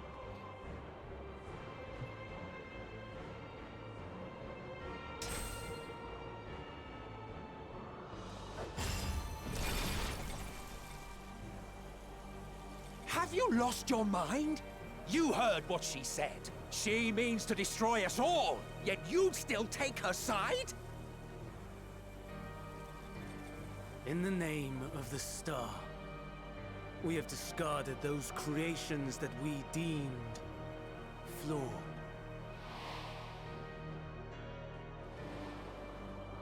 If we ourselves are flawed, does it not stand to reason that we too should be discarded? That is sophistry, and you know it! Perhaps it is. Perhaps I am wrong. But who is to say that you are right?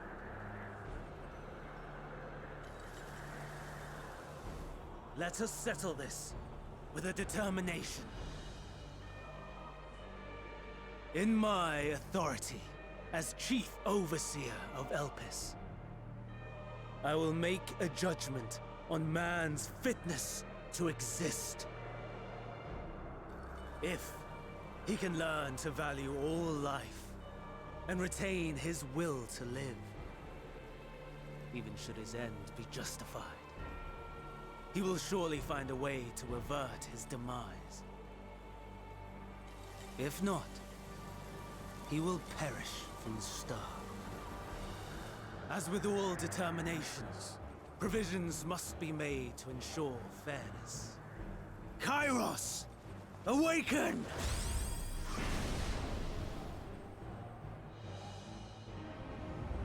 Memory reconfiguration system Kairos activated. Awaiting instruction. Command. Universal memory alteration. Target area.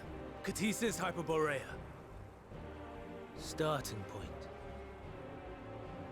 Arrival of MSQ of the convocation at Propylion. Endpoint. The present. Erase the memories of all events and replace with a vague recollection of the following. I was here, preparing to demonstrate the functionality of Kairos to MSQ and Hythlodaeus. Meteion's shared consciousness became unstable. She and her sisters could not sustain their existence, and all dissipated with a burst. The resultant shockwave accidentally triggered Kairos, which erased several days of memories from all present. Execute. Command acknowledged. Initializing. 3 processes remaining to execution.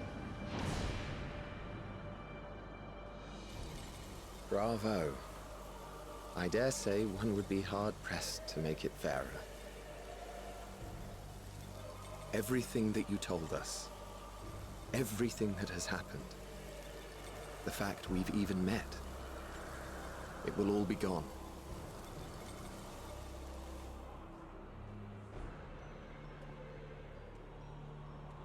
Go, Meteion. To the edge of the universe, where none can reach you. Hermes, won't you come with me? If you were to shed your flesh, I should be able to carry you.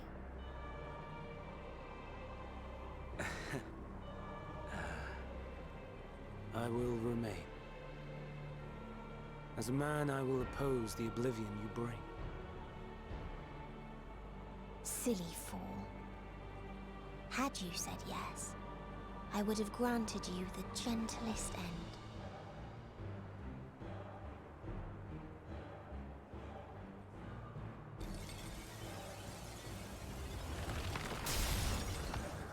This ends here!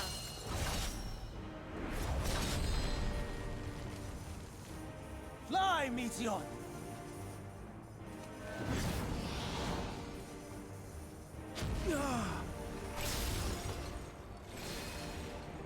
That is far enough, Hermes! Argos, to me!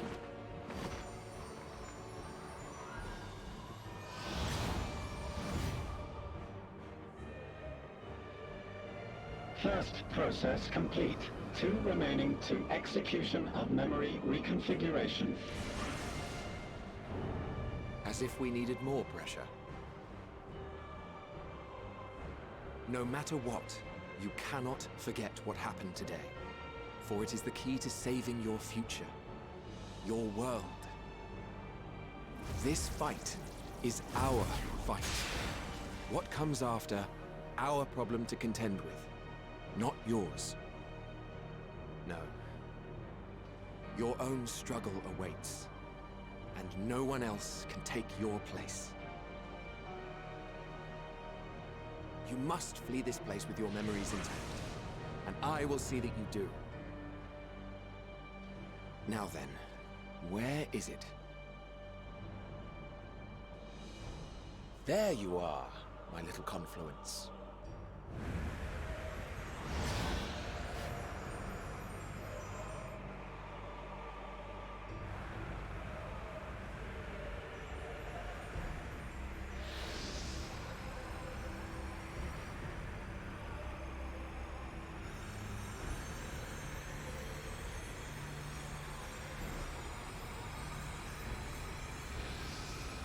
Almost!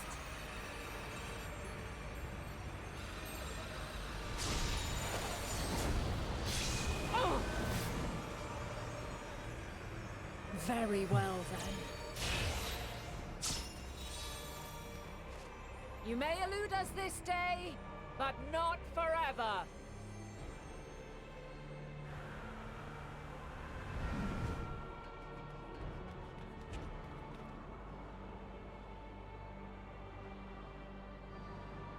Meteon's gotten away.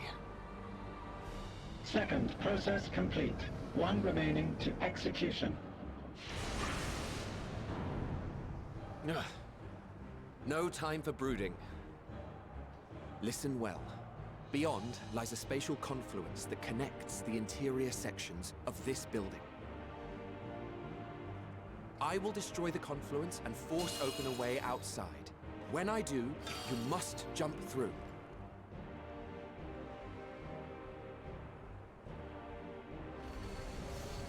I cannot tell you how sorry I am. But neither can I let you escape!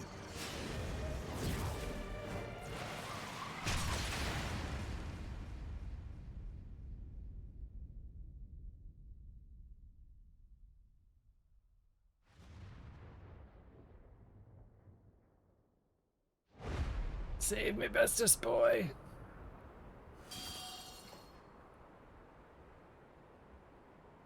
Too brave by half.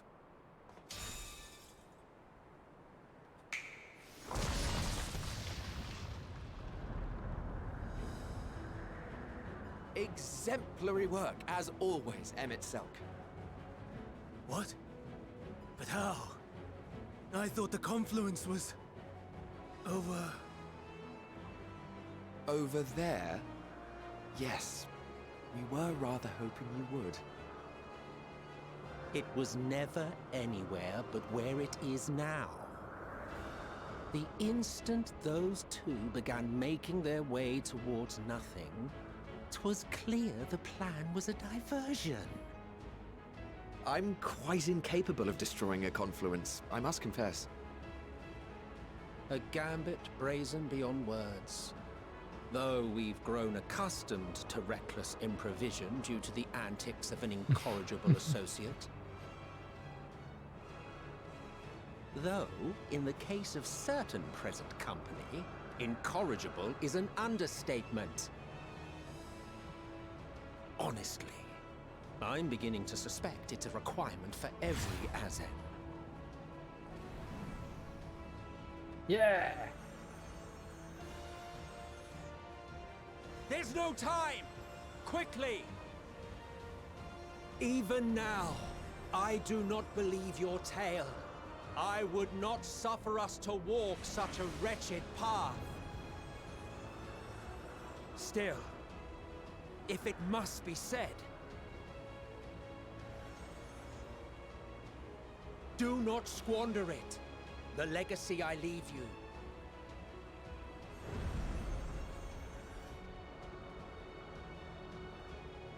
Final process complete. Executing universal memory alteration.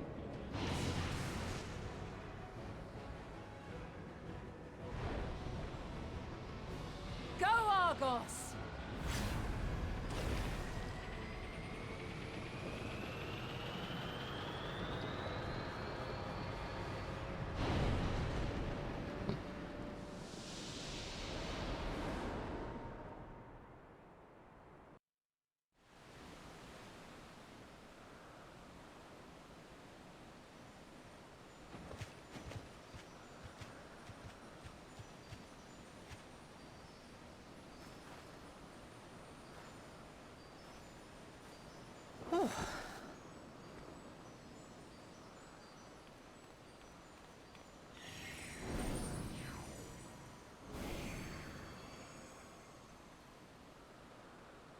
I'm fine. Just a little tired.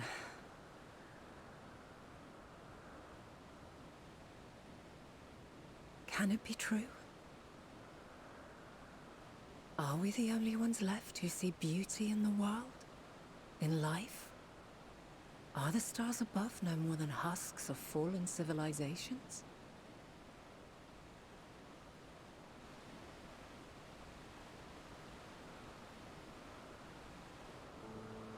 And yet, I feel her. Though she is unimaginably distant, I feel Meteion's presence, and the place where to we must go.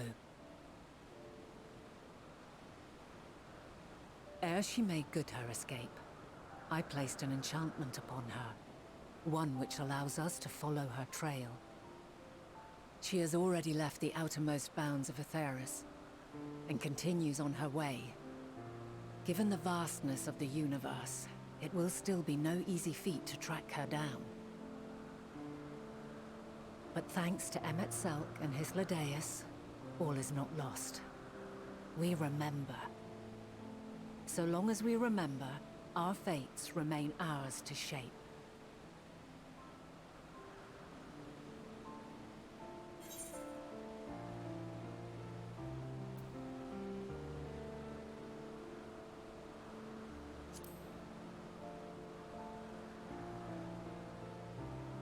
What indeed? Let us begin by ascertaining the situation at Catesis Hyperborea, where the others should still be.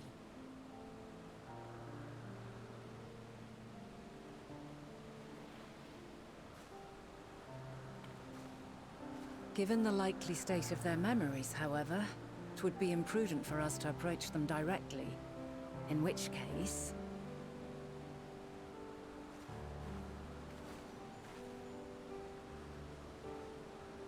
I am sorry, my friend. I've asked much of you this day. But may I trouble you one last time?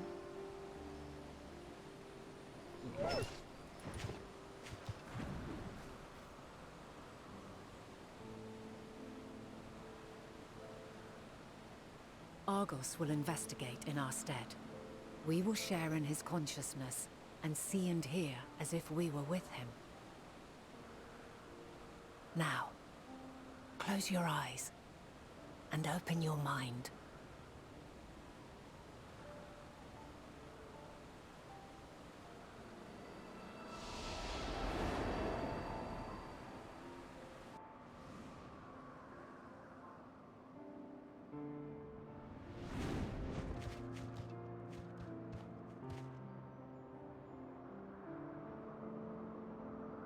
Thank goodness you are unharmed. Unharmed? There is a gaping hole in my memories. I can scarcely remember arriving here in Elpis. Forgive me. I was preparing to demonstrate the functionality of Kairos to our guests. But Meteion, her shared consciousness became unstable. And she... So, that's what prompted the state of alert. And when you went to investigate, you were caught in Kairos's accidental operation. So it would seem. It's all a blur to me. Such an unfortunate accident. Oh, and what of Venar and your other companion? You went inside together, as I recall. We did?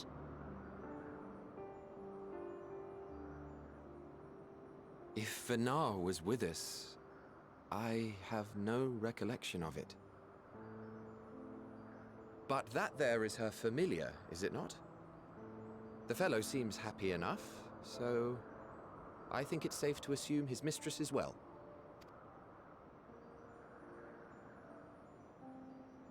I haven't the slightest notion who this other companion might be, however.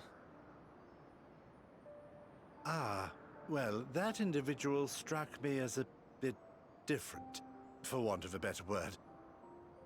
Perhaps it wasn't actually a person, but some manner of creation. Curious. I must ask Venar about it when next we meet. Yes, you do that. Now, if we may tend to Hermes, whatever this Meteion did, it seems he bore the brunt of it. Once you are fit to travel, you will return with us to Amarot. We need to make certain there are no other ill effects. Also, I am here on business of the 14. We've already had the conversation, like as not, but since your toy wiped my memory, we'll have to have it again. Yes, of course. As you see fit. This Kairos, it manipulates memories through the emission of etheric waves, correct? There is a theory which holds that memories scoured by blasts of ether are restored when the soul is cleansed in the underworld. If true, then perhaps when our time comes to return to the star, we shall remember these few days we have lost. I doubt aught of interest occurred. Look forward to the revelation if you like, but I should prefer to reminisce on more meaningful moments.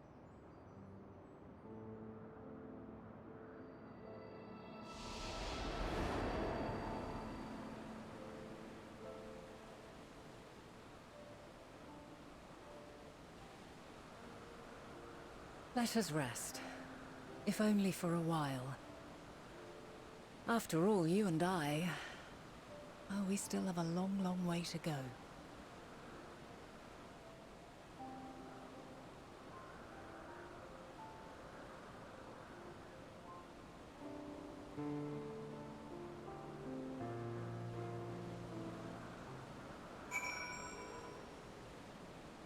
I have many thoughts.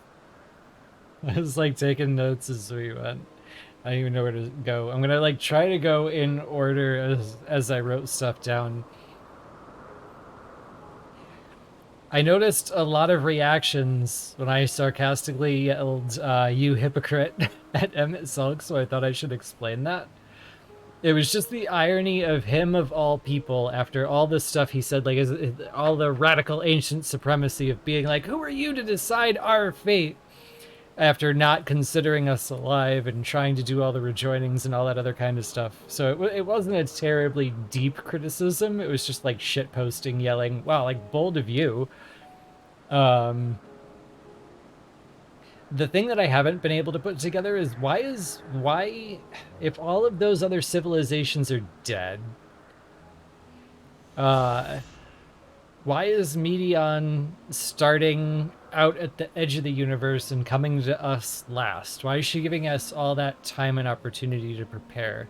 Why not start here, get it underway? I don't, like, I might have just missed that detail as we were going along, but like, why Why set it up as such an obvious, we have a chance to stop it kind of way?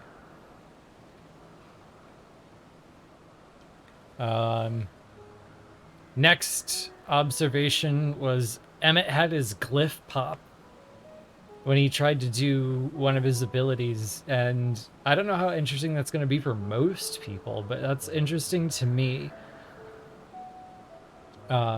Because I was always looking for a support or deny that the glyph was the connection to the power of darkness, the connection to Zodiark. Because they almost always showed the glyph when they were plugging into that power. And this is showing that he was using the glyph of his office as a face mask even before that. So it looks like the red masks themselves represent something connected to it. Like, because I imagine not everybody in the society here has a face something that pops out of their mask. So I don't know. Yeah, so it's interesting to me that the Convocation can summon the glyphs and that they have a different purpose than the connection to Zodiark, because that's what I always figured it was, that like the connection to Zodiark was a representation of both their mask and the larger sigil of the office as seen through the, whatever, it doesn't matter. So yes, to me that's a big thing, just because it throws that out. We get to play with it a little differently.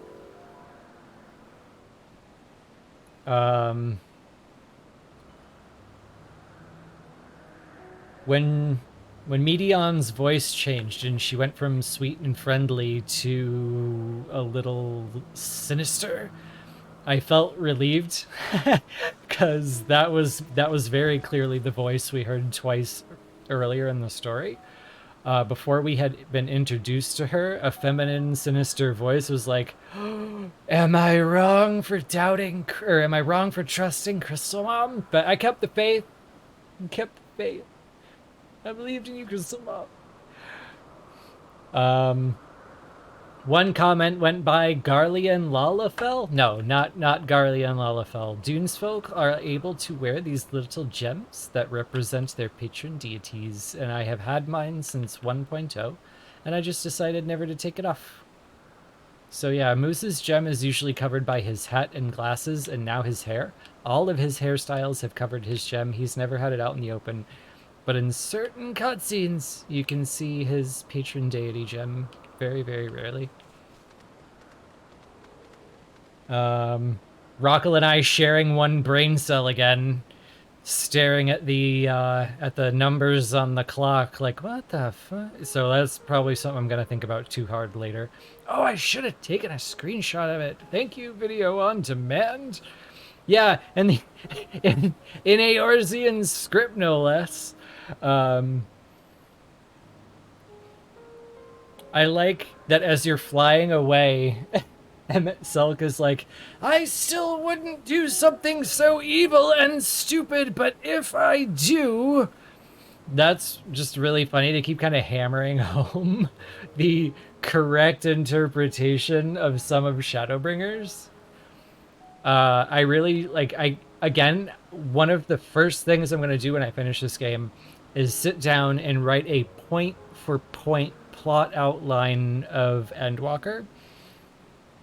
For no other reason than looking at it from start to finish and trying to imagine if someone had leaked this a month ago, would I have ever believed it? Like, even just that one section where you're like, and then you have a tea party with Hydaelyn, and Emmett Selk's there, and he calls himself an idiot, and... But in terms of general opinions, I'm still just in the passenger seat, ready to go wherever this goes, because we have officially reached the true end of the road to this being a very traditional Final Fantasy, where you get to the part in the 11th chapter where it's just like, or the 11th hour, I should say, where you realize a lot of the journey before it isn't quite coming into play in the way you thought. There's going to be a bunch of new shit thrown in. you know it's classical Final Fantasy crazy bullshit when the flying clocks show up. When you're just surrounded by flying clocks in space. That's when you know this is not the same game you started playing in 1.0 and you're at the end. Like, that's just kind of the marker. Flying clocks in space. But I will say, like, just like I said before, while I may mourn the version of the game that we lost sometimes, the more serious, realistic, gritty version, I can still do that while celebrating this really cool place that we've ended up, while still loving where we've ended up. And like, I thought I was playing one kind of Final Fantasy, and I'm playing Flying Clocks Final Fantasy, and that's okay. There will be plenty of time to enjoy kind of snapshots of what I thought I was playing before. Okay, I think that's everything. Did I miss anything? God. Before I click this, though, I need a stretch break. Like, bad. Like, really bad. Like, really, really bad. So I'm going to take a 5-ish minute stretch break, and it's only 3:30 in the morning on a Saturday, and I'm really going to go... I'm going to go on this until I'm actually really tired. So I'm going to take a break, and I will come back. If it's been a while since you've stretched, if it's been a while since you hydrated, if it's been a while since you took a break, please, self-care. It's very important. And I will see you in 5.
Okay, we are back, mostly, kind of, and...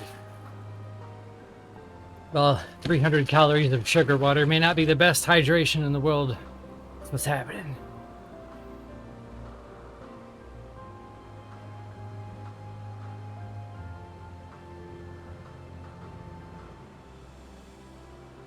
We are drinking pretty much the only thing I ever drink, which is like giant cans of Arizona RX Energy Tea.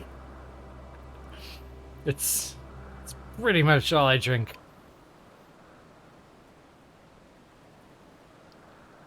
Do they give sponsorships for that? Unhealthy iced tea?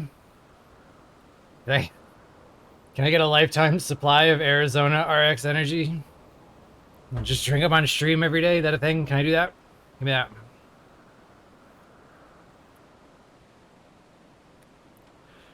Okay. To the end of the universe. I do not drink coffee per se. I drink what I call meal replacement lattes, which is where I have like 650 calories of black and white mocha for dinner. You'll find that I am easily one of the least healthy people on the face of the planet. It's like meal replacement lattes, Arizona iced teas, and monsters when I'm drowsy when I shouldn't be.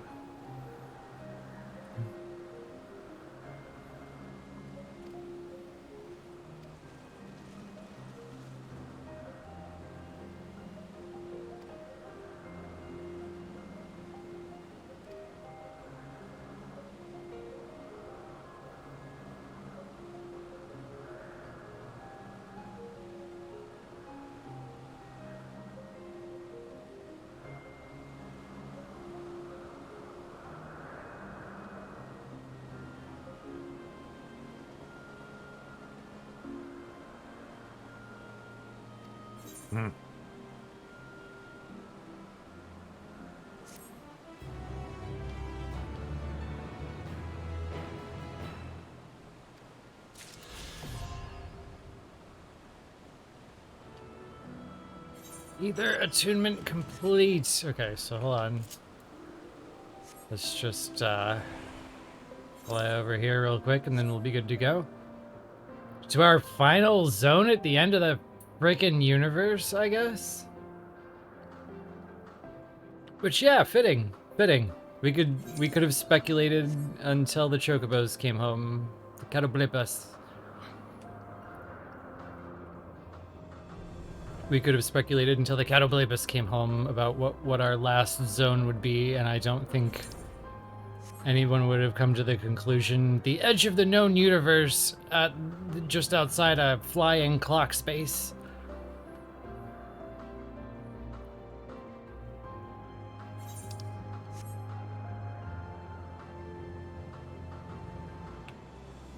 Oh, I will come back and do sightseeing logs myself. I won't waste everybody's time on that. Well, we can go through the sightseeing log when I finish it together, though. Because so far, pretty much the "Thou must live, die, and know." That's so cool. All the lyrics. Hold on, let's check the journal. Complete. When did this start?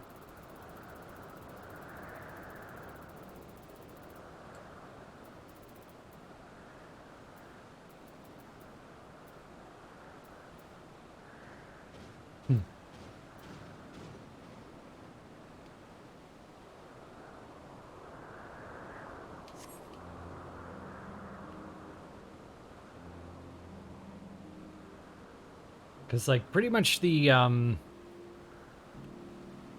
idea I have so far for what we could do when we're not just binging MSQ is to make lists of what questions and curiosities we have and, like, do the same research I would usually do, but live together to try to learn stuff. I could take suggestions for what to look for, because I usually do anyway. Half the stuff I'm researching is stuff I get DMs about, and I think, oh, I never thought about it.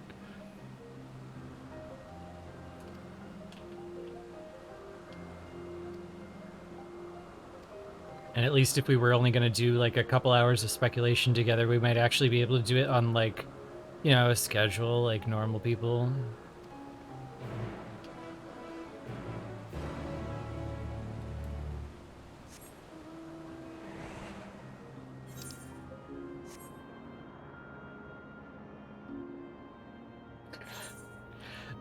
The fact that you all immediately forsake the word normal and distance yourself from it. I know I'm home now. You're my people.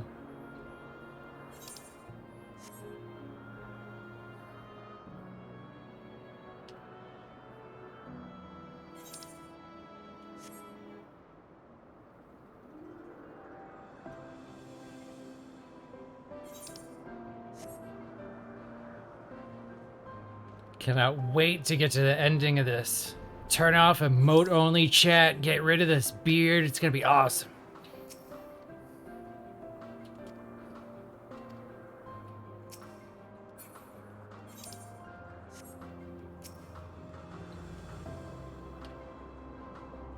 Your time in this age is drawing to an end.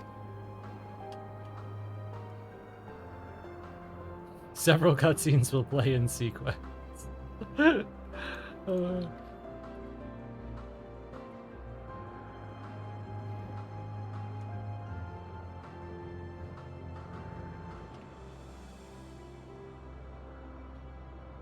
There's still the chance that if I'm in cutscene, but I don't hit a button for a while, it'll DC me, right? Do you think SE was, like, do you think they had the foresight to put a question to ask you at least every 24 minutes?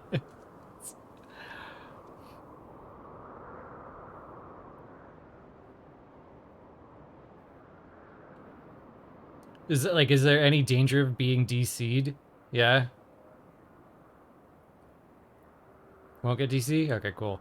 That is, in the ones that we've been in before where I, like, skipped a line, that's usually what it is. I'm trying to make sure my gamepad doesn't shut off and it doesn't DC me and I hit the wrong button.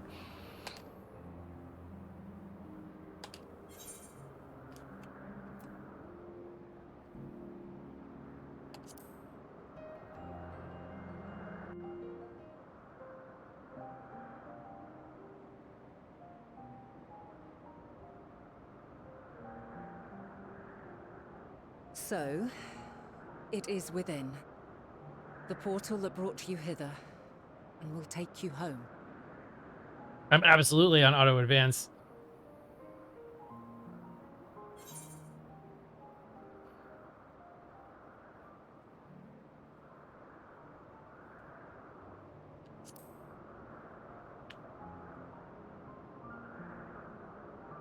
It's great hanging out with you, Crystal Mom, but May you and yours emerge triumphant.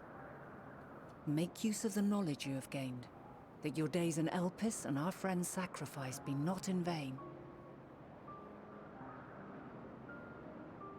With Meteion free to pursue her designs, 'tis only a matter of time until the final days are upon us. We must be ready. From fortifying our defenses to securing our escape, there is much to be done. In spite of this, we cannot allow the report that set this calamity in motion to become common knowledge. Were the masses to learn the fates of the other stars, I fear the situation would spiral out of our control. I must carefully consider who can be trusted and bring them into the fold.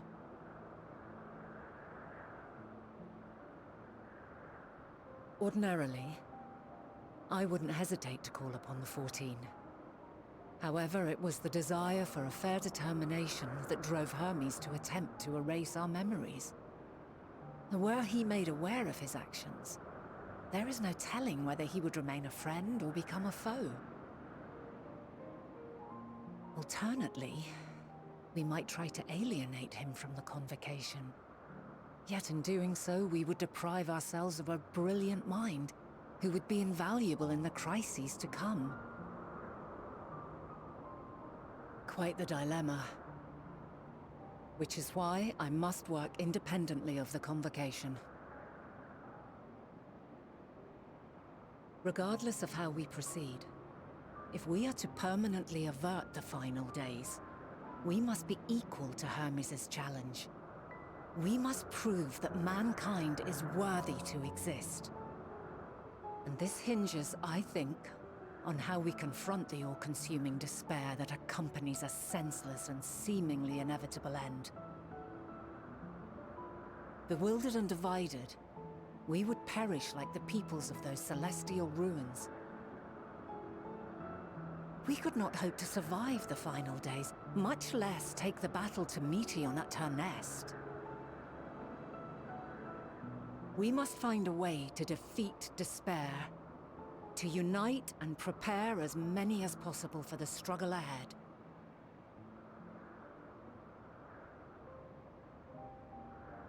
Heavy will weigh the burden of guiding this legion of souls.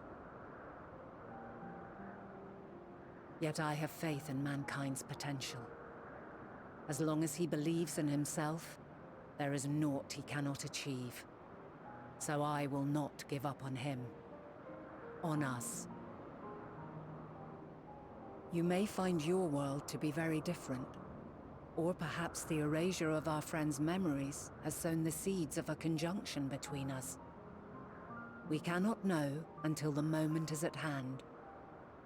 So shall I strive to do my best, taking naught for granted as I walk my path.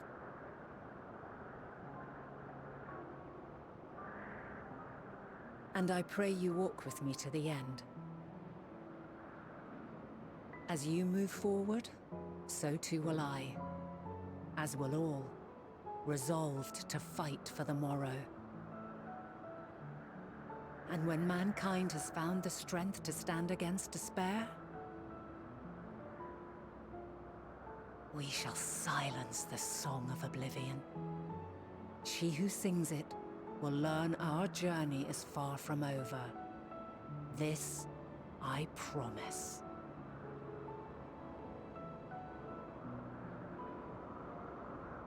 Fare you well, my light of the future, till we meet again.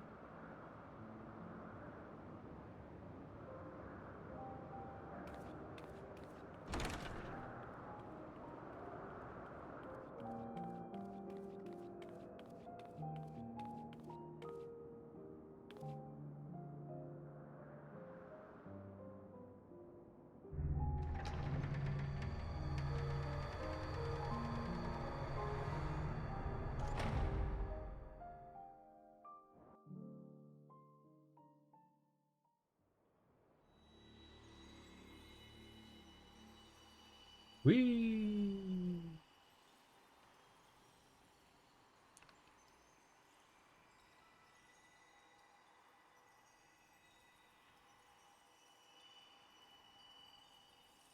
From this day forth, I shall strive to bring honor to the seat of Vandania.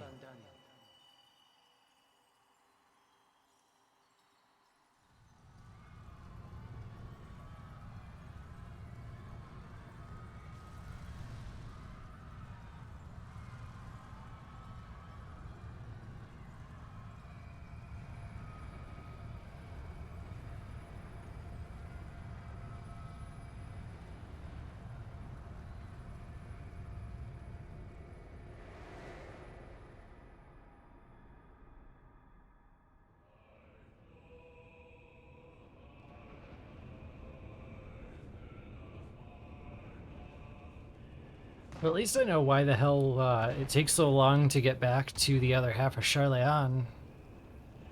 Gotta pack our shit for the trip, I guess.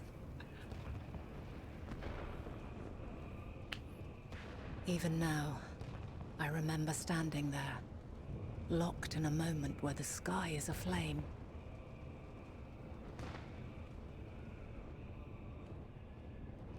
Where stars fall as tears, and screams darken the seas.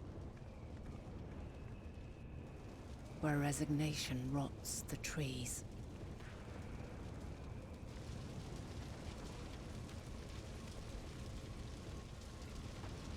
Where terror twists magics into abominations.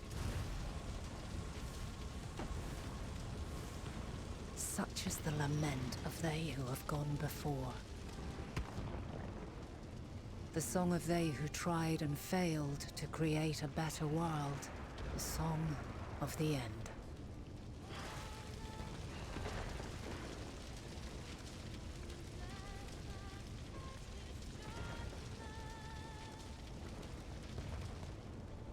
which hides at the edge of the universe is no longer Hope's creation.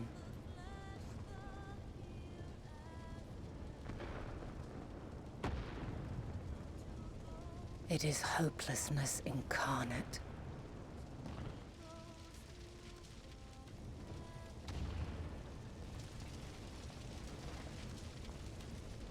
That day, mankind saw half of its number sacrificed to bring forth Zodiark.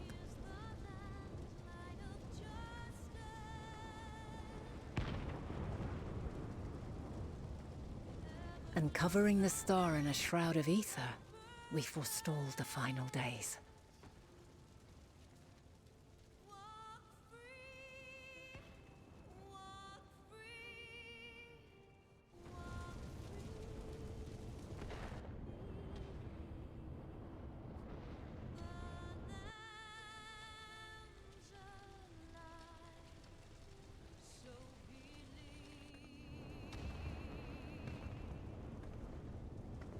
Yet the cries echoed still. We wept for innocence lost, wailed for death inevitable.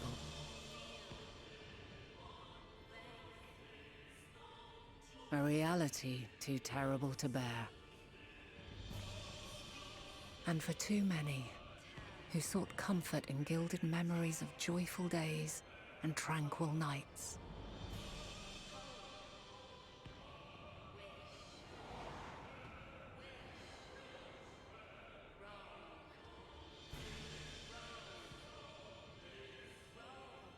This is all wrong! Why must we suffer so?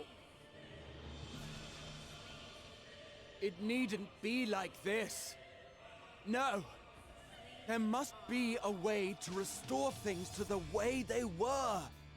To reclaim the perfect paradise we once had.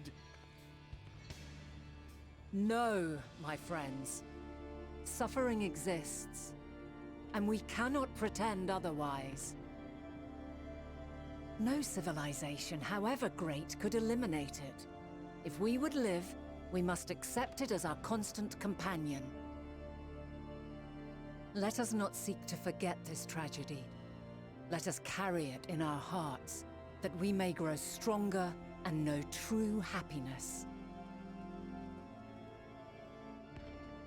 We can't accept it! We won't accept it! It will be ours again! A world free of sorrow! No, it will not. For there has ever been sorrow. Mankind was but spared its biting sting for a time. So please, open your eyes. To try and reclaim those lives we lost by sacrificing yet more isn't wisdom. It is weakness. No paradise is without its shadows. If we cannot accept this truth and learn from our pain, then our plight shall be repeated.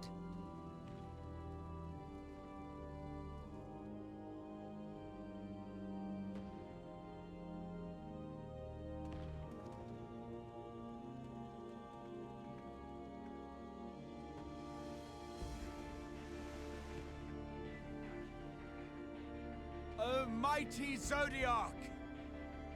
God, born of our boundless faith, we bid you, hear our prayer. Accept this offering of lives, and deliver unto us the lives we once had. Deliver unto us the days of old, the days when the star was a font of love, and we knew naught but bliss.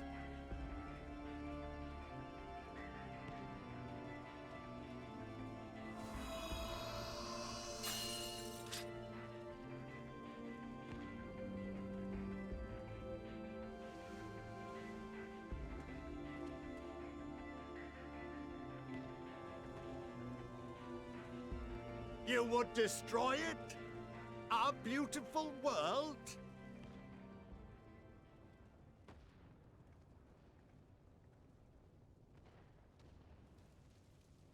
Lands that stretched on forever. Skies one could drown in. The heartbeat of nature, silent yet strong. And amidst it all, a people. Beacons of light and life. Laughter that warmed my heart like naught else before. They are my meaning and my purpose.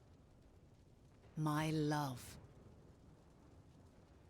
In spite of, or perhaps because of this, I choose to believe in mankind's potential, in his ability to find a way forward. So let there be no way back. From that temptation, I sunder us. No more shall man have wings to bear him to paradise. Henceforth, he shall walk. Damn.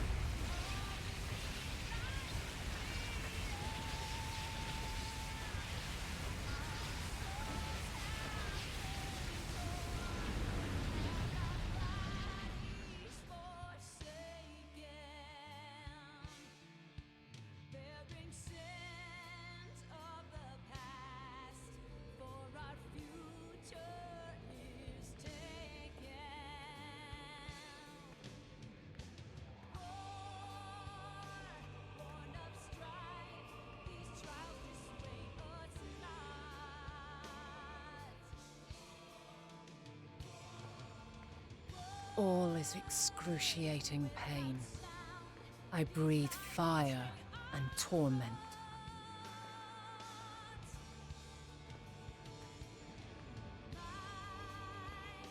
I birth a world of suffering, to mire and plague.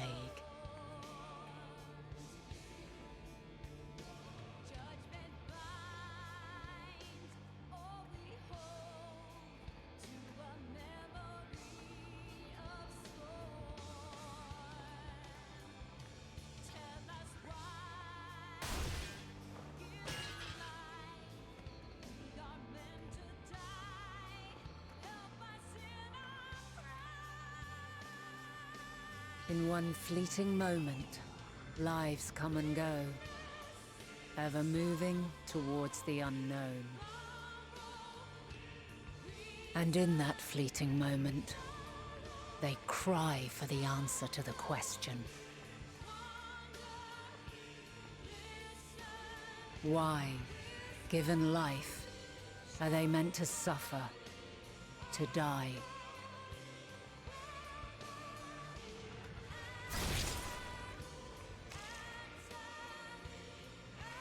As fragmented, imperfect beings, yours is a never-ending quest.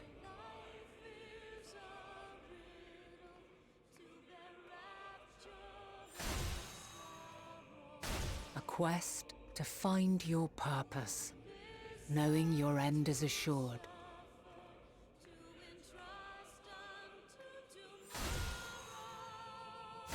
To find the strength to continue when all strength has left you. To find joy even as darkness descends.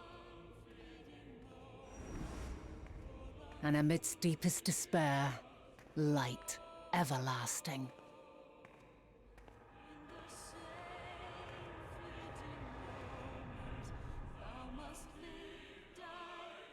Holy shit.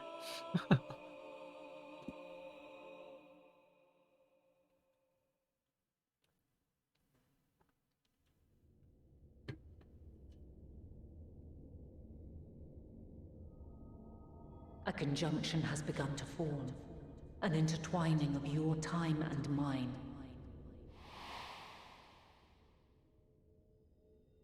When you truly understand what is at stake, and your journey has prepared you to surmount the insurmountable, then Shall I honor the promise made in another time, another age? Nice bait and switch. In the beginning of the game, it sounded like the promise was made to a Zem.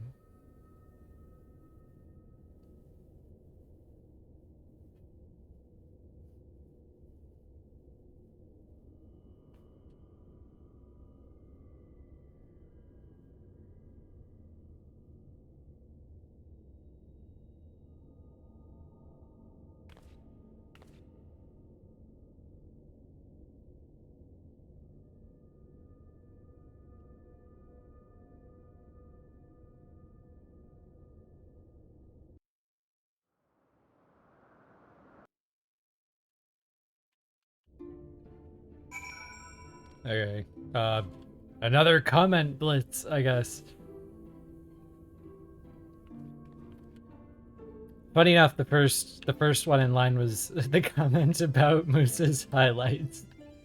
Yes, I spent a ridiculous amount of time getting Moose's hair and face right, because when I came in from 1.0, it wasn't quite him. He was very, very faded and didn't look quite right. So I put him in every light and did every color. He's actually got, he's actually probably unique because he's got makeup on that is the same color as his forehead skin to cover the rosy cheeks of the face that I used for this LFL. So he doesn't look like many other characters. Yeah, it took me a while. I agree with the speculation that scene was heavily metaphorical, especially as that last part shows, where she's kind of walking on and taking a beating and darkening in a way.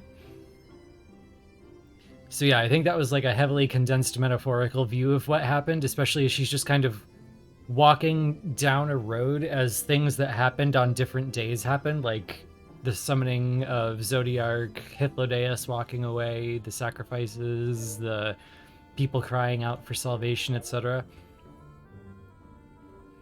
But that one scene where she was just like, she slammed down the Sundering Hammer, like she was resolute. That wasn't just a tough call. She had confidence in that decision. And it wasn't even like a I believe I'm doing the right thing for all benevolent voice. That was a this has to be fucking done voice. She knew it was tough and not going to be received well from everybody if they knew. But I think if we go back to the flying time clock scene where the memories were wiped, she has that one piece of information none of the others do. So she is looking upon them and realizing that they're not going to choose in the end to walk as one. That the story the Warrior of Light told is true, that to the very end they're divided to a degree that Elidibus has to come back from Zodiark and help them make the wrong decision. So she knows if she wants to beat this thing at the other end of the universe ever, that this is the only shot. And I maintain that Answers is looking for shapes in the clouds. No matter what, you can see what you want in Answers, but one of the meanings that I've always taken from it is that for some reason, a short life full of suffering encourages you to embrace all life has to offer and try to make the best of it. And all of the reasons that I thought that might be the case, not even close. But I'm glad that that one thing preserved, because that was my favorite interpretation of Answers. I thought, like, to give you an example, like the one that I was attached to the most was I thought that by embracing the light and helping each other and just good old social reciprocity and the social contract in general, I thought that kept the darkness at bay, the worst of us, because the longer we lived, the more powerful we got, the more likely we were to abuse it, to hurt people, to try to live forever, to deny to deny certain things in life, and that if we had short, miserable lives that encouraged us to all kind of help each other, light would win. Just enough light to keep the balance in terms of a growing, thriving, sustaining species. And that really didn't come into play at all. But I'm glad the rest did, because I really liked that reading of Answers. Which brings us to, I think, the last question I saw go by in chat. How do I feel about the time loop? I mostly am cool with it. To a degree, I think this still could have been an echo, but we set up some important stuff. I think my only gripe with it is that having all of that happen as something that always happened and created the time loop, only for it to have been such an extraordinary adventure that everyone's minds had to be wiped. Very convenient. Like, just showing up and doing a bunch of awesome stuff and then they all forget it. That is very convenient. It's very simplistic. It's very, like, it's more basic of storytelling than I expected. But it was done, to be fair, in classic Final Fantasy flying clocks in Spaceland. So, respect the hustle. I'll take it. I'll take it. We got a lot of good shit for the trade. So that was a little simple, but we got a lot of good shit for the simplicity.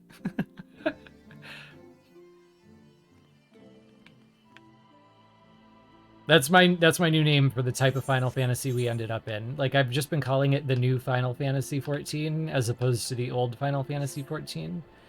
The new one is the type of Final Fantasy where you end up at the end with flying clocks in space. So I'm willing to mourn the Final Fantasy that was while embracing flying clocks in space Final Fantasy.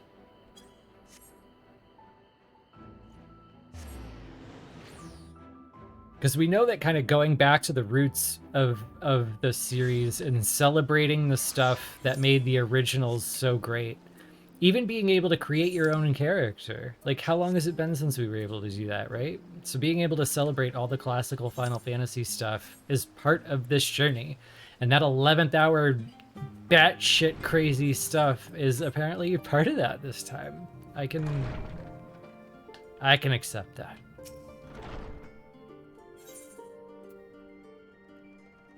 Yeah, we're even honoring FF1 with the time loop.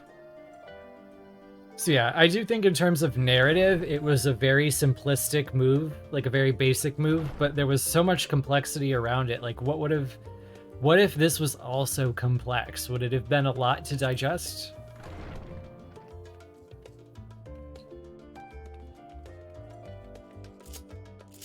Oh, I should have changed my clothes before I came back. I hope no one saw me. I'm sorry. Oh, I'm sorry. Oh, crap. No, I can't change them in here. Oh, I'm gonna have to teleport to my house.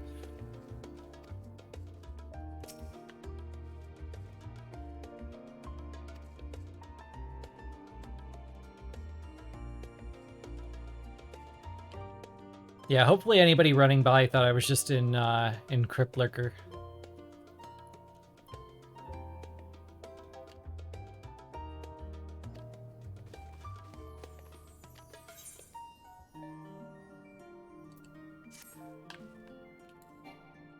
Actually, let's do that just right now. Like, not even give it a chance for me to forget or run out there again. Where's my house?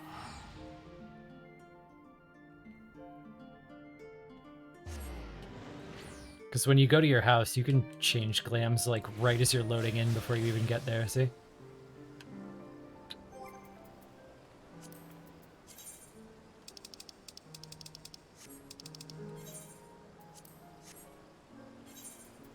Oh, the one thing I didn't comment on, Rockle. Rockle said in chat that at the same point he realized that all of the monologue was including little bits of answers here and there. He had the same doofy smile I did.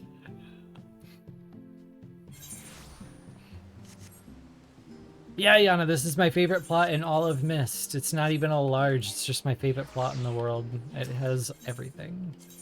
It took me 2 years of attempting to actually be able to successfully race in and buy that plot.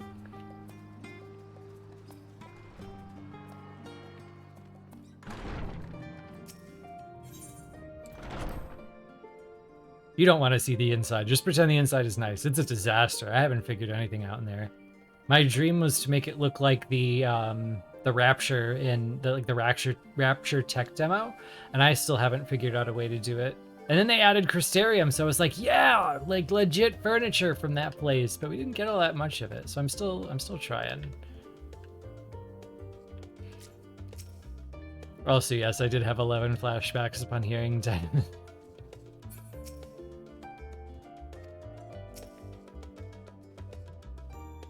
But it's interesting to see that they committed to Vana giving up on the idea of her people coming together as one the way they were.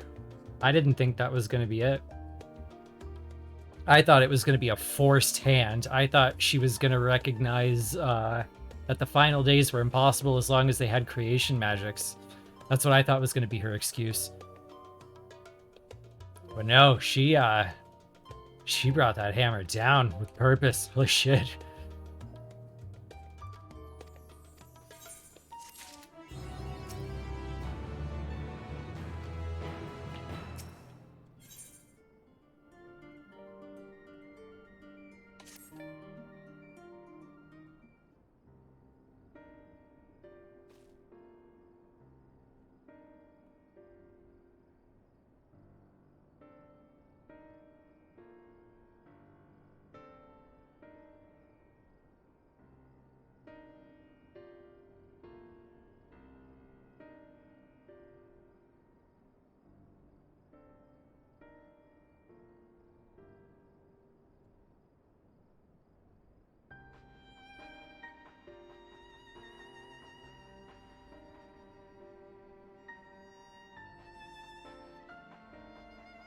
Of all the places visited, Corvos is the worst off. Corvos again.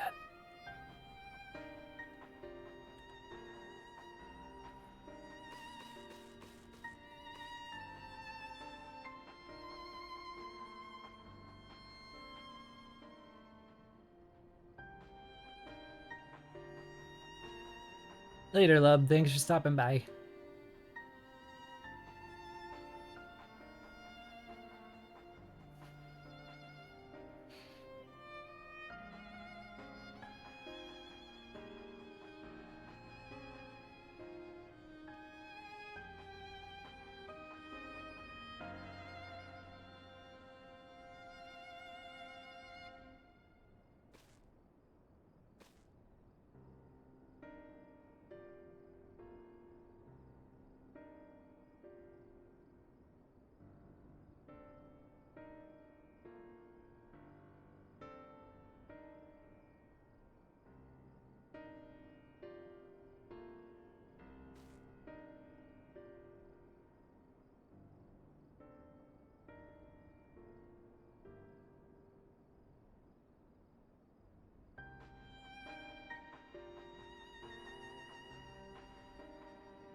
Later, Dino.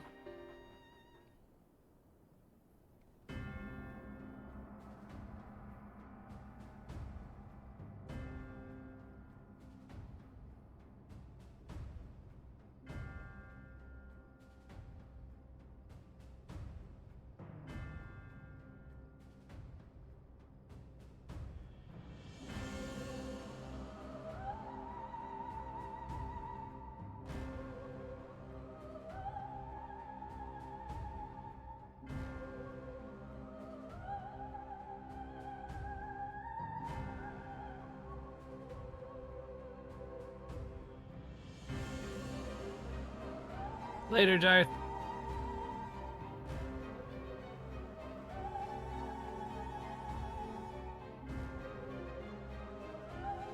I'm gonna need chat's pacing help again in a second.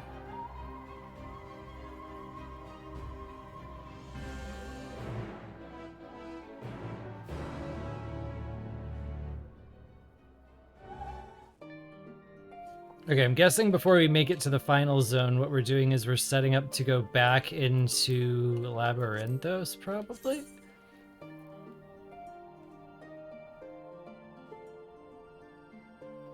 So my question is, should I cut here and then do Saturday and Sunday as the Labyrinthos and Final Zone and get everything done? Or should I, like, push through and clean up Labyrinthos now? That's the big question. Like, what's gonna ensure that I'm done by Sunday night? I don't know. I don't know the way to phrase it. What do you think would be the best way to go about it? Finish this quest at least. I can do that while we talk about it.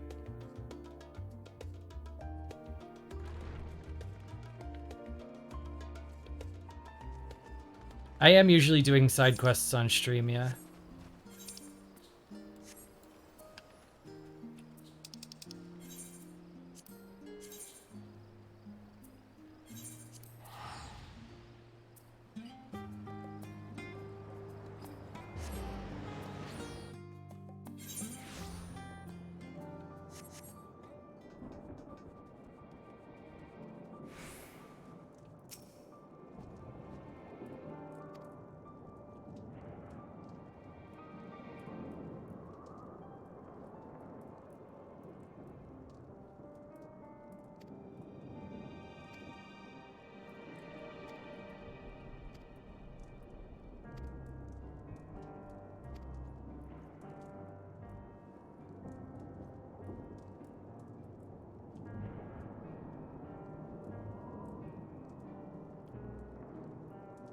Do my role quests after this?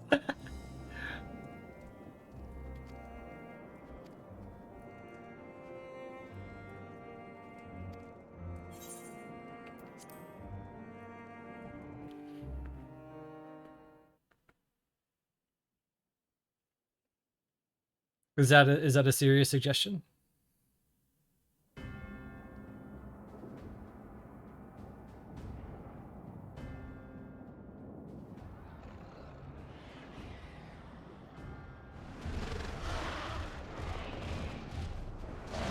Okay, we can do that.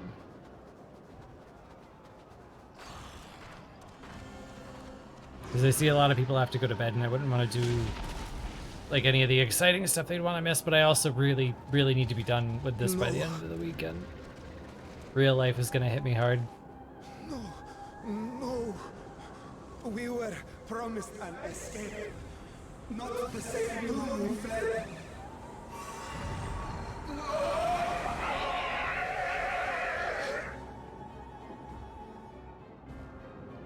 I shall not meet my final days here in this blasted waste. Calm yourselves. Your panic is our greatest enemy. Come, we must build a line of defense.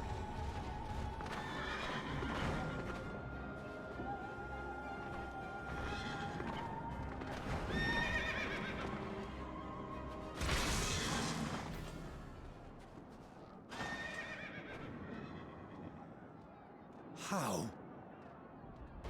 Leave the fighting to us, Father. You must lead the people to safety.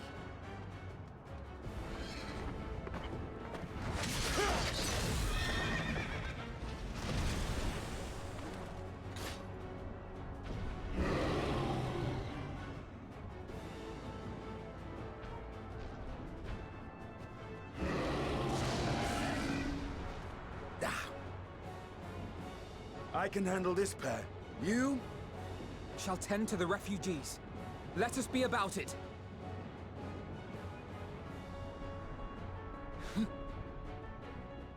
As you wish, my little lord.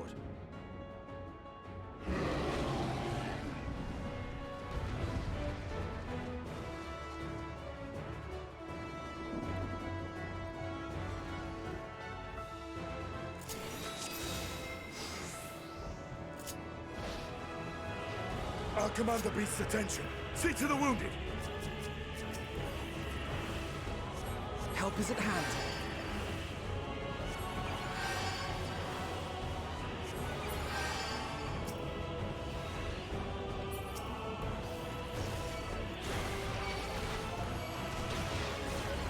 Leave it to me.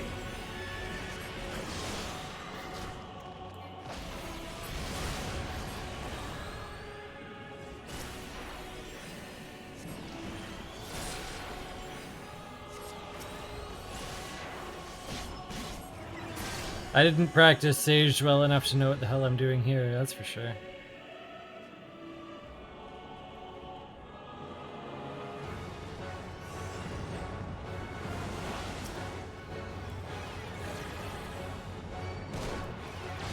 Leviordosis.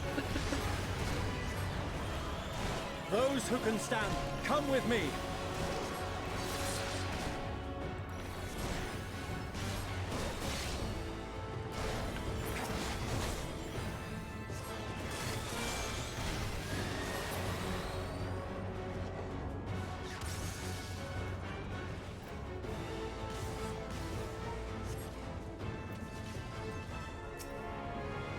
Easy now. Deep breaths.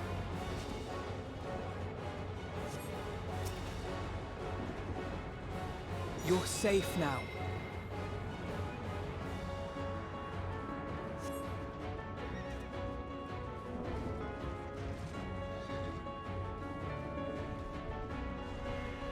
Worry not for the refugees, but for yourself, boy.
Oh, I am not doing this right. This is not...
Hard, but not hard enough!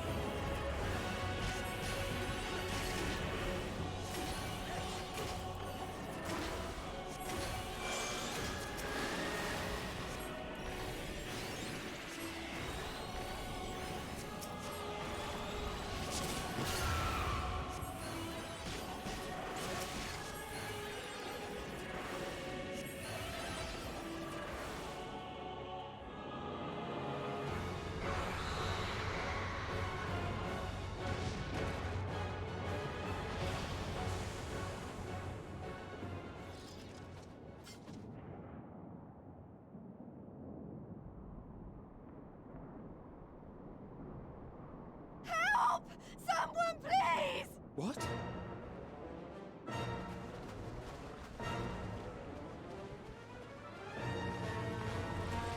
No.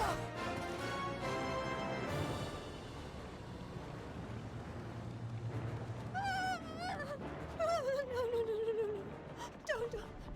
I don't want to die. Forward! Let not a single fiend escape!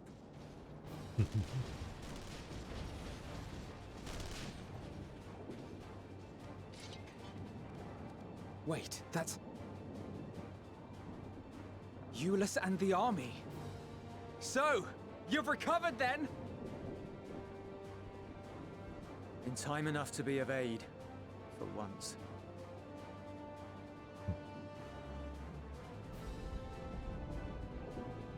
We can speak of it more later. For now, we must fight! To repay your salvation in kind, or with better! For Garlemald has her pride!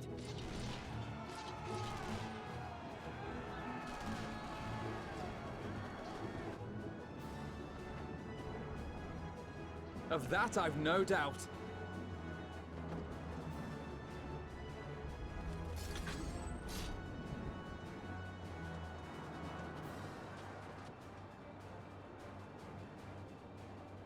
Good gods. Of all possible saviors, the Imperial Army. Oh!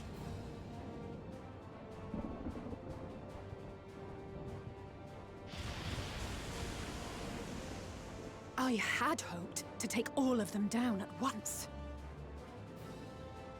Think a withdrawal might be in order? Oh, sod that. You know who would never abandon these people to their fate. To be devoured by their former friends. That'd be beyond cruel. These beasts must fall here and now. Well then, I'd say it's high time we threw caution to the winds. So long as you spare me the heroic sacrifices. Now, let's go!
I'm fine.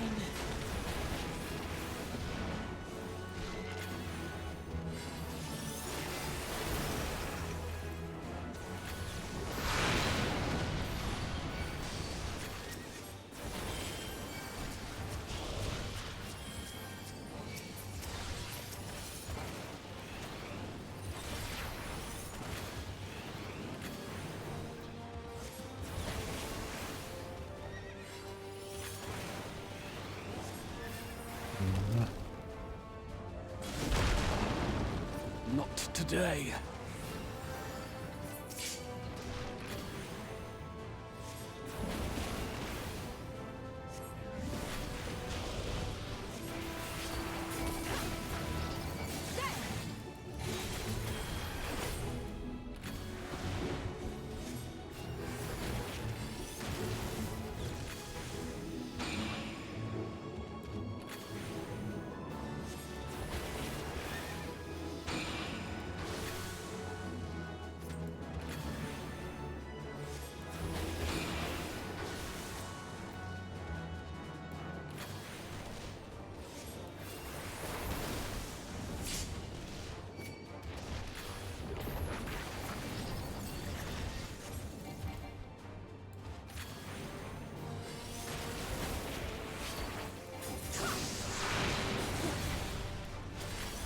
not done yet.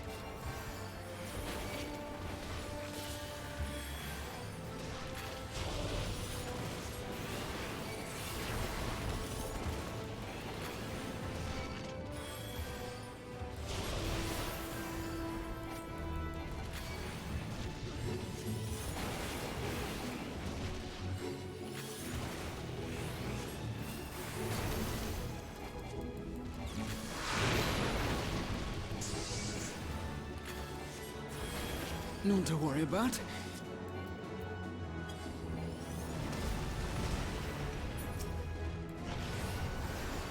The air crackles with energy. Find cover!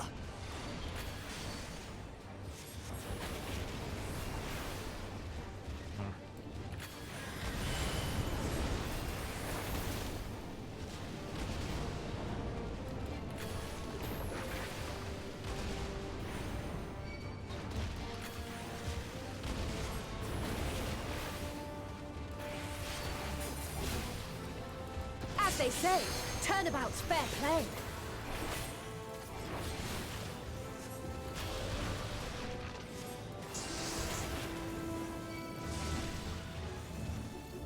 On guard!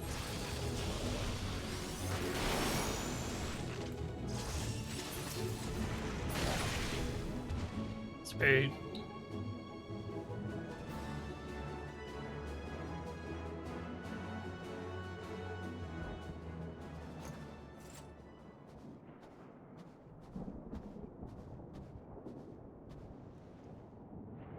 There's not the barest trace of ether. Maybe there really is no way to bring them back.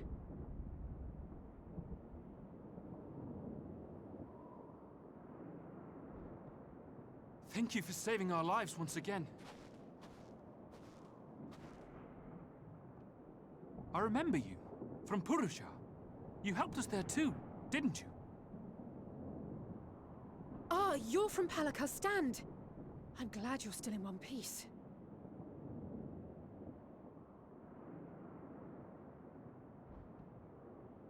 Or you will be, once I see to that injury of yours.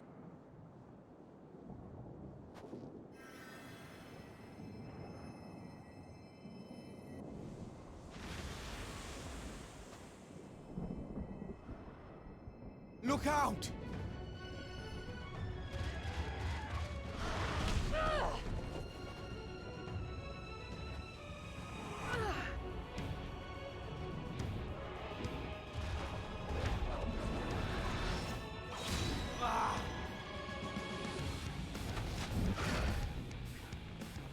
Get out of here! Quickly!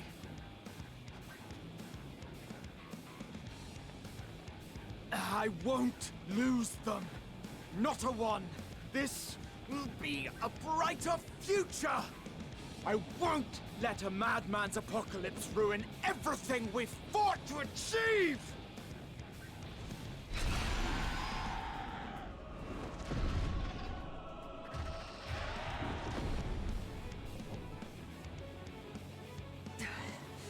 Get it together, Alize. You're embarrassing yourself. And in front of Father, no less. You might never measure up to our champion.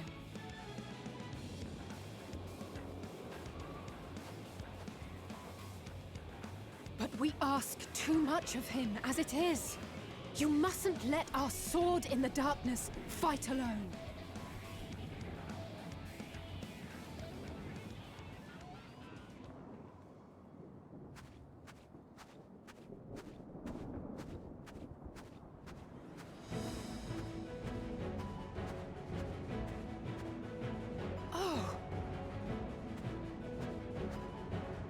The Lullawak doesn't carry a lot of power with it. Waddle waddle.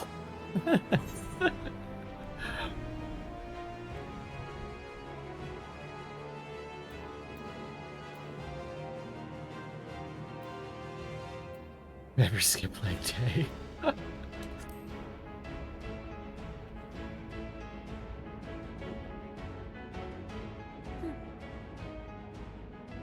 I can look after myself, you know.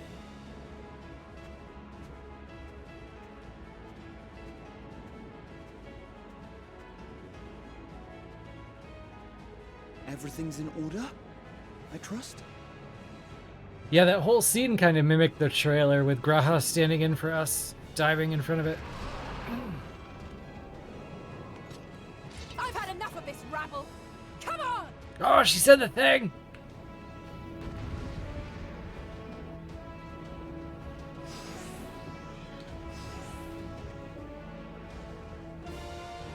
Oh, a trio for the ages.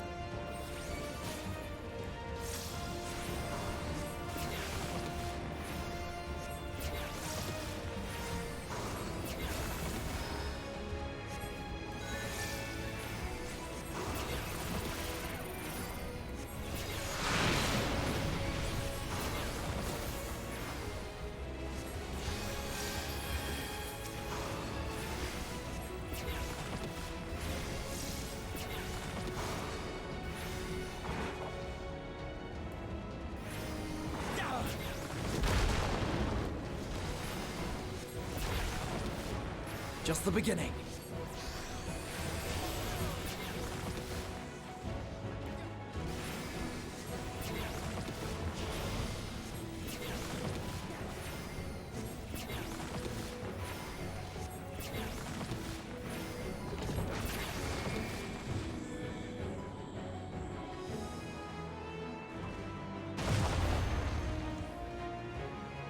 I had a feeling I'd find you here. This should be the last of the worst troublemakers. With me!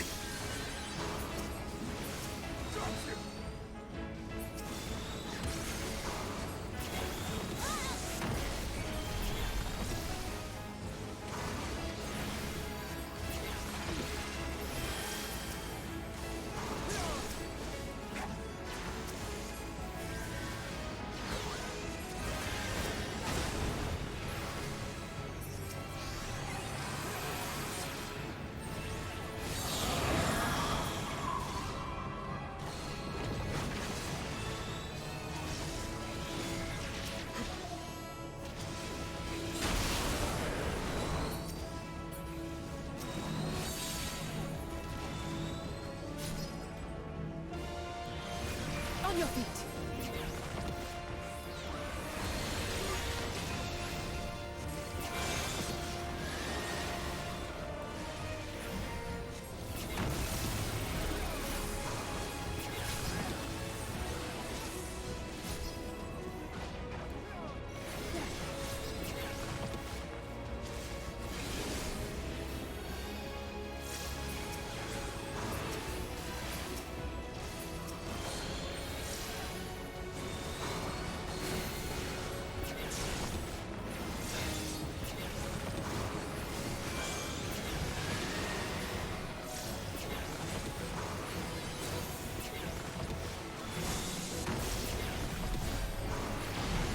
Leave the healing to me.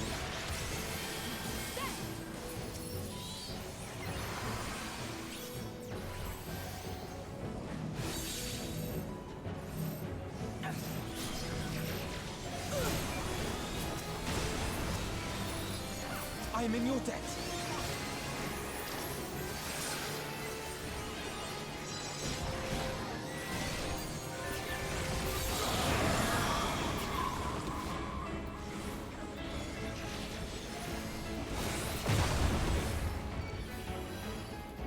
Now, where were we?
You must board without delay. The ship will depart ere long.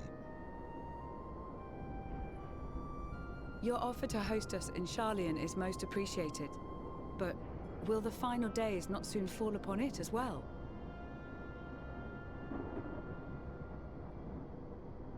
Your hesitation is not unwarranted. The satrap entrusted me with your lives, yet I have failed your comrades. Nor are you wrong to fear that this corruption will continue to spread. I cannot promise you complete safety, even in my homeland.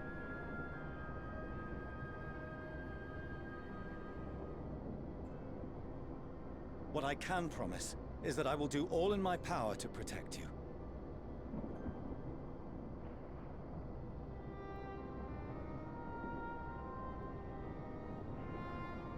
That power is not inconsiderable. Even now, my countrymen are preparing the vessel that will deliver us to a sanctuary on the moon. Join us on our journey there, and beyond, to new horizons.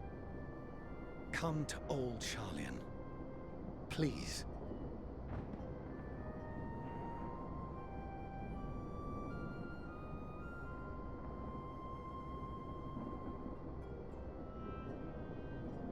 We would be fools to refuse such a generous offer made in earnest.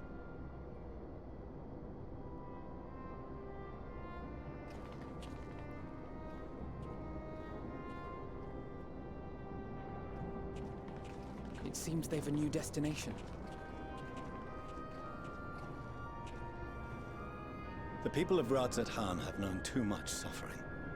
The march to Garlemald will only bring them more, short though it may be. I quite agree. Fortunately, they have you to look after them. Yes. Well.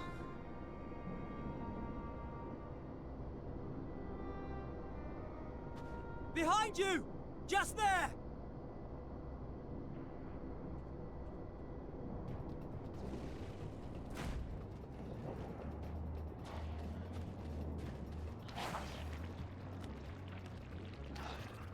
More of them.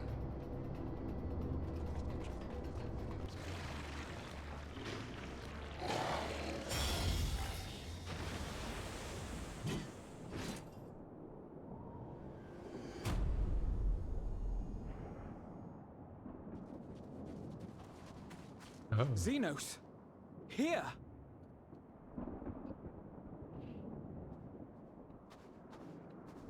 You'll be all right. Hurry to the airship.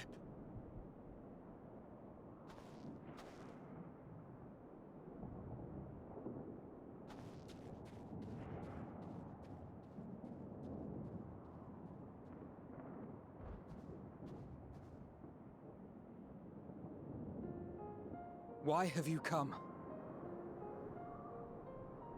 A heretofore unseen beast. 'Twas ripe for the slaying. Poor sport, alas.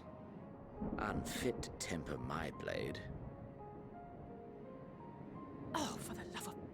You cannot still be on about a rematch. That is, and has ever been, my sole concern.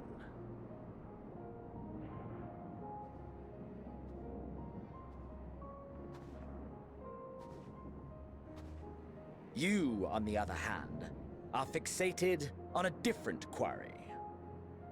Your passion pales before mine, yet neither hate nor despair seem sufficient to recapture your misdirected bloodlust.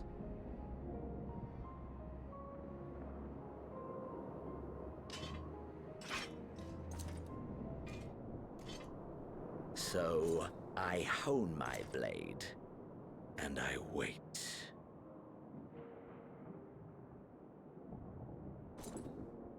That's it.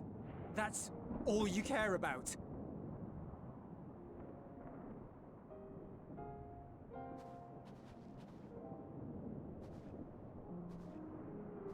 Garlemald is in ruins. Our homeland, the nation you rule, is as good as gone. along with so many of its people. Not just soldiers like us, not only those who fought and killed for power and duty. Innocent civilians.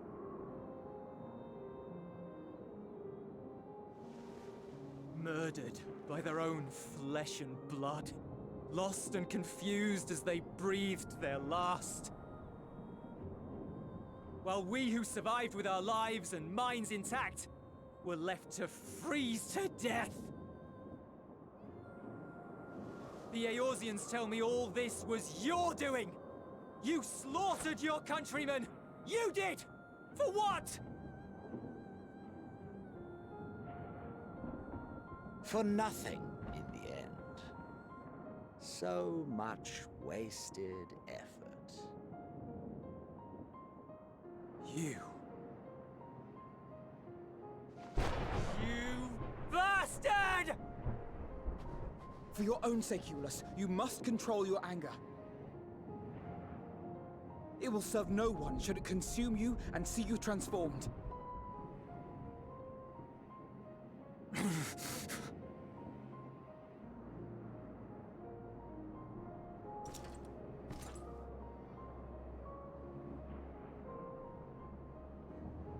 Would you be happier had I a good reason? What? If my motives met with your approval, would you no longer resent the outcome?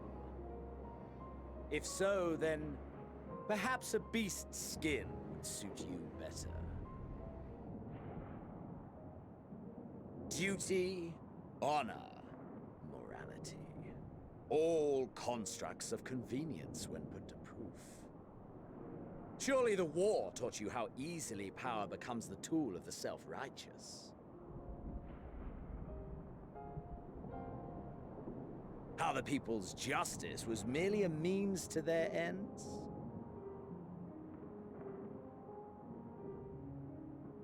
Yet you would ask me why. Ask any creature of this star and those above for answers, and they will tell you what suits their fancy. And they would be right to do so. What meaning there is to be found in the petty vicissitudes of your existence must be gleaned by you, and you alone.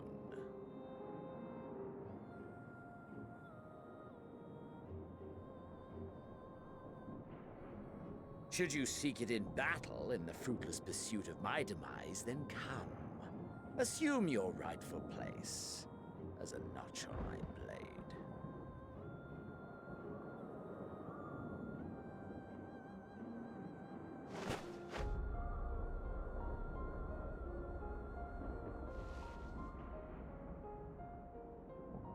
You are a blight on the Garlean race, and there would be no more satisfying way to expunge it than by beating you to death.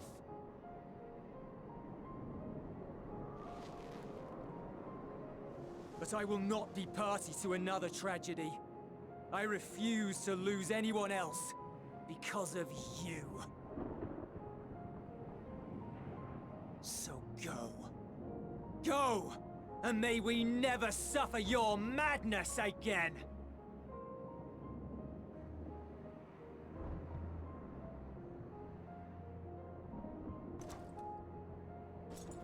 Xenos!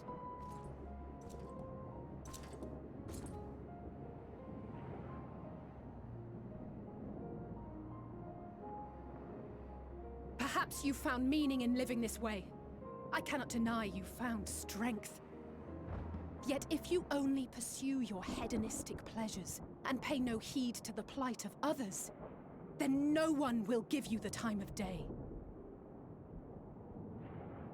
You will never get what you want, not even the battle you pine for so dearly. You'll be alone for an eternity, and you'll deserve every agonizing second of it.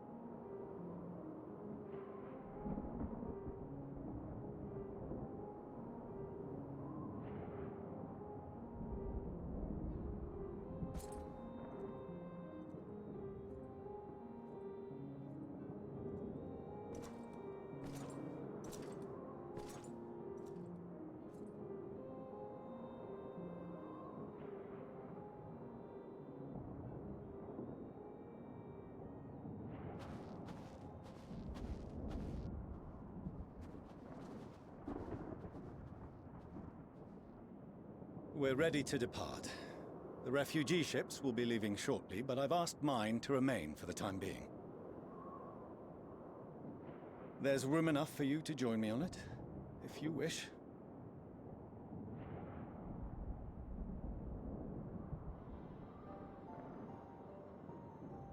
Do contain your surprise. I needn't agree with the Scion's methods or intentions to acknowledge that their deeds are deserving of gratitude. We appreciate the offer. But might I ask why you are delaying your departure? I presume it is not solely for our benefit. I must visit Garlemald ere we return to Sharlayan. Having caused such an uproar, it is only meet that I explain myself to the Ilsabard contingent.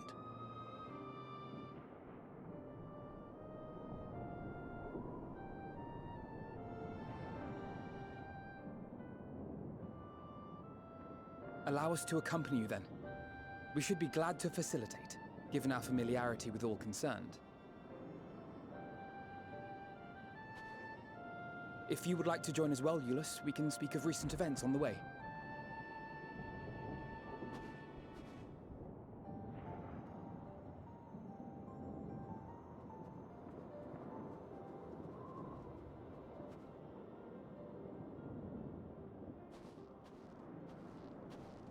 He'll be after your seat on the Forum next.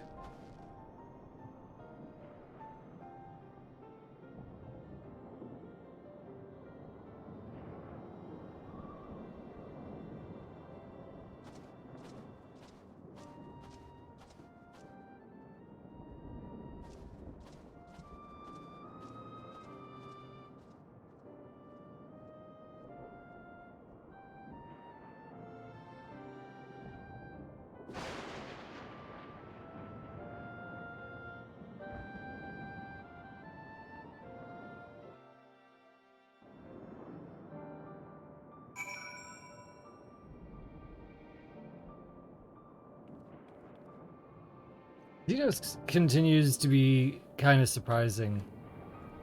I think my prediction was that he was just gonna stay not part of the story, and then drive his scythe through someone just as we were about to accomplish something. And instead, he is just like, hatred wasn't working out, so I'll be over here.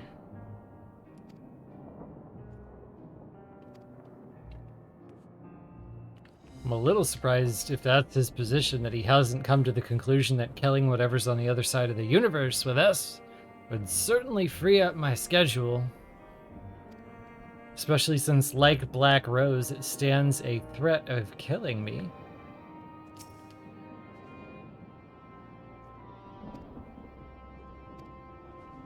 Though for some reason, pretty sure he's coming to space.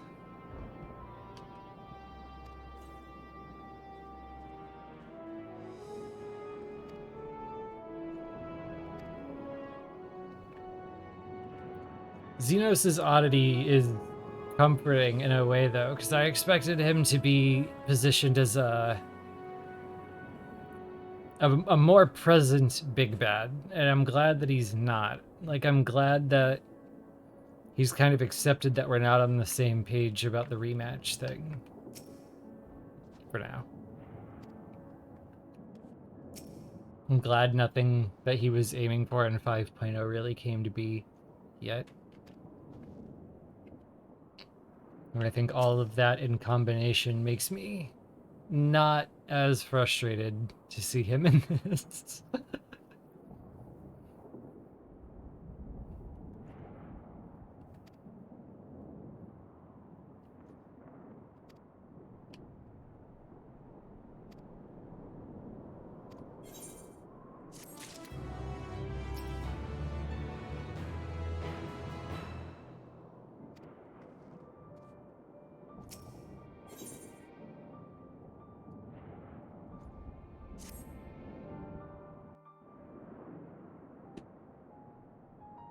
No major injuries then.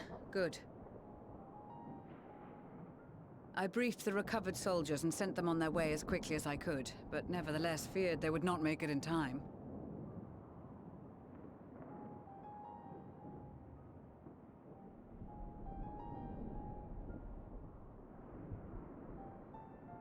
The additional support was invaluable. Your men saved more than a few lives.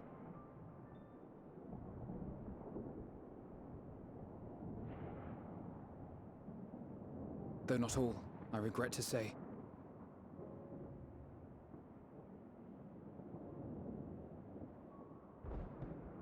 I take it that I'm addressing Lucia Junius. I'm the Forum's envoy, Fortuneau Leveilleur. And you are owed an explanation for these most dire developments.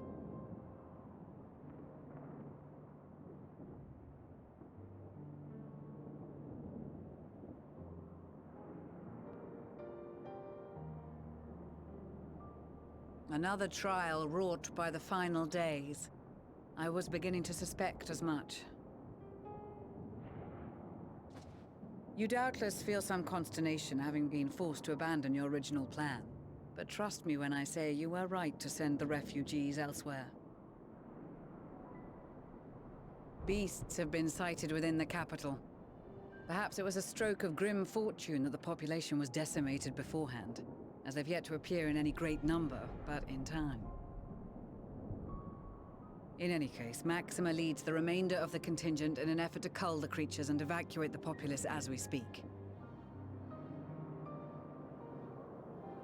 Once the airships have taken to the skies, I pray your men can be persuaded to join him. You'll permit us to retain our weapons? I wouldn't have sent you after the Scions were I expecting you to stab them in the back. And I, for one, would not consider past transgressions more relevant than future contributions. Regardless of the circumstances that saw us at odds before, we need men of courage now, more than ever.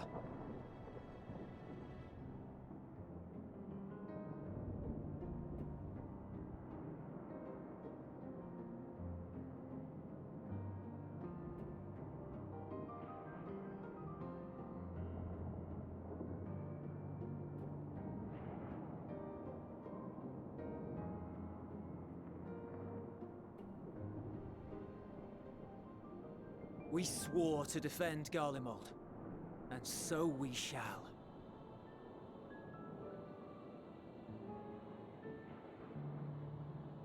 It seems you have everything under control. You will excuse me then, for mine own duties await. A moment, Master Fortuneau. You did desire to express your appreciation for services rendered, did you not? I did. Though if you intend to again ask that Charlian alter its course, you will find my gratitude insufficient. 'Tis nothing so onerous. I wish to hear the details of this grand endeavor of yours.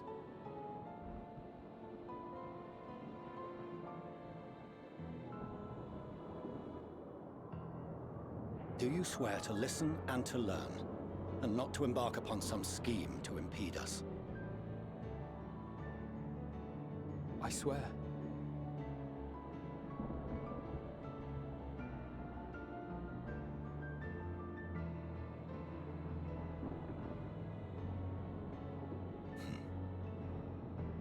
Any other, I would doubt.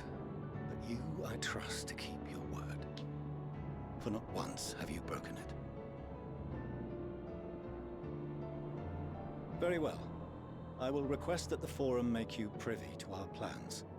You may await our summons at the Baldessian Annex, assuming the decision is in your favor. Does that suffice? It does. You have my thanks. Excellent. You can regale us with tales of your most recent sojourn to the First while we wait.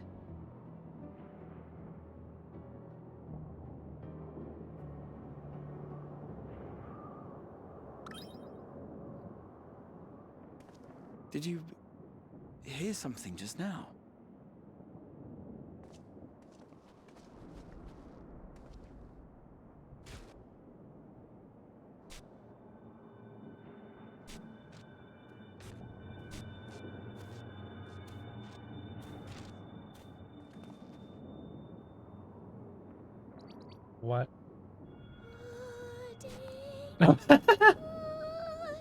Oh my god.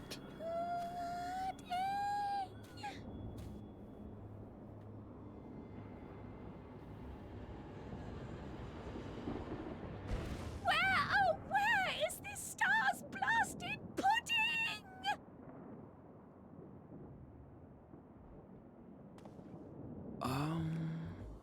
Fucking Final Fantasy, man.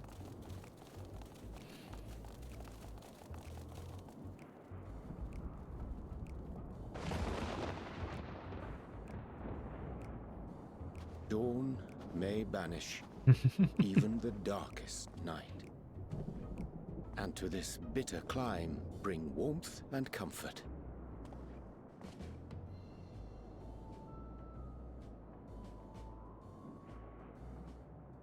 'Tis heartening to see such an assembly upon my return. I thought often of you whilst I looked down upon our star's brilliance from the moon above. Yes, but what are you doing here? And dressed like that? Aren't you cold? Verily, I fear for my health should I proceed to expound upon our purpose ere I procure more suitable garments. Then allow me to summarize. We're here because none of you lot are up there. Nor has anyone deigned to send word about any changes in the plans. It's rude, is what it is. At least that's what I thought at first, but then folks got to wondering if you weren't in a spot of bother, so we decided to take matters into our own hands. Come down here and help, if our help be needed. So she says, but it's also something of a convenient excuse to visit Etheris. Urianger made it sound absolutely marvelous. More so before the impending doom, but still. Love them so And it's much. not like there will ever be a better time. What with the aforementioned doom? Marvellous, they say, yet not an ounce of pudding to be found. I must suffer Urianger's inferior works no more. Hey! Maybe consider the plight of present company before you go blathering on about pudding and doom? Ahem. As I was saying, should you require any assistance with whatever, we are at your disposal. We were born from Hydaelyn's love for the lives of this star, so naturally we would much prefer to see them continue. Twiddling our thumbs up on the moon is hardly conducive to that, though, is it? Aye, not when you've all got such precious thoughts and feelings and hopes for the future deserving of more active preservation. Speaking to Urianger made us realize that while we've carried out our duties to the letter, we've failed to fulfill them in spirit.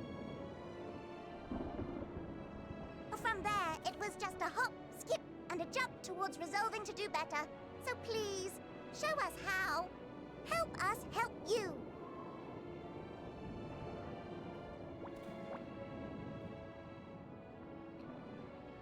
Forgive me, but are they... Thy distant collaborators, indeed. Hail, fellow, well met. You'd be a member of the Forum, would you? It's an honor and a pleasure to meet you at last. I'm Livingway, Hydaelyn's right paw. That last bit is very important. As am I, if I may humbly say so myself.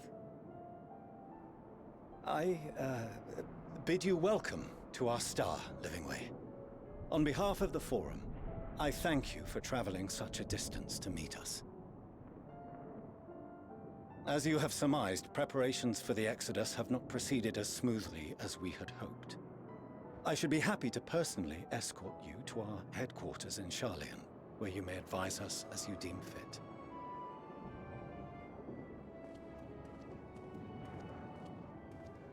'Twas with reluctance that I set aside the great work of readying the moon for habitation.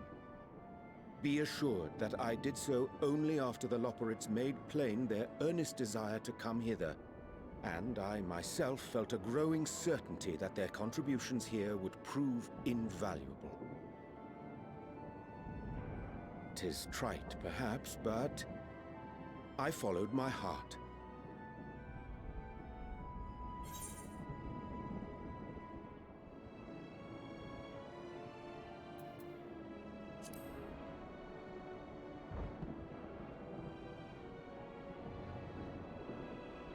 For a time, at least. Nevertheless, 'twas worth the journey to find present company well. Wilt thou attend us at the Forum and lend thine own wisdom?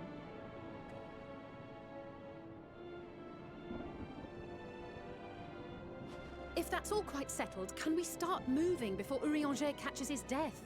Even I'm freezing out here. Oh, I dare say you'll warm up quickly once you're aboard the airship. Sat shoulder to shoulder with our fur-covered friends.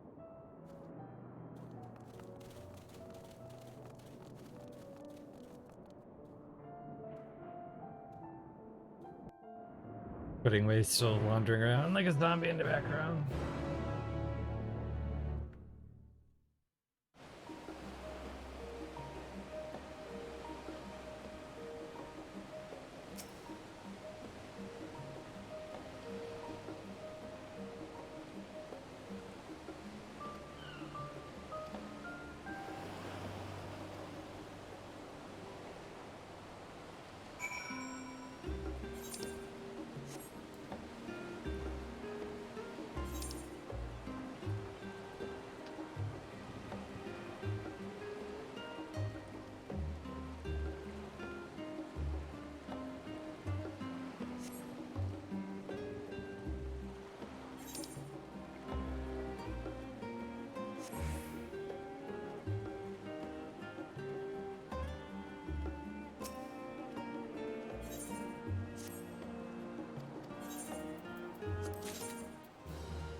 Is this next part with the forum also a part I should be doing now rather than later?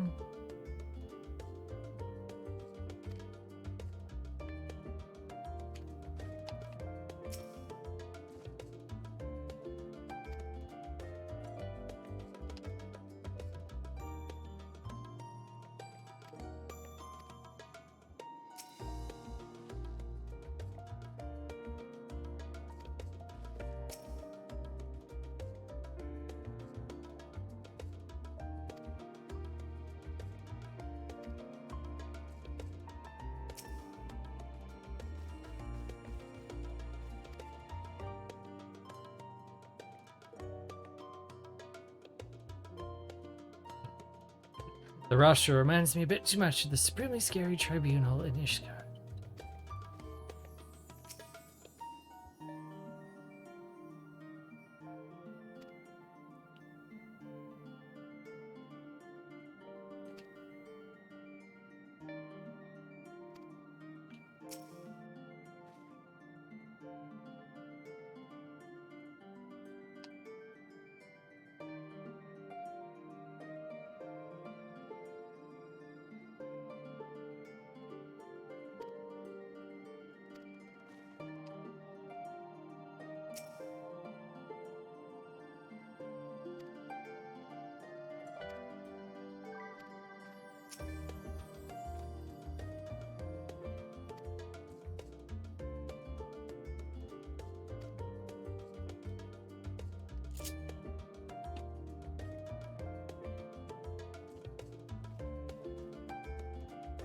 Here, stream's being weird.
It looks like the stream is being super weird. So what I'm going to do is I'm going to move over to the BRB screen.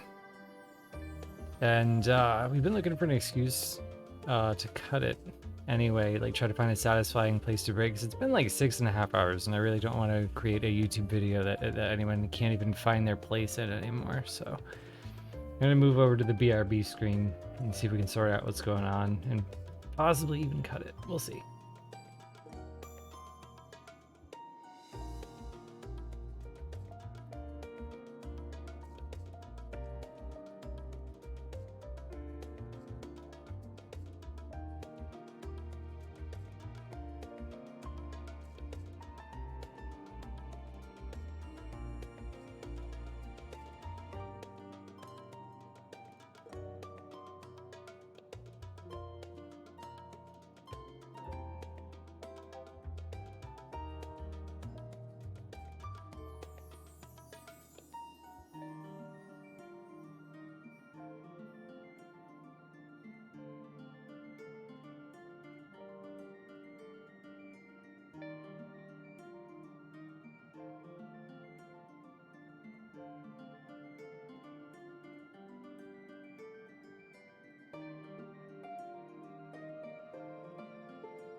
I'm gonna swap back over to main cam.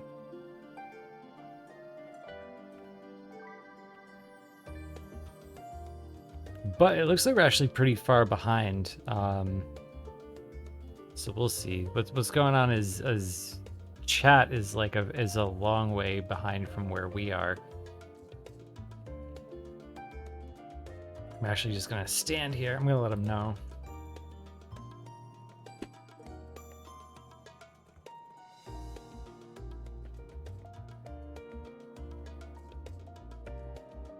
So yeah, I think what I'm gonna do is I'm gonna hit the stop button anyway, just so it doesn't get any weirder than it already is. This feels like a good place to stop. So what we're gonna do is we're gonna hit end now. I'm gonna make this one of the uploads to move over, and then we'll come back tomorrow and go hard tomorrow instead of trying to do all this in an awkward place right before bed. It's like maybe 5:11 in the morning anyway, so.